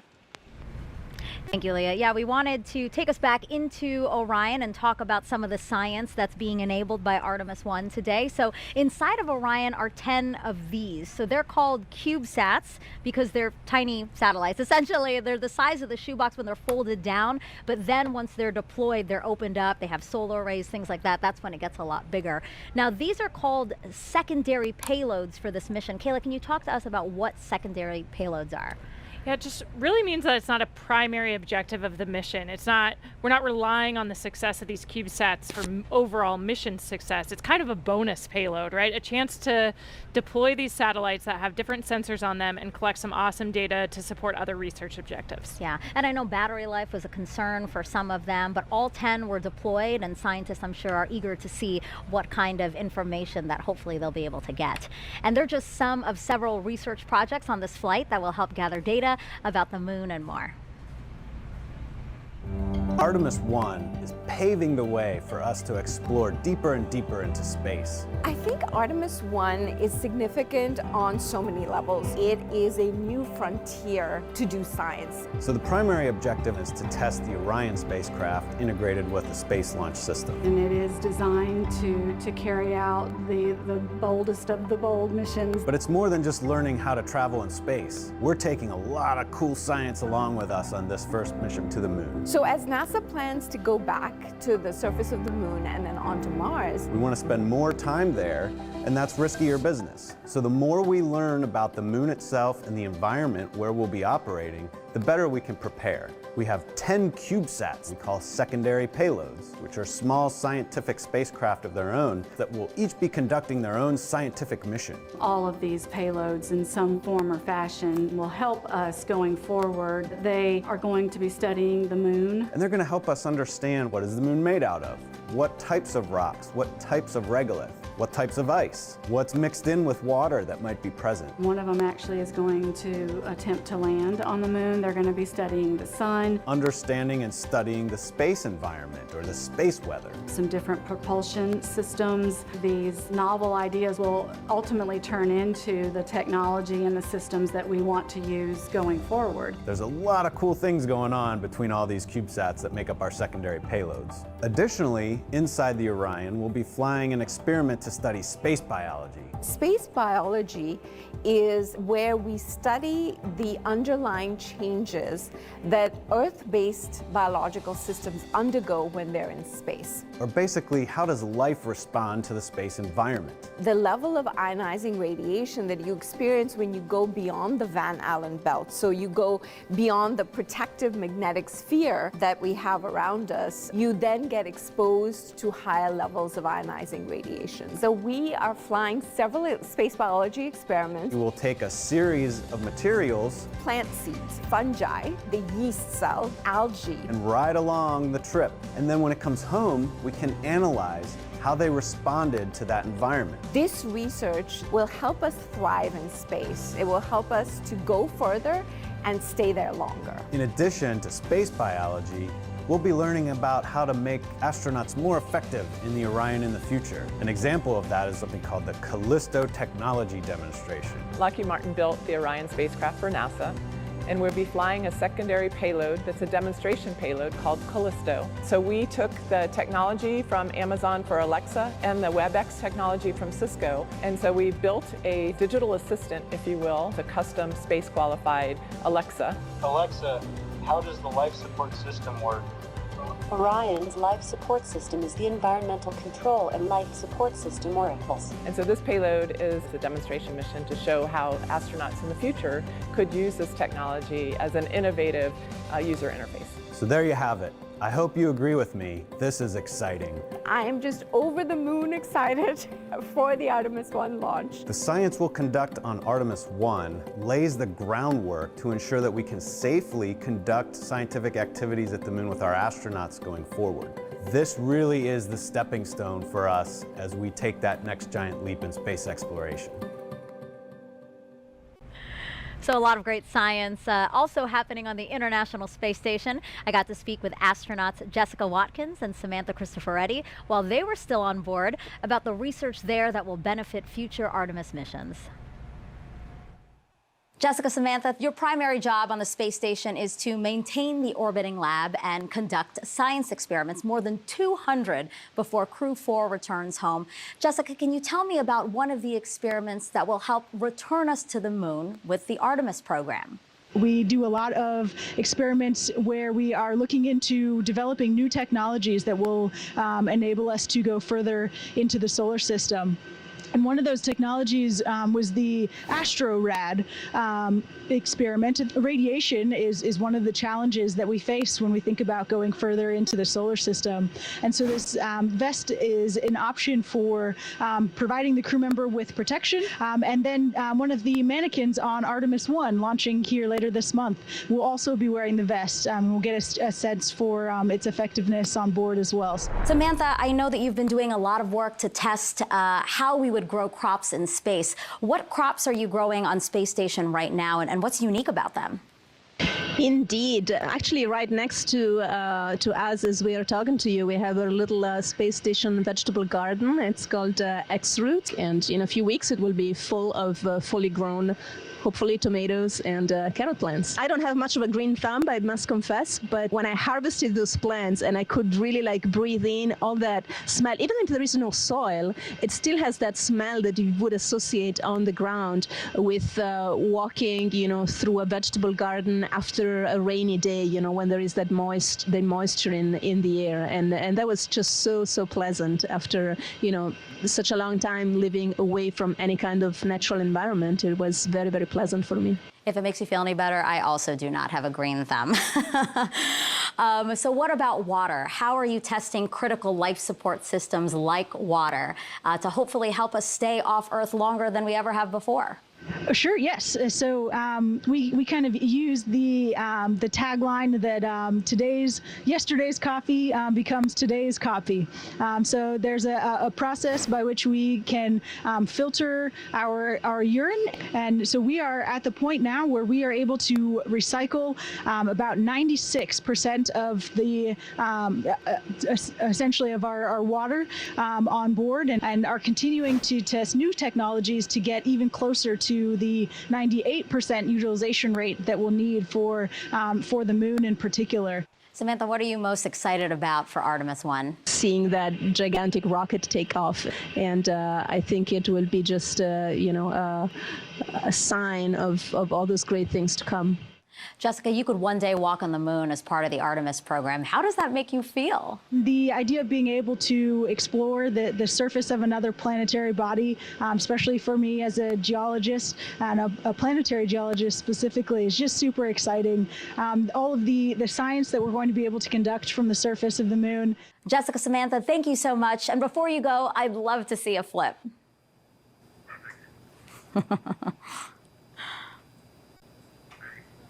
Laugh. I love it. And a double backflip at that. Now, Kayla, you, of course, lived and worked on the International Space Station as part of Crew 3. Do you enjoy, or did you enjoy, doing all those science experiments while you were there? It's a lot of hard work. Yeah, it's incredible to be a part of every single experiment. It's an honor to play a small role in it. We got to do some really cool tech demonstrations while we were up there too. So for me as an engineer, that was really fun. That's a photo of me doing the first scanning electron microscope samples on the International Space Station. And it was cool for me because I worked with a scanning electron microscope in my graduate school research that took up it was as big as this desk. Oh. But seeing a miniaturized version of those that we have up there, and imagining how we could use it in a lunar or Martian laboratory to better analyze samples and decide what to bring home was really exciting. Yeah, and you touched on this earlier before, but I do think it's just so important to note again that you're doing science for scientists who've been working on their studies for decades, some of them. So to fulfill that, how does that make you feel? It's incredible. We're almost like their laboratory technicians for that little moment in time, but they've been working their entire life, sometimes decades, years, to get that science payload up there.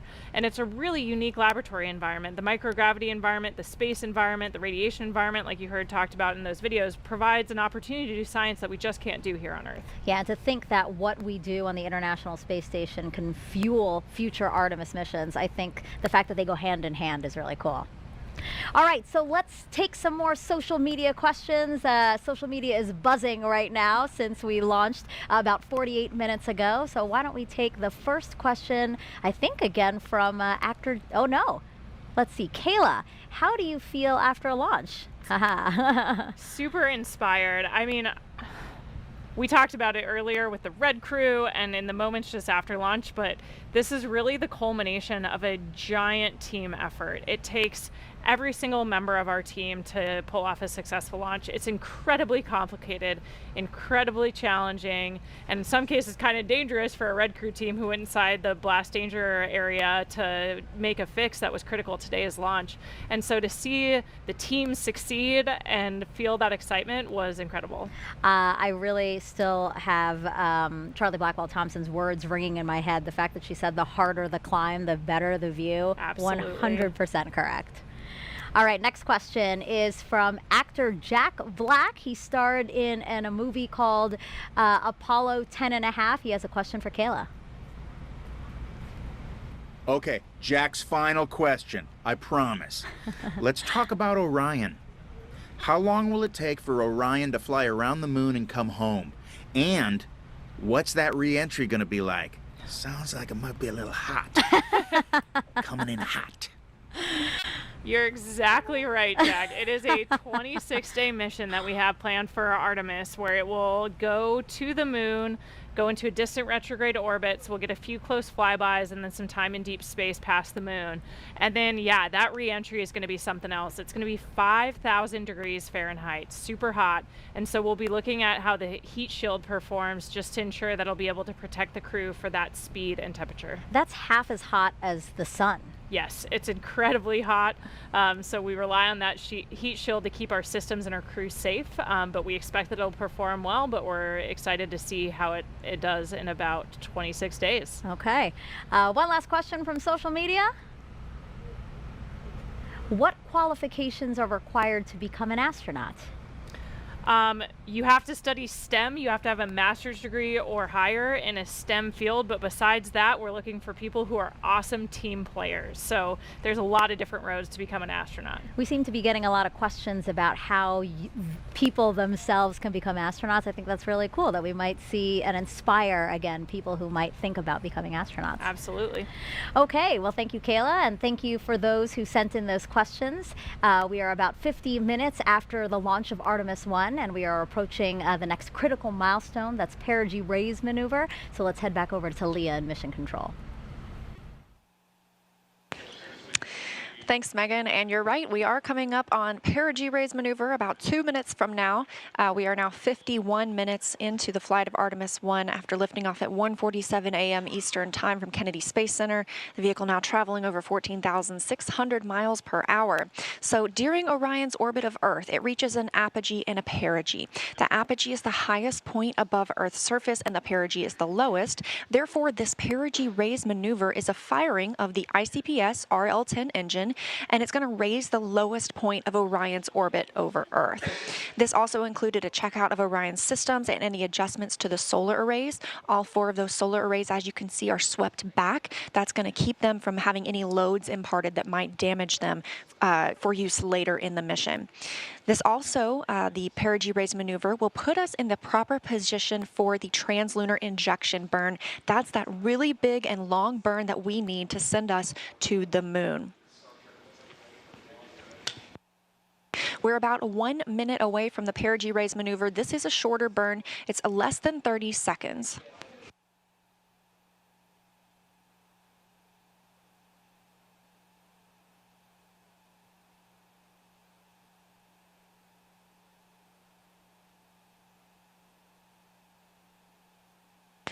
About 45 seconds until the perigee raise maneuver.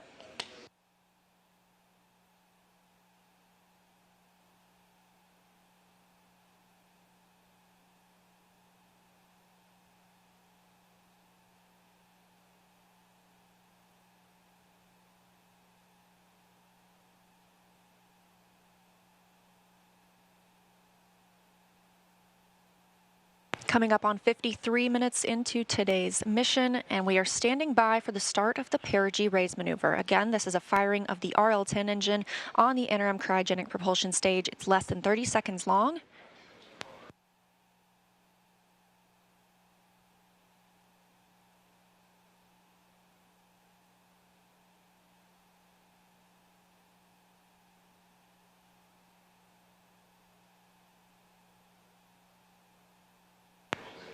And we have confirmation of perigee raise maneuver ignition and full thrust. This is a live view from the spacecraft. Again, a really short burn. We're standing by for the cutoff.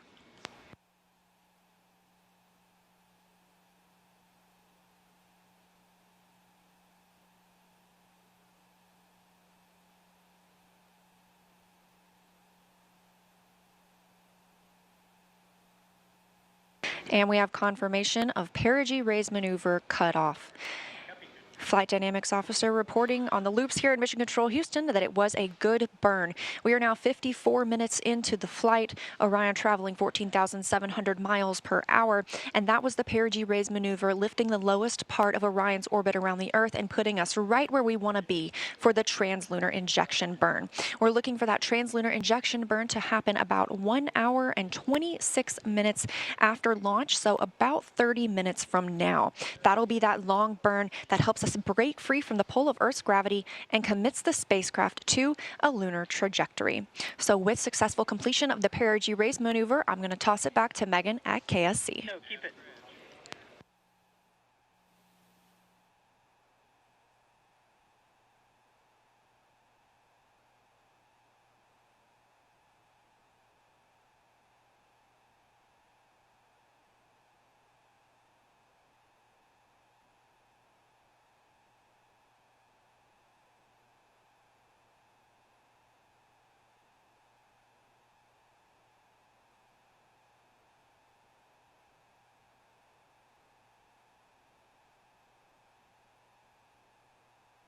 test. I hope you didn't miss it, but if you did, we have a quick replay of the launch here.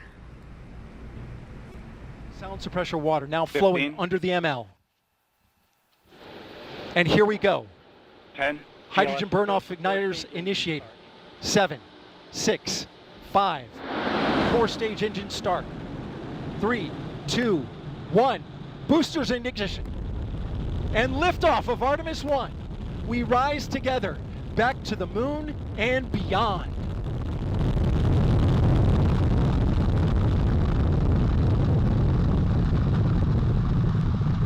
All 4 RS-25 engines on the core stage and 2 solid rocket boosters now propelling the vehicle at 128 miles per hour. Hearing good control on the roll from teams in Mission Control Houston. All good calls so far. Now 30 seconds into the flight of Artemis 1. First milestone will be for the vehicle to pass through max Q at about 1 minute and 9 seconds into launch. This is the greatest period of atmospheric force on the rocket.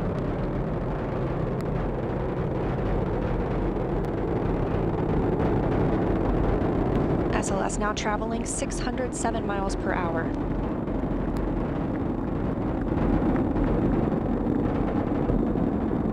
You're looking at 8.8 million pounds of maximum thrust. Quiet here in the loops in Mission Control. The 4 core stage engines are throttling down ahead of passing through.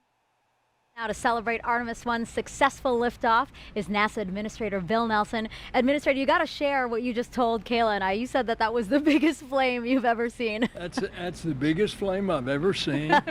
It's the most acoustical shock wave that I had ever experienced. We were out on the roof of the Launch Control Center, and I'm telling you, you definitely knew that there was some energy being expended over there. So what does it mean to you to be the leader of our organization for a historic launch like this? We've been talking about the team it takes to get this done. How does it feel to be at the helm of that ship? Well, I got to talk to the Launch Control Center team, and I said to them, you all are a part of a great legacy that has been many, many years coming, a lot of sweat and tears. This legacy is now taking us as we explore the heavens. And it didn't end with Apollo 17, but this time we're going back and we're going to learn a lot of what we have to, and then we're going to Mars with humans. Why is it such a priority for the agency to land the first woman and first person of color on the moon through this Artemis program? Well, I think it's reflective of us. It's reflective of America. We are people, our Latin emblem is E pluribus unum. In the chamber of the United States Senate, over that main door, is E pluribus unum, out of many, one. And so our astronaut corps reflects that. And it's going to be the first boots back on the moon are going to be the first woman and the next man. Yeah. And another goal of the Artemis program is to spur economic development. Can you talk to us about how this program has been able to do that for the country? Well, if you put it in NASA's economic report terms, it's billions of dollars affecting the economy, almost 400,000 jobs. But that's just direct. Think of all the indirect expenditures that are causing the economy to rise and more jobs. For example, what you guys are doing on the station, a lot of your research. Take, for example, the pharmaceutical research. You're helping already one drug that's being manufactured on Earth better because of what you learned in space, and that drug is attacking cancer. Now, what's the value of that? That's just additional value that is added. I remind everybody, in everybody's pocket, they've got a cell phone, and that's got a camera. And that's a camera on a chip that came out of the NASA space program. That's right. Absolutely. In addition to those innovative new technologies and the economic impact, I think for me, seeing this launch today, it's so palpable, just that human desire to explore. What do you think about what we're doing to inspire the Artemis and the generations to follow us? Well, I think all you have to do is walk into a classroom of kids and look how their eyes get big when you start talking about space. And that is going to multiply itself manyfold as we go back to the moon and then on to Mars. It's also going to bring about a new generation of engineers and mathematicians and technologists and scientists, and all the benefits of that additional activity and education coming out of the Artemis generation. Look what that's going to do for our country and our economy, as well as for our international partners. And it's a great day. Couldn't have said it better myself. Administrator, thank you so much for joining us for this momentous occasion. As you said, this is the beginning of a new age in space exploration. Thank you so much. Thank you, ma'am. And Kayla, that's going to do it for us here at the host desk. Launch was just the first step in a nearly 26-day mission. Our colleagues in Houston will now continue the broadcast to bring you the next big milestone to the moon. From Kayla and me, have a great day, and go Artemis 1. Go Artemis.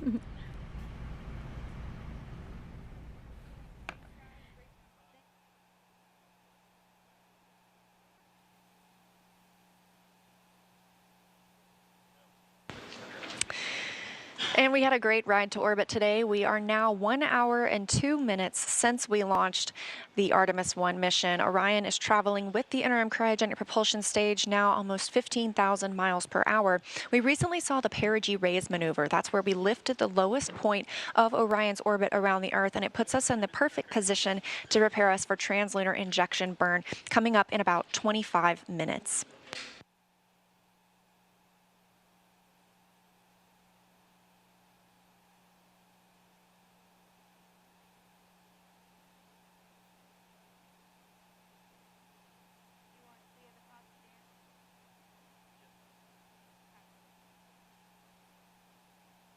So again, we are looking forward to that translunar injection burn. That's what it's going to commit us to our journey to the moon. And to tell us a little bit more about the translunar injection burn, we've got Dan Hewitt standing by to show us on the moon board how it's all going to go down.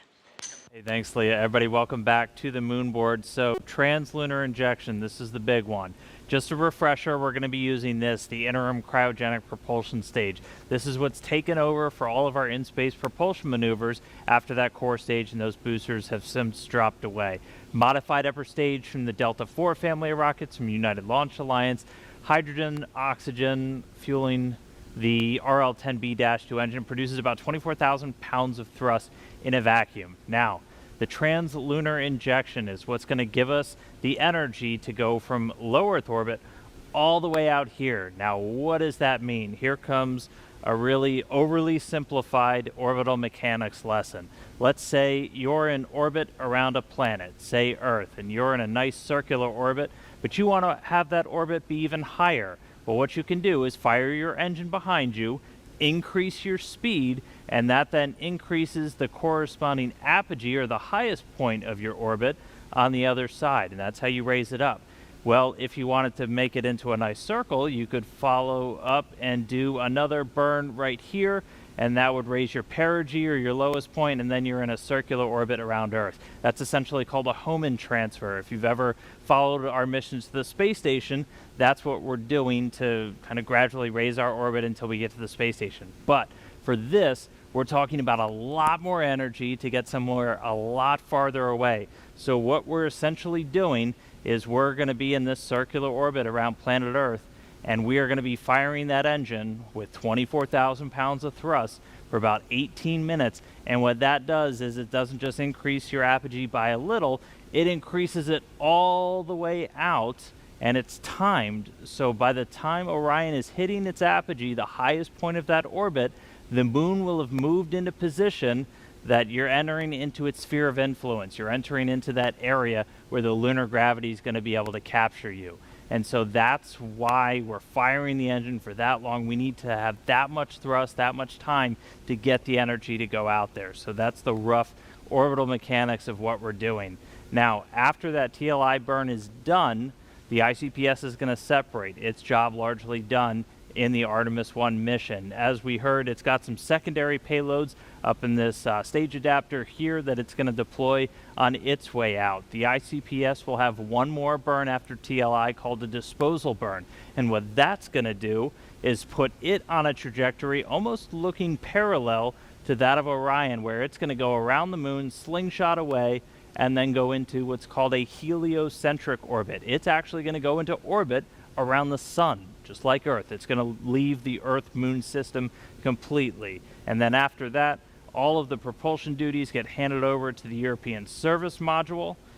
So it'll be using its engines. It's going to do the outbound trajectory correction burn, at least the first one on flight day 1, and a couple more until we get out to the moon and get ready to head into distant retrograde orbit. So that's TLI. It's coming up next. It's going to be a really big moment to pay attention to. So we'll send it back over to Leah to walk us through the ops. Leah.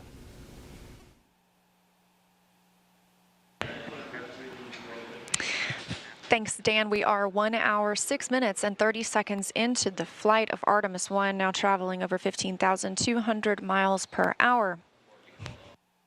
Again, we've recently had the perigee raise maneuver, and in less than 20 minutes now, we'll be looking for the translunar injection burn that Dan just showcased that's going to send us to the moon. But our mission started off with an epic show from the Space Launch System.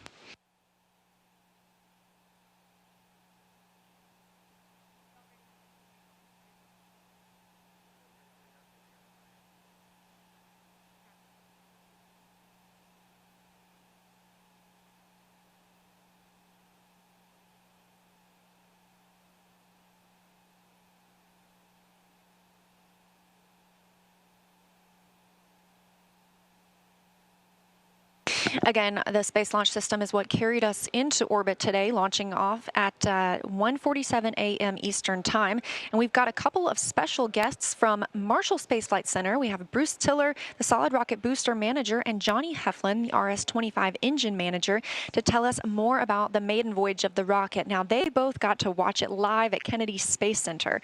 So a big hi to you, Bruce and Johnny. Thank you so much for joining us today. Thank you. Thank you for having us. Yes, pleasure to be here. And can you tell me a little bit about SLS performance today? Did it perform as you expected? Go ahead, Bruce. You want me to start? Go ahead. Sure. So I managed the booster part of the rocket, and the boosters were fantastic. They performed just as we expected. We got to see some of the data. Obviously, the team hadn't plotted it all, but the pressures looked great. You know, it burned for just the right amount of time, and it separated great. We could see that as well. So very pleased. We were confident it would work well, and it did. Very happy. Similar story for RS-25. Nominal, what we call nominal performance. The engines performed exactly as predicted based on the quick look data. Like the booster, we've got a lot of data to look at, but so far the data looks really, really good. These historic RS-25s that have 25 flights between them on coming off the shuttle program. So really looking forward to getting a look at the data. It looks really good so far. That's fantastic, and we agree. It was amazing to monitor here, and the loops were very quiet in Mission Control Houston. That was a good sign. You knew that things were going well. So we know that the launch abort system was inactive for this mission, but it will be active for when we have crew on board for Artemis 2. Are there any other differences we can expect to see in the rocket for Artemis 2?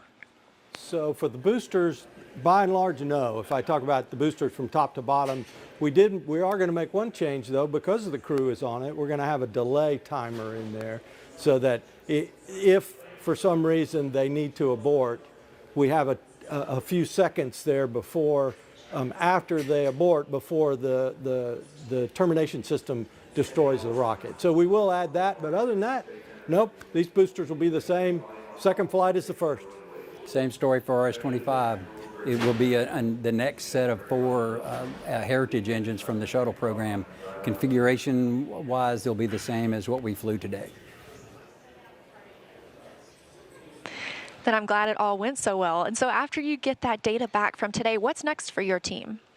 Well, for my team, we've still got a ton of work to do. We're not only I mean, we're working on at least 3 flight sets at the same time, and so we've got 2 and 3 and 4 to work on. We also are working on a new booster that's a composite case design that will replace this steel case version that we're flying today. So we're excited about that, and there's a lot of work going on there as well. So we've got a lot to do, and we'll just keep doing it. So RS-25, super busy as well. We have the Artemis II engines have already been delivered to MAF, and they're on schedule to be installed in the Artemis II core stage in mid-January. We're also about to start the certification test series for the new RS-25 engines that we're building. We have heritage engines for the first 4 flights. Beyond that, coming in on Artemis 5, we will fly what we call the RS-25 restart engines that have been redesigned to reduce cost and reestablish manufacturing for future flights. So we're really excited to get into that certification test series really soon as well. All right, well, thank you both so much again for joining us. I'm glad that you got to watch the launch, and a major congratulations to you and your teams for all of the effort that you've poured into this. Go Artemis. Great day. Great day. Thank Fantastic. you so much. All right, and we are now 1 hour and 12 minutes into the flight of Artemis 1. We are traveling at orbital velocity. Again, Orion is currently attached to the interim cryogenic propulsion stage, which recently performed the perigee raise maneuver. And we are standing by for translunar injection burn, now less than 15 minutes away. It's going to be about an 18-minute burn that will commit us to the moon. Part of the Artemis program's goal is to inspire the next generation of dreamers and explorers. So we want to show you what students are doing right now to bring the Artemis missions to life. NASA's Artemis mission will land the first woman and the first person of color on the moon. And today's students are the Artemis generation. If you're a student, you can design and build technologies that support the Artemis mission with NASA's Artemis Student Challenges. No matter your background or experience, you're invited to choose a challenge that interests you, whether it's rockets, robots, tools, software, vehicles, or other technologies. There's an exciting challenge for you. To find a mentor and build a team of students. Review the rules and requirements. And bring your ideas to life with NASA's Artemis Student Challenges. Visit stem.nasa.gov/Artemis and see how you can join one of NASA's mission-related student challenges.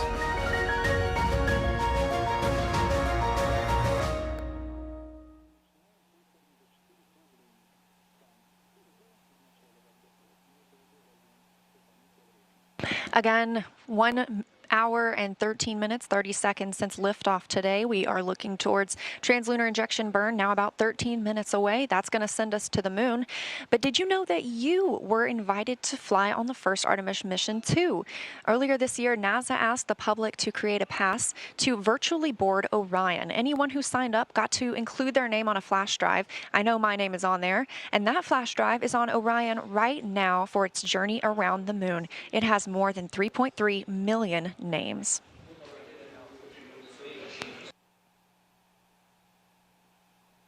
The Orion spacecraft is designed to carry 4 crew members to lunar orbit, which we're preparing for on Artemis II. NASA astronaut Randy Bresnik brought us through the hatch of the vehicle to show us where those future crew members will live and work during their journey. This is the Orion crew station, where the crew will be when they fly the vehicle. As you can see, the commander seat's on the left, the pilot seat is on the right. Compared to the space shuttle, which had over 1,200 switches, controls, and circuit breakers, Artemis astronauts will have much less, only about 63. Inside, the crew of 4 can live and work for up to 21 days at a time, which is several days longer than the previous crewed Apollo missions to the moon. The interior is about 30% larger than those Apollo-era capsules to give more crew living and working space. Everything crew needs is packed right under the floor, thanks to the Orion stowage system. Under these panels is space for everything ranging from food, clothing, sleeping bags, to science and camera equipment, and even the tools necessary to perform repairs if required. On the upper part of the crew compartment, or what we call the overhead, is the docking compartment, a crucial component to future exploration. It allows crews to dock the Orion capsule to Gateway, NASA's next generation lunar outpost. Once they dock, crews will have the ability to board the lunar landers also attached to the Gateway and then head down to the surface of the moon. Through these windows, the 4 crew members will have amazing front row seats of their journey to and from the moon. Do you remember Apollo 8 and Bill Anders' famous photo of Earthrise as they came around the moon and saw it for the first time? Imagine being one of those first crew members on Orion, having their own modern-day Earthrise, and knowing they are traveling farther from Earth than humans have ever traveled before. Thanks to thousands of people from across the country and around the world who have helped with the research, design, construction, testing, and more testing. My fellow astronauts and I know that whoever gets selected for future Artemis missions, they're going to have the journey of a lifetime on board the spectacular vehicle we call Orion.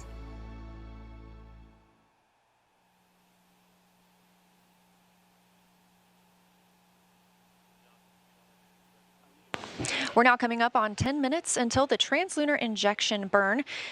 Again, Orion is still attached to the interim cryogenic propulsion stage. That RL-10 engine is what's going to perform the burn for us. But to hear more about Orion, I'm going to send it back to Dan at the moon board to tell us all about our spacecraft.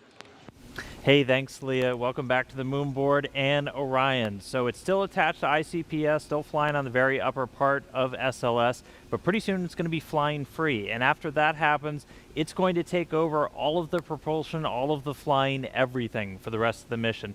And so to talk a little bit more about propulsion, let's focus in on this, the European Service Module. So this is what's going to be doing all of our maneuvers after we're done with ICPS and that translunar injection burn. And it's going to be doing that with a mix of 3 different types of engines. First one here on the bottom is the Large Orbital Maneuvering System engine. This one produces about 6,000 pounds of thrust. That's going to be doing a lot of your really major pushing maneuvers when we get into the powered flybys, the insertion into distant retrograde orbit, the burns to start sending us back home. That's the one that's really applying the most force. It can also gimbal, which essentially means it can swivel around, and that can help your steering. It's helped out by these 8 auxiliary thrusters. They're in pairs. Those are a little bit smaller. Each one of those produces about 105 pounds of thrust each, but they add some additional push to that orbital maneuvering system engine. And then we also have 24 reaction control system thrusters, these smaller ones that you can see all around Orion. Those are used for a lot of attitude control, so again, which they can help which way you're pointing, but also small translational maneuvers, so moving side to side, up, down, those can be called into play. Now, all of those engines share a common fuel source. They're using what are called hypergolic fuels, a mix of a fuel and an oxidizer, in this case monomethylhydrazine and nitrogen tetroxide. Now, those are long names, and they're hypergolic fuels. What does that mean? A hypergolic fuel essentially means you take your fuel and your oxidizer, you put them together, you get a reaction. You get an exothermic reaction, which creates that thrust, which comes out. You don't need an ignition source like we have on SLS, which is using oxygen and hydrogen. They're extremely reliable. They're very stable. You don't have to store them at cryogenic temperatures, which is really necessary for smaller spacecraft in orbit because it takes a tremendous amount of electrical energy just to keep fuels that cold. And so we can store them at a much closer to room temperature, essentially, when they're on board this spacecraft. So that's all of the primary propulsion that's going to take over.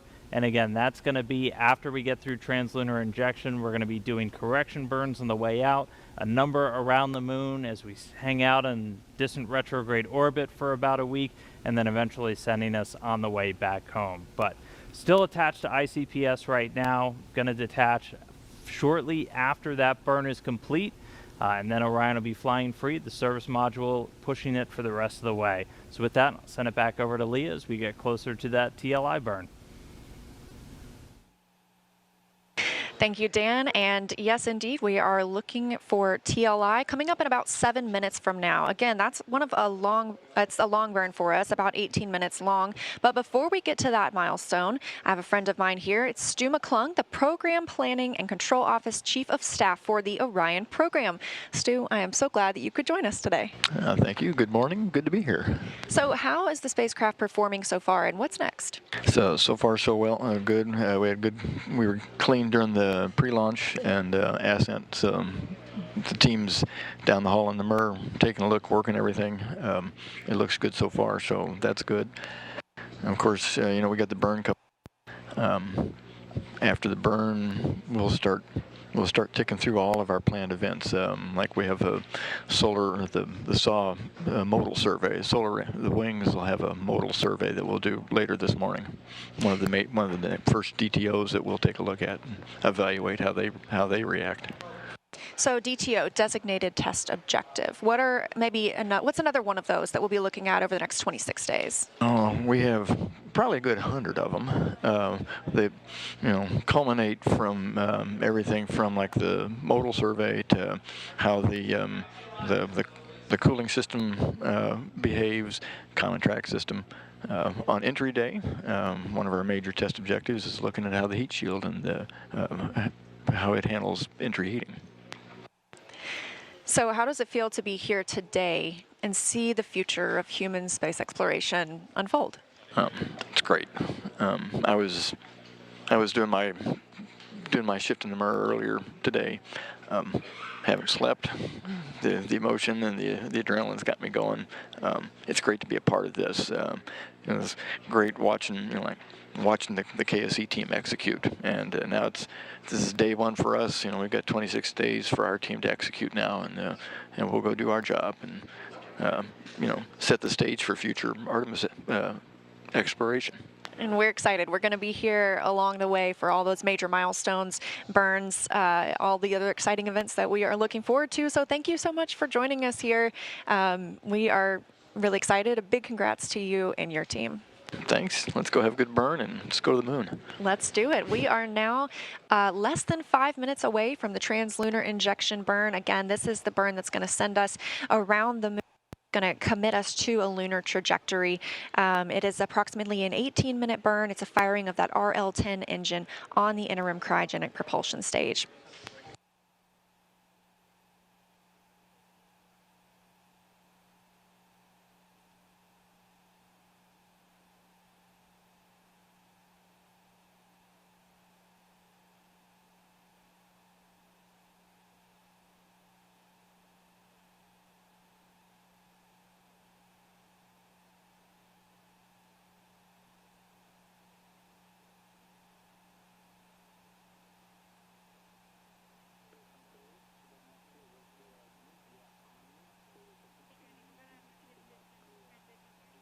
You've got a view here of the White Flight Control Room in Mission Control Houston. This is where all of the teams will be monitoring the mission over the next 26 days.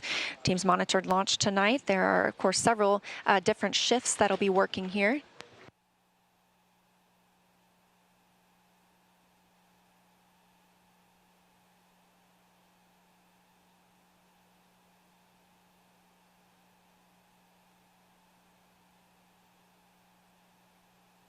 All right, we are coming up now on about 3 minutes until the translunar injection burn.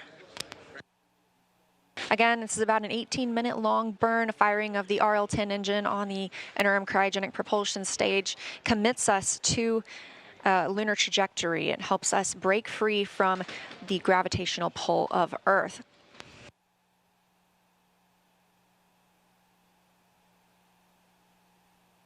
In case you missed it, in June of this year, we launched Capstone, a small satellite launched from New Zealand designed to test a unique lunar orbit for our future space station around the moon called Gateway. And just 2 days ago, Capstone arrived at its intended orbit around the moon. So we're very excited for that milestone. It really helps pave the way for our future Artemis missions.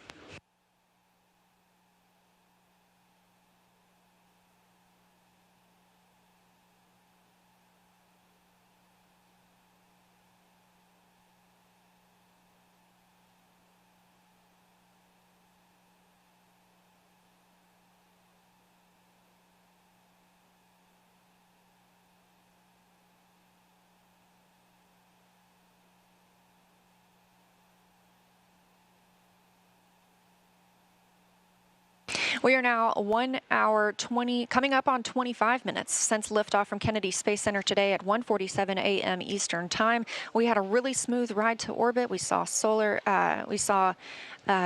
rocket booster jettison as well as launch abort system jettison. Eventually, we had core stage separation, which put us in the configuration that we have now, with Orion connected to the interim cryogenic propulsion stage and flying free. The solar arrays deployed and have been swept back in preparation for the translunar injection burn. Earlier, we had the perigee raise maneuver, which lifted the lowest part of Orion's orbit around the Earth, put us in this perfect positioning ahead of translunar injection burn. A good shot here of our two flight controllers. On the left, you saw Judd Freeling. He is the ascent flight controller. He's been with his team here for the last several hours. And to his right is Rick LeBrode. He's the lead flight controller for a majority of the rest of the mission. Judd's team will take over again once we get back into the re-entry portion. We're now less than a minute away from translunar injection burn.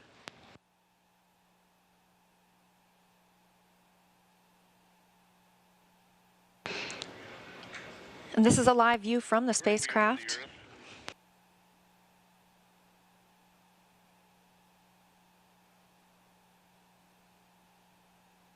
Australia towards the Pacific Ocean. This translunar injection burn will begin to take it away from the Earth, breaking it free from the pull of gravity. We're standing by for confirmation that the burn has started. We have confirmation from the booster officer that the translunar injection burn has begun and that we are at maximum thrust. Again, this is a long burn, about 18 minutes, 1960s, and it's a proven, reliable engine. This single engine has 25,000 pounds of thrust. We've already seen the ICPS in action today as it powered the perigee, the sunset of the Earth. This is the closest Orion will be to the Earth until it begins its return home from the moon.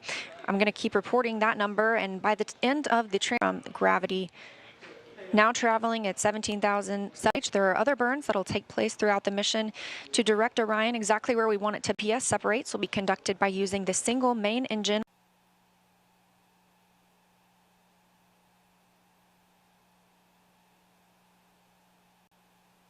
Coming up on 2.5 minutes into the translunar injection burn, and we're now traveling over 18,000 miles per hour. Again, that speed is going to increase as well. This is really going to push Orion toward the moon, and we are now 252,400 miles away from the moon. And they include the Lunar Ice Cube, developed by Morehead State University in Kentucky. This will search for all forms of water with an infrared spectrometer. LunaMap from Arizona State University will create higher fidelity maps of near-surface hydrogen in craters and other permanently shadowed study the lunar environment. And Lunar by Lockheed Martin in Colorado will perform advanced infrared imaging of the lunar surface. Now 3.5 minutes into the translunar injection burn. Again, it's about an 18-minute burn, traveling 18,560 miles per hour. Quiet on the loops here in Mission Control as the RL-10 engine continues doing its job on the interim cryogenic propulsion stage. We talked about a few of our CubeSats. We also have one preparing to study an asteroid. The Near-Earth Asteroid Scout, or NEA Scout, by Marshall Space Flight Center in Alabama will travel by solar sail to a near-Earth asteroid to take pictures of and make other characterizations of its surface. There's a CubeSat on board studying Earth called Equuleus by the University of Tokyo, along with JAXA in Japan. Equuleus stands for Equilibrium Lunar Earth Point 6U spacecraft and will travel to Lagrange Point 2, imaging Earth's plasmasphere for a better understanding of our planet's radiation environment.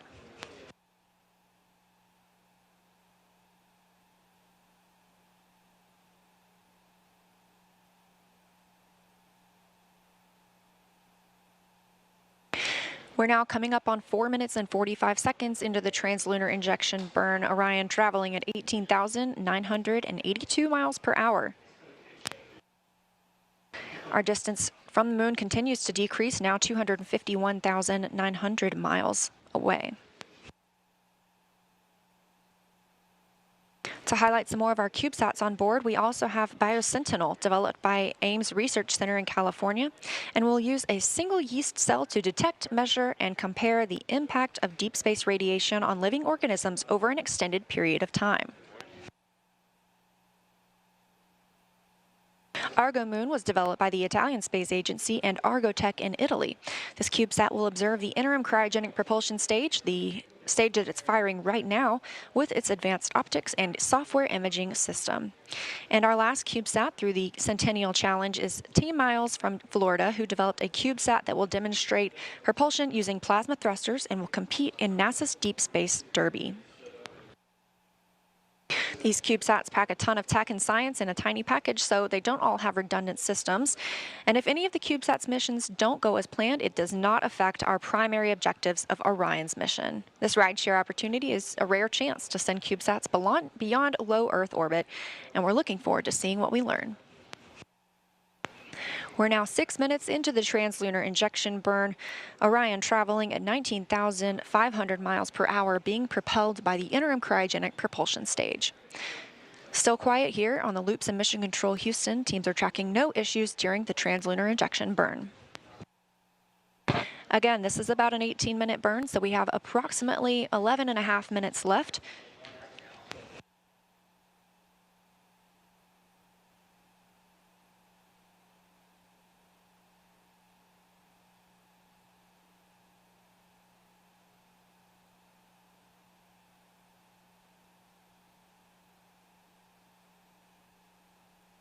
It's also been 1 hour and 33 minutes since liftoff today from Kennedy Space Center. That was a 1:47 a.m. Eastern Time launch.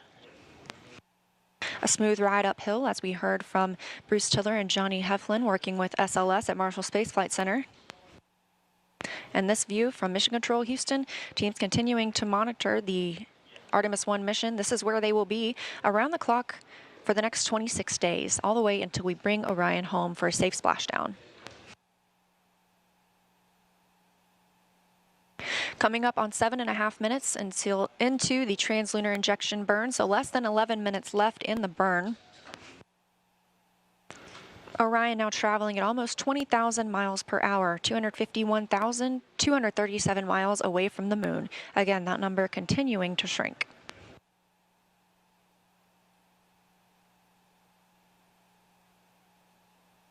Orion itself is still over Earth.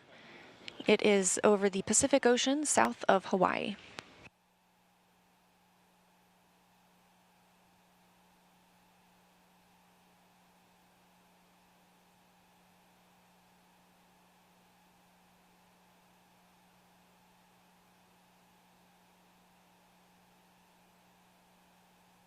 As we've mentioned in today's coverage, multiple countries are represented in Artemis 1 through the SLS, Orion, and European Service Module, as well as the payloads riding along.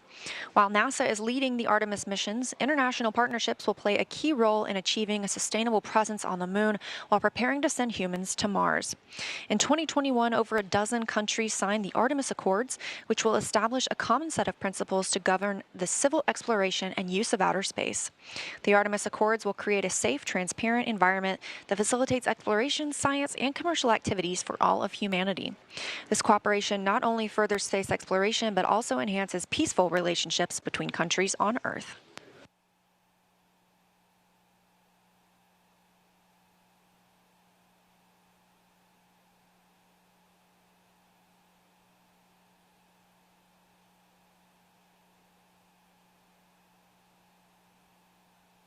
We're now over 9 minutes into the translunar injection burn, an 18-minute burn, so we have about 9 minutes left. We're about halfway through. The RL-10 engine continues to fire at maximum thrust.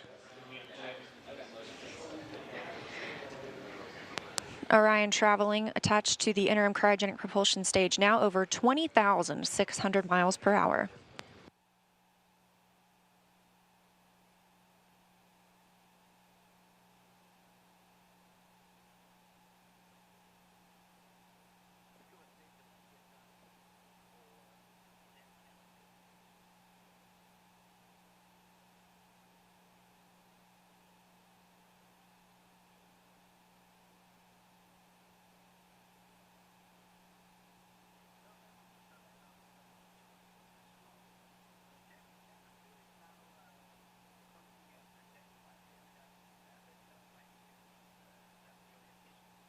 It's been 1 hour and 37 minutes since we launched today. Again, that was 1:47 a.m. Eastern Time from Kennedy Space Center. Orion is still attached to the interim cryogenic propulsion stage. This is the last burn for the interim cryogenic propulsion stage while attached to Orion. It will also have a disposal burn later on.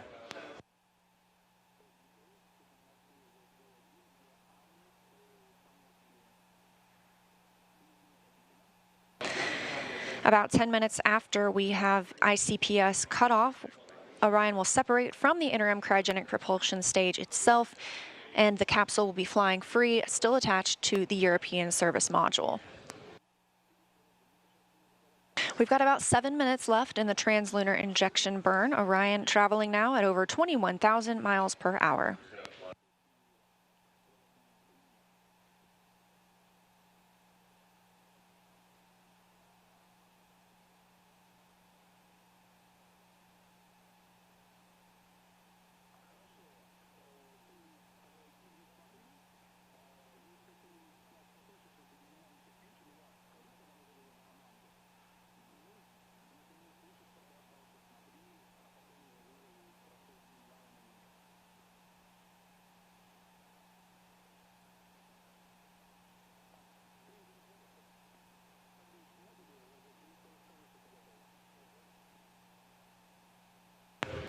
The RL-10 engine continues to fire on the interim cryogenic propulsion stage, powering the translunar injection burn. This is the second firing of the ICPS today. The first we saw was the perigee raise maneuver, which lifted the lowest point of Orion's orbit around the Earth and put it in the proper positioning for this burn. This is the burn that commits us to the moon. We're now over 12 minutes into this burn. Again, it's about an 18-minute burn, so less than 6 minutes left, and 1 hour 39 minutes since we launched. Orion and the ICPS now traveling at over 21,400 miles per hour. And as I promised, we continue to grow closer to the moon, now 249,000 miles away.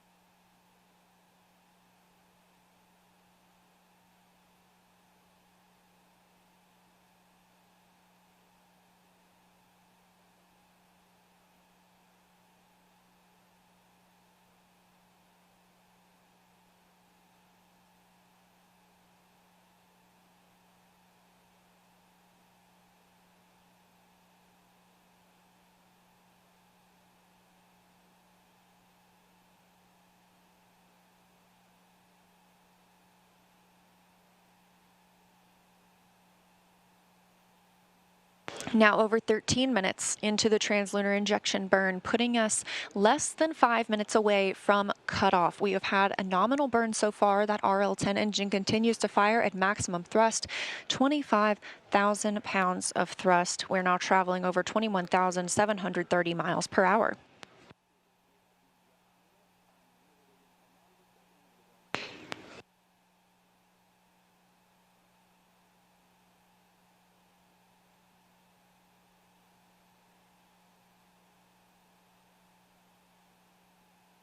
And we've just heard the call for priority 1, meaning we have reached the point at which we could return at lunar return or similar speeds, testing the heat shield as required ahead of flight for Artemis 2. Now over 14 minutes into the translunar injection burn, less than 4 minutes until cutoff, traveling now at over 21,900 miles per hour.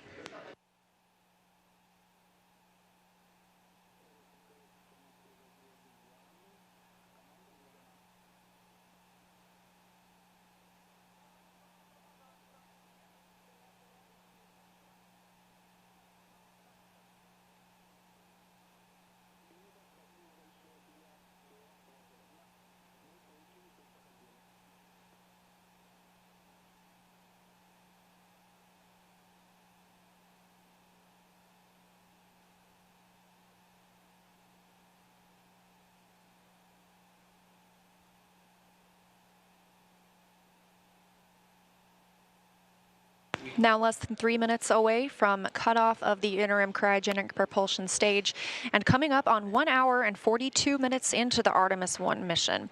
The RL-10 engine on the interim cryogenic propulsion stage continues to fire as planned at maximum thrust. Again, this is about an 18-minute burn. That's about twice as long as the ride to orbit today, so that just shows how much power we need to break free from the pull of Earth and take us to the moon.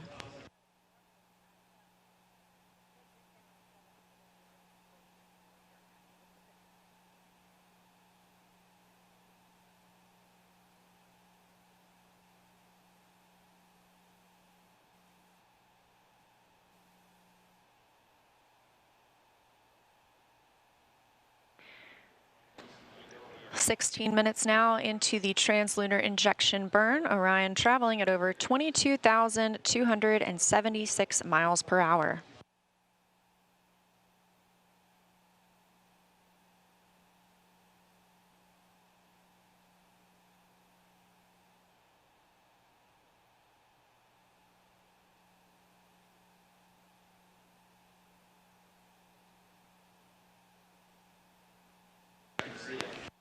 About a minute and a half now until cutoff of the interim cryogenic propulsion stage. Again, this being an 18-minute burn. We are now 248,280 miles away from the moon and continuing to grow closer, 605 miles away from Earth, and continuing to increase that distance.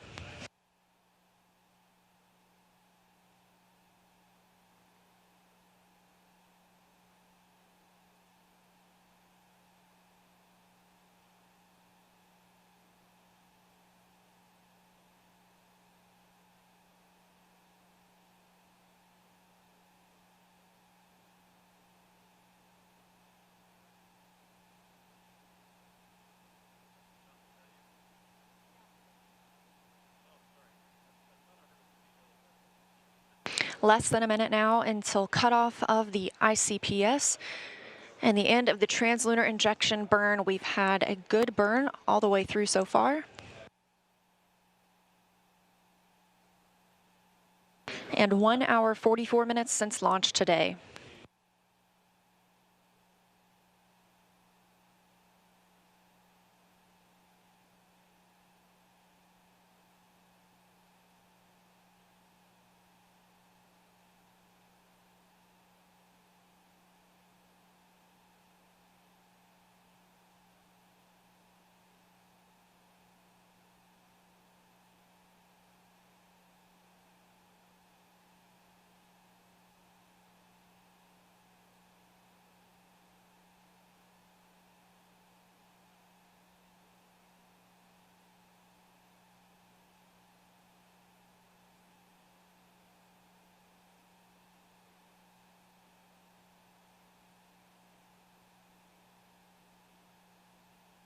And we have cutoff of the interim cryogenic propulsion stage, which has committed Orion to the translunar conjunction. The spacecraft is moon-bound.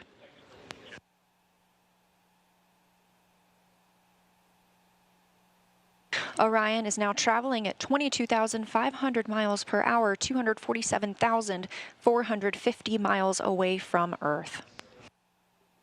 Now that the interim cryogenic propulsion stage has completed its translunar injection burn, it is no longer needed to propel us to the moon. It's done its job and it will separate from Orion. After it separates, those 10 CubeSats we discussed will be deployed from the Orion stage adapter, which is below the service module and above the ICPS. Each payload will be ejected with a spring mechanism from dispensers installed on the Orion stage adapter. And again, these will help us study the moon and space weather, test innovative propulsion technologies, analyze the effects of radiation on organisms, and provide high-resolution imagery of the Earth and moon. The CubeSat deploys will start just short of about 4 hours after launch. Once those CubeSats are deployed, the ICPS will be on track for disposal in a heliocentric orbit, meaning it will closely circle the sun until destroyed.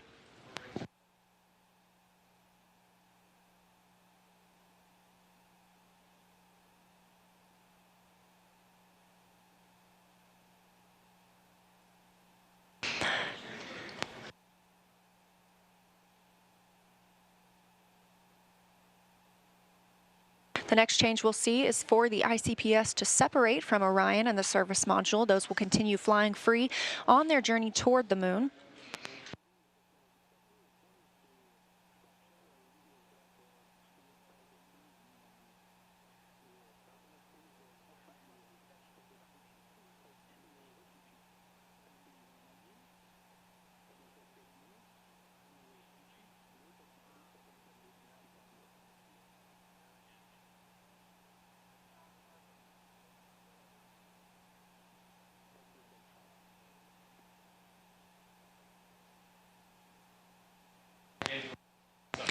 It's now been an hour, 47 minutes, and 30 seconds into the first flight of the Artemis program. Orion now traveling 21,860 miles per hour, 1,129 miles away from Earth.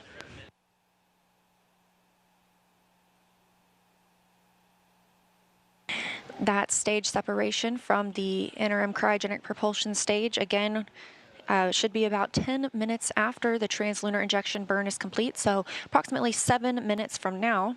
Shortly after ICPS separation, Orion's service module will fire its auxiliary thrusters to move the spacecraft a safe distance away from the expended stage. Orion continues on an outbound path to the moon, and the Orion stage adapter attached to the interim cryogenic propulsion stage will deliver several small payloads over several deployments.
We're now over 1 hour, 51 minutes since launch today from the Kennedy Space Center in Florida. Orion is traveling attached to the interim cryogenic propulsion stage, but not for much longer. We look for that separation to happen in about 5 minutes. At that point, Orion will still be flying attached to the service module, and in this animation, you can see the service module directly below the capsule. Those solar array wings are deployed.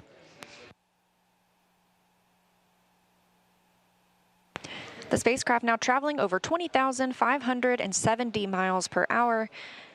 Continuing to increase its distance from Earth, now over 1,780 miles away. Continuing to decrease its distance from the Moon, 245,150 miles away.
Hearing confirmation from teams here in Mission Control Houston that the solar arrays are in their proper configuration for interim cryogenic propulsion stage separation. Again, we just saw the translunar injection burn, a successful approximately 18-minute burn that has helped Orion break free from the pull of Earth's gravity and sending us toward the Moon. We're now standing by for separation from that stage now that it has done its job for Orion. However, it still has a job to do. It will help eject some CubeSats that will help us study the Moon, Earth, and the space environment.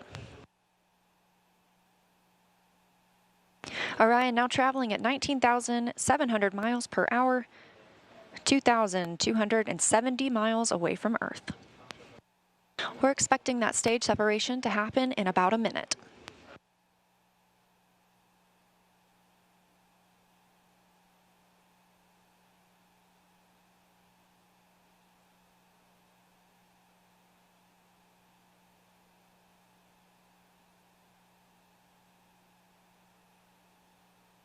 As you can see, we have confirmation of interim cryogenic propulsion stage from Orion.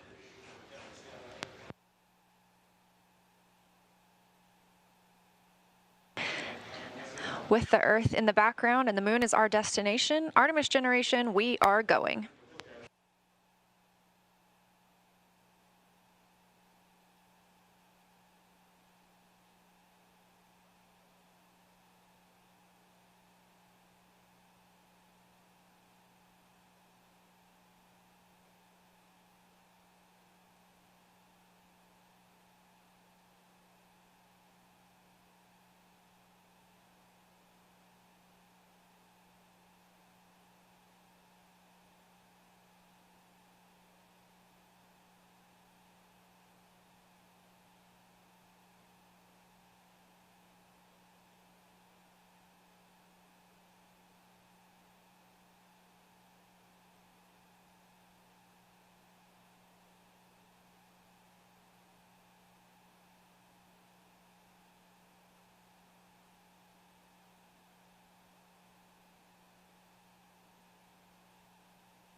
It's been 1 hour, 57 minutes, and 40 seconds since Orion launched atop the SLS from Kennedy Space Center in Florida at 1:47 a.m. Eastern Time.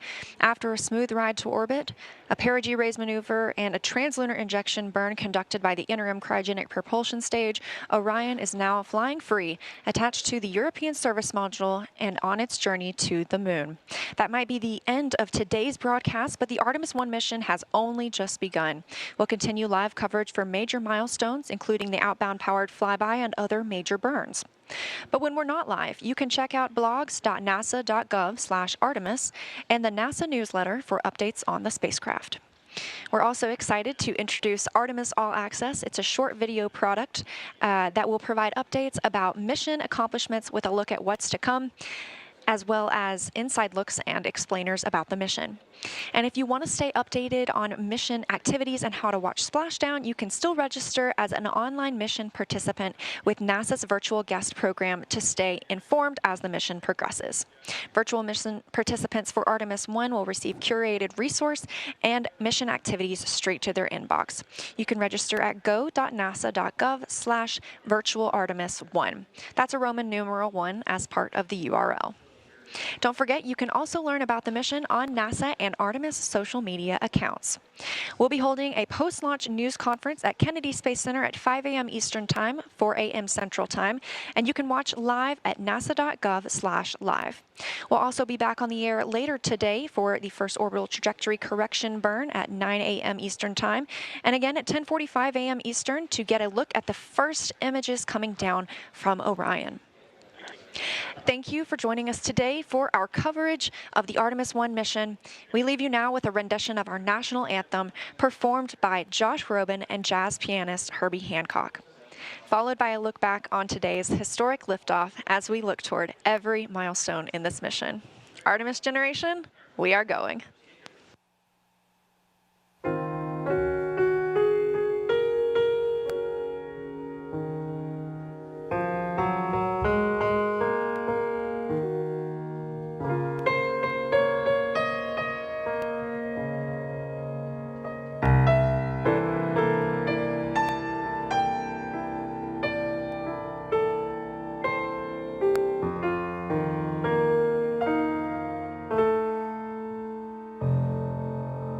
Oh, say,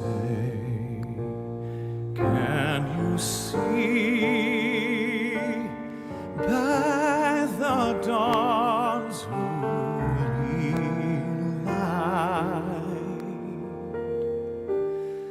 what so proudly we hailed at the twilight's last gleaming, whose broad stripes and bright stars through the perilous fight o'er the ramparts we watched were so gallantly streaming, and the rocket's red glare, the bombs bursting in air, gave proof through the night that our flag was still there. Oh, say does that star-spangled banner yet wave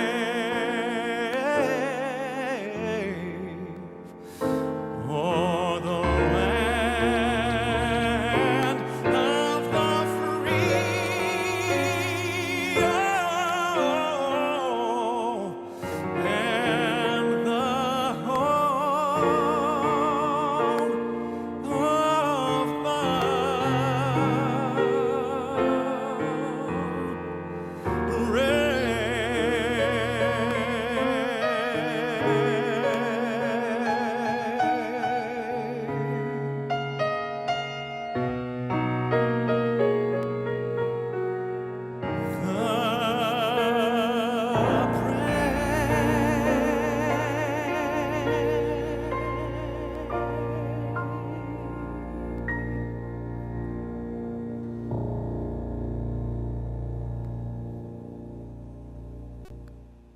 Sound suppressor water now flowing 15. under the ML.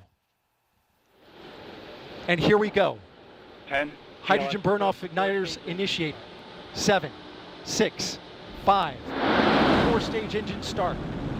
3, 2, 1. Boosters in ignition.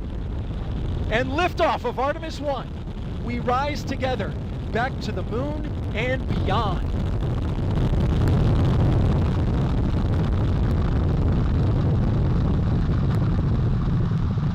All 4 RS-25 engines on the core stage and 2 solid rocket boosters now propelling the vehicle at 128 miles per hour.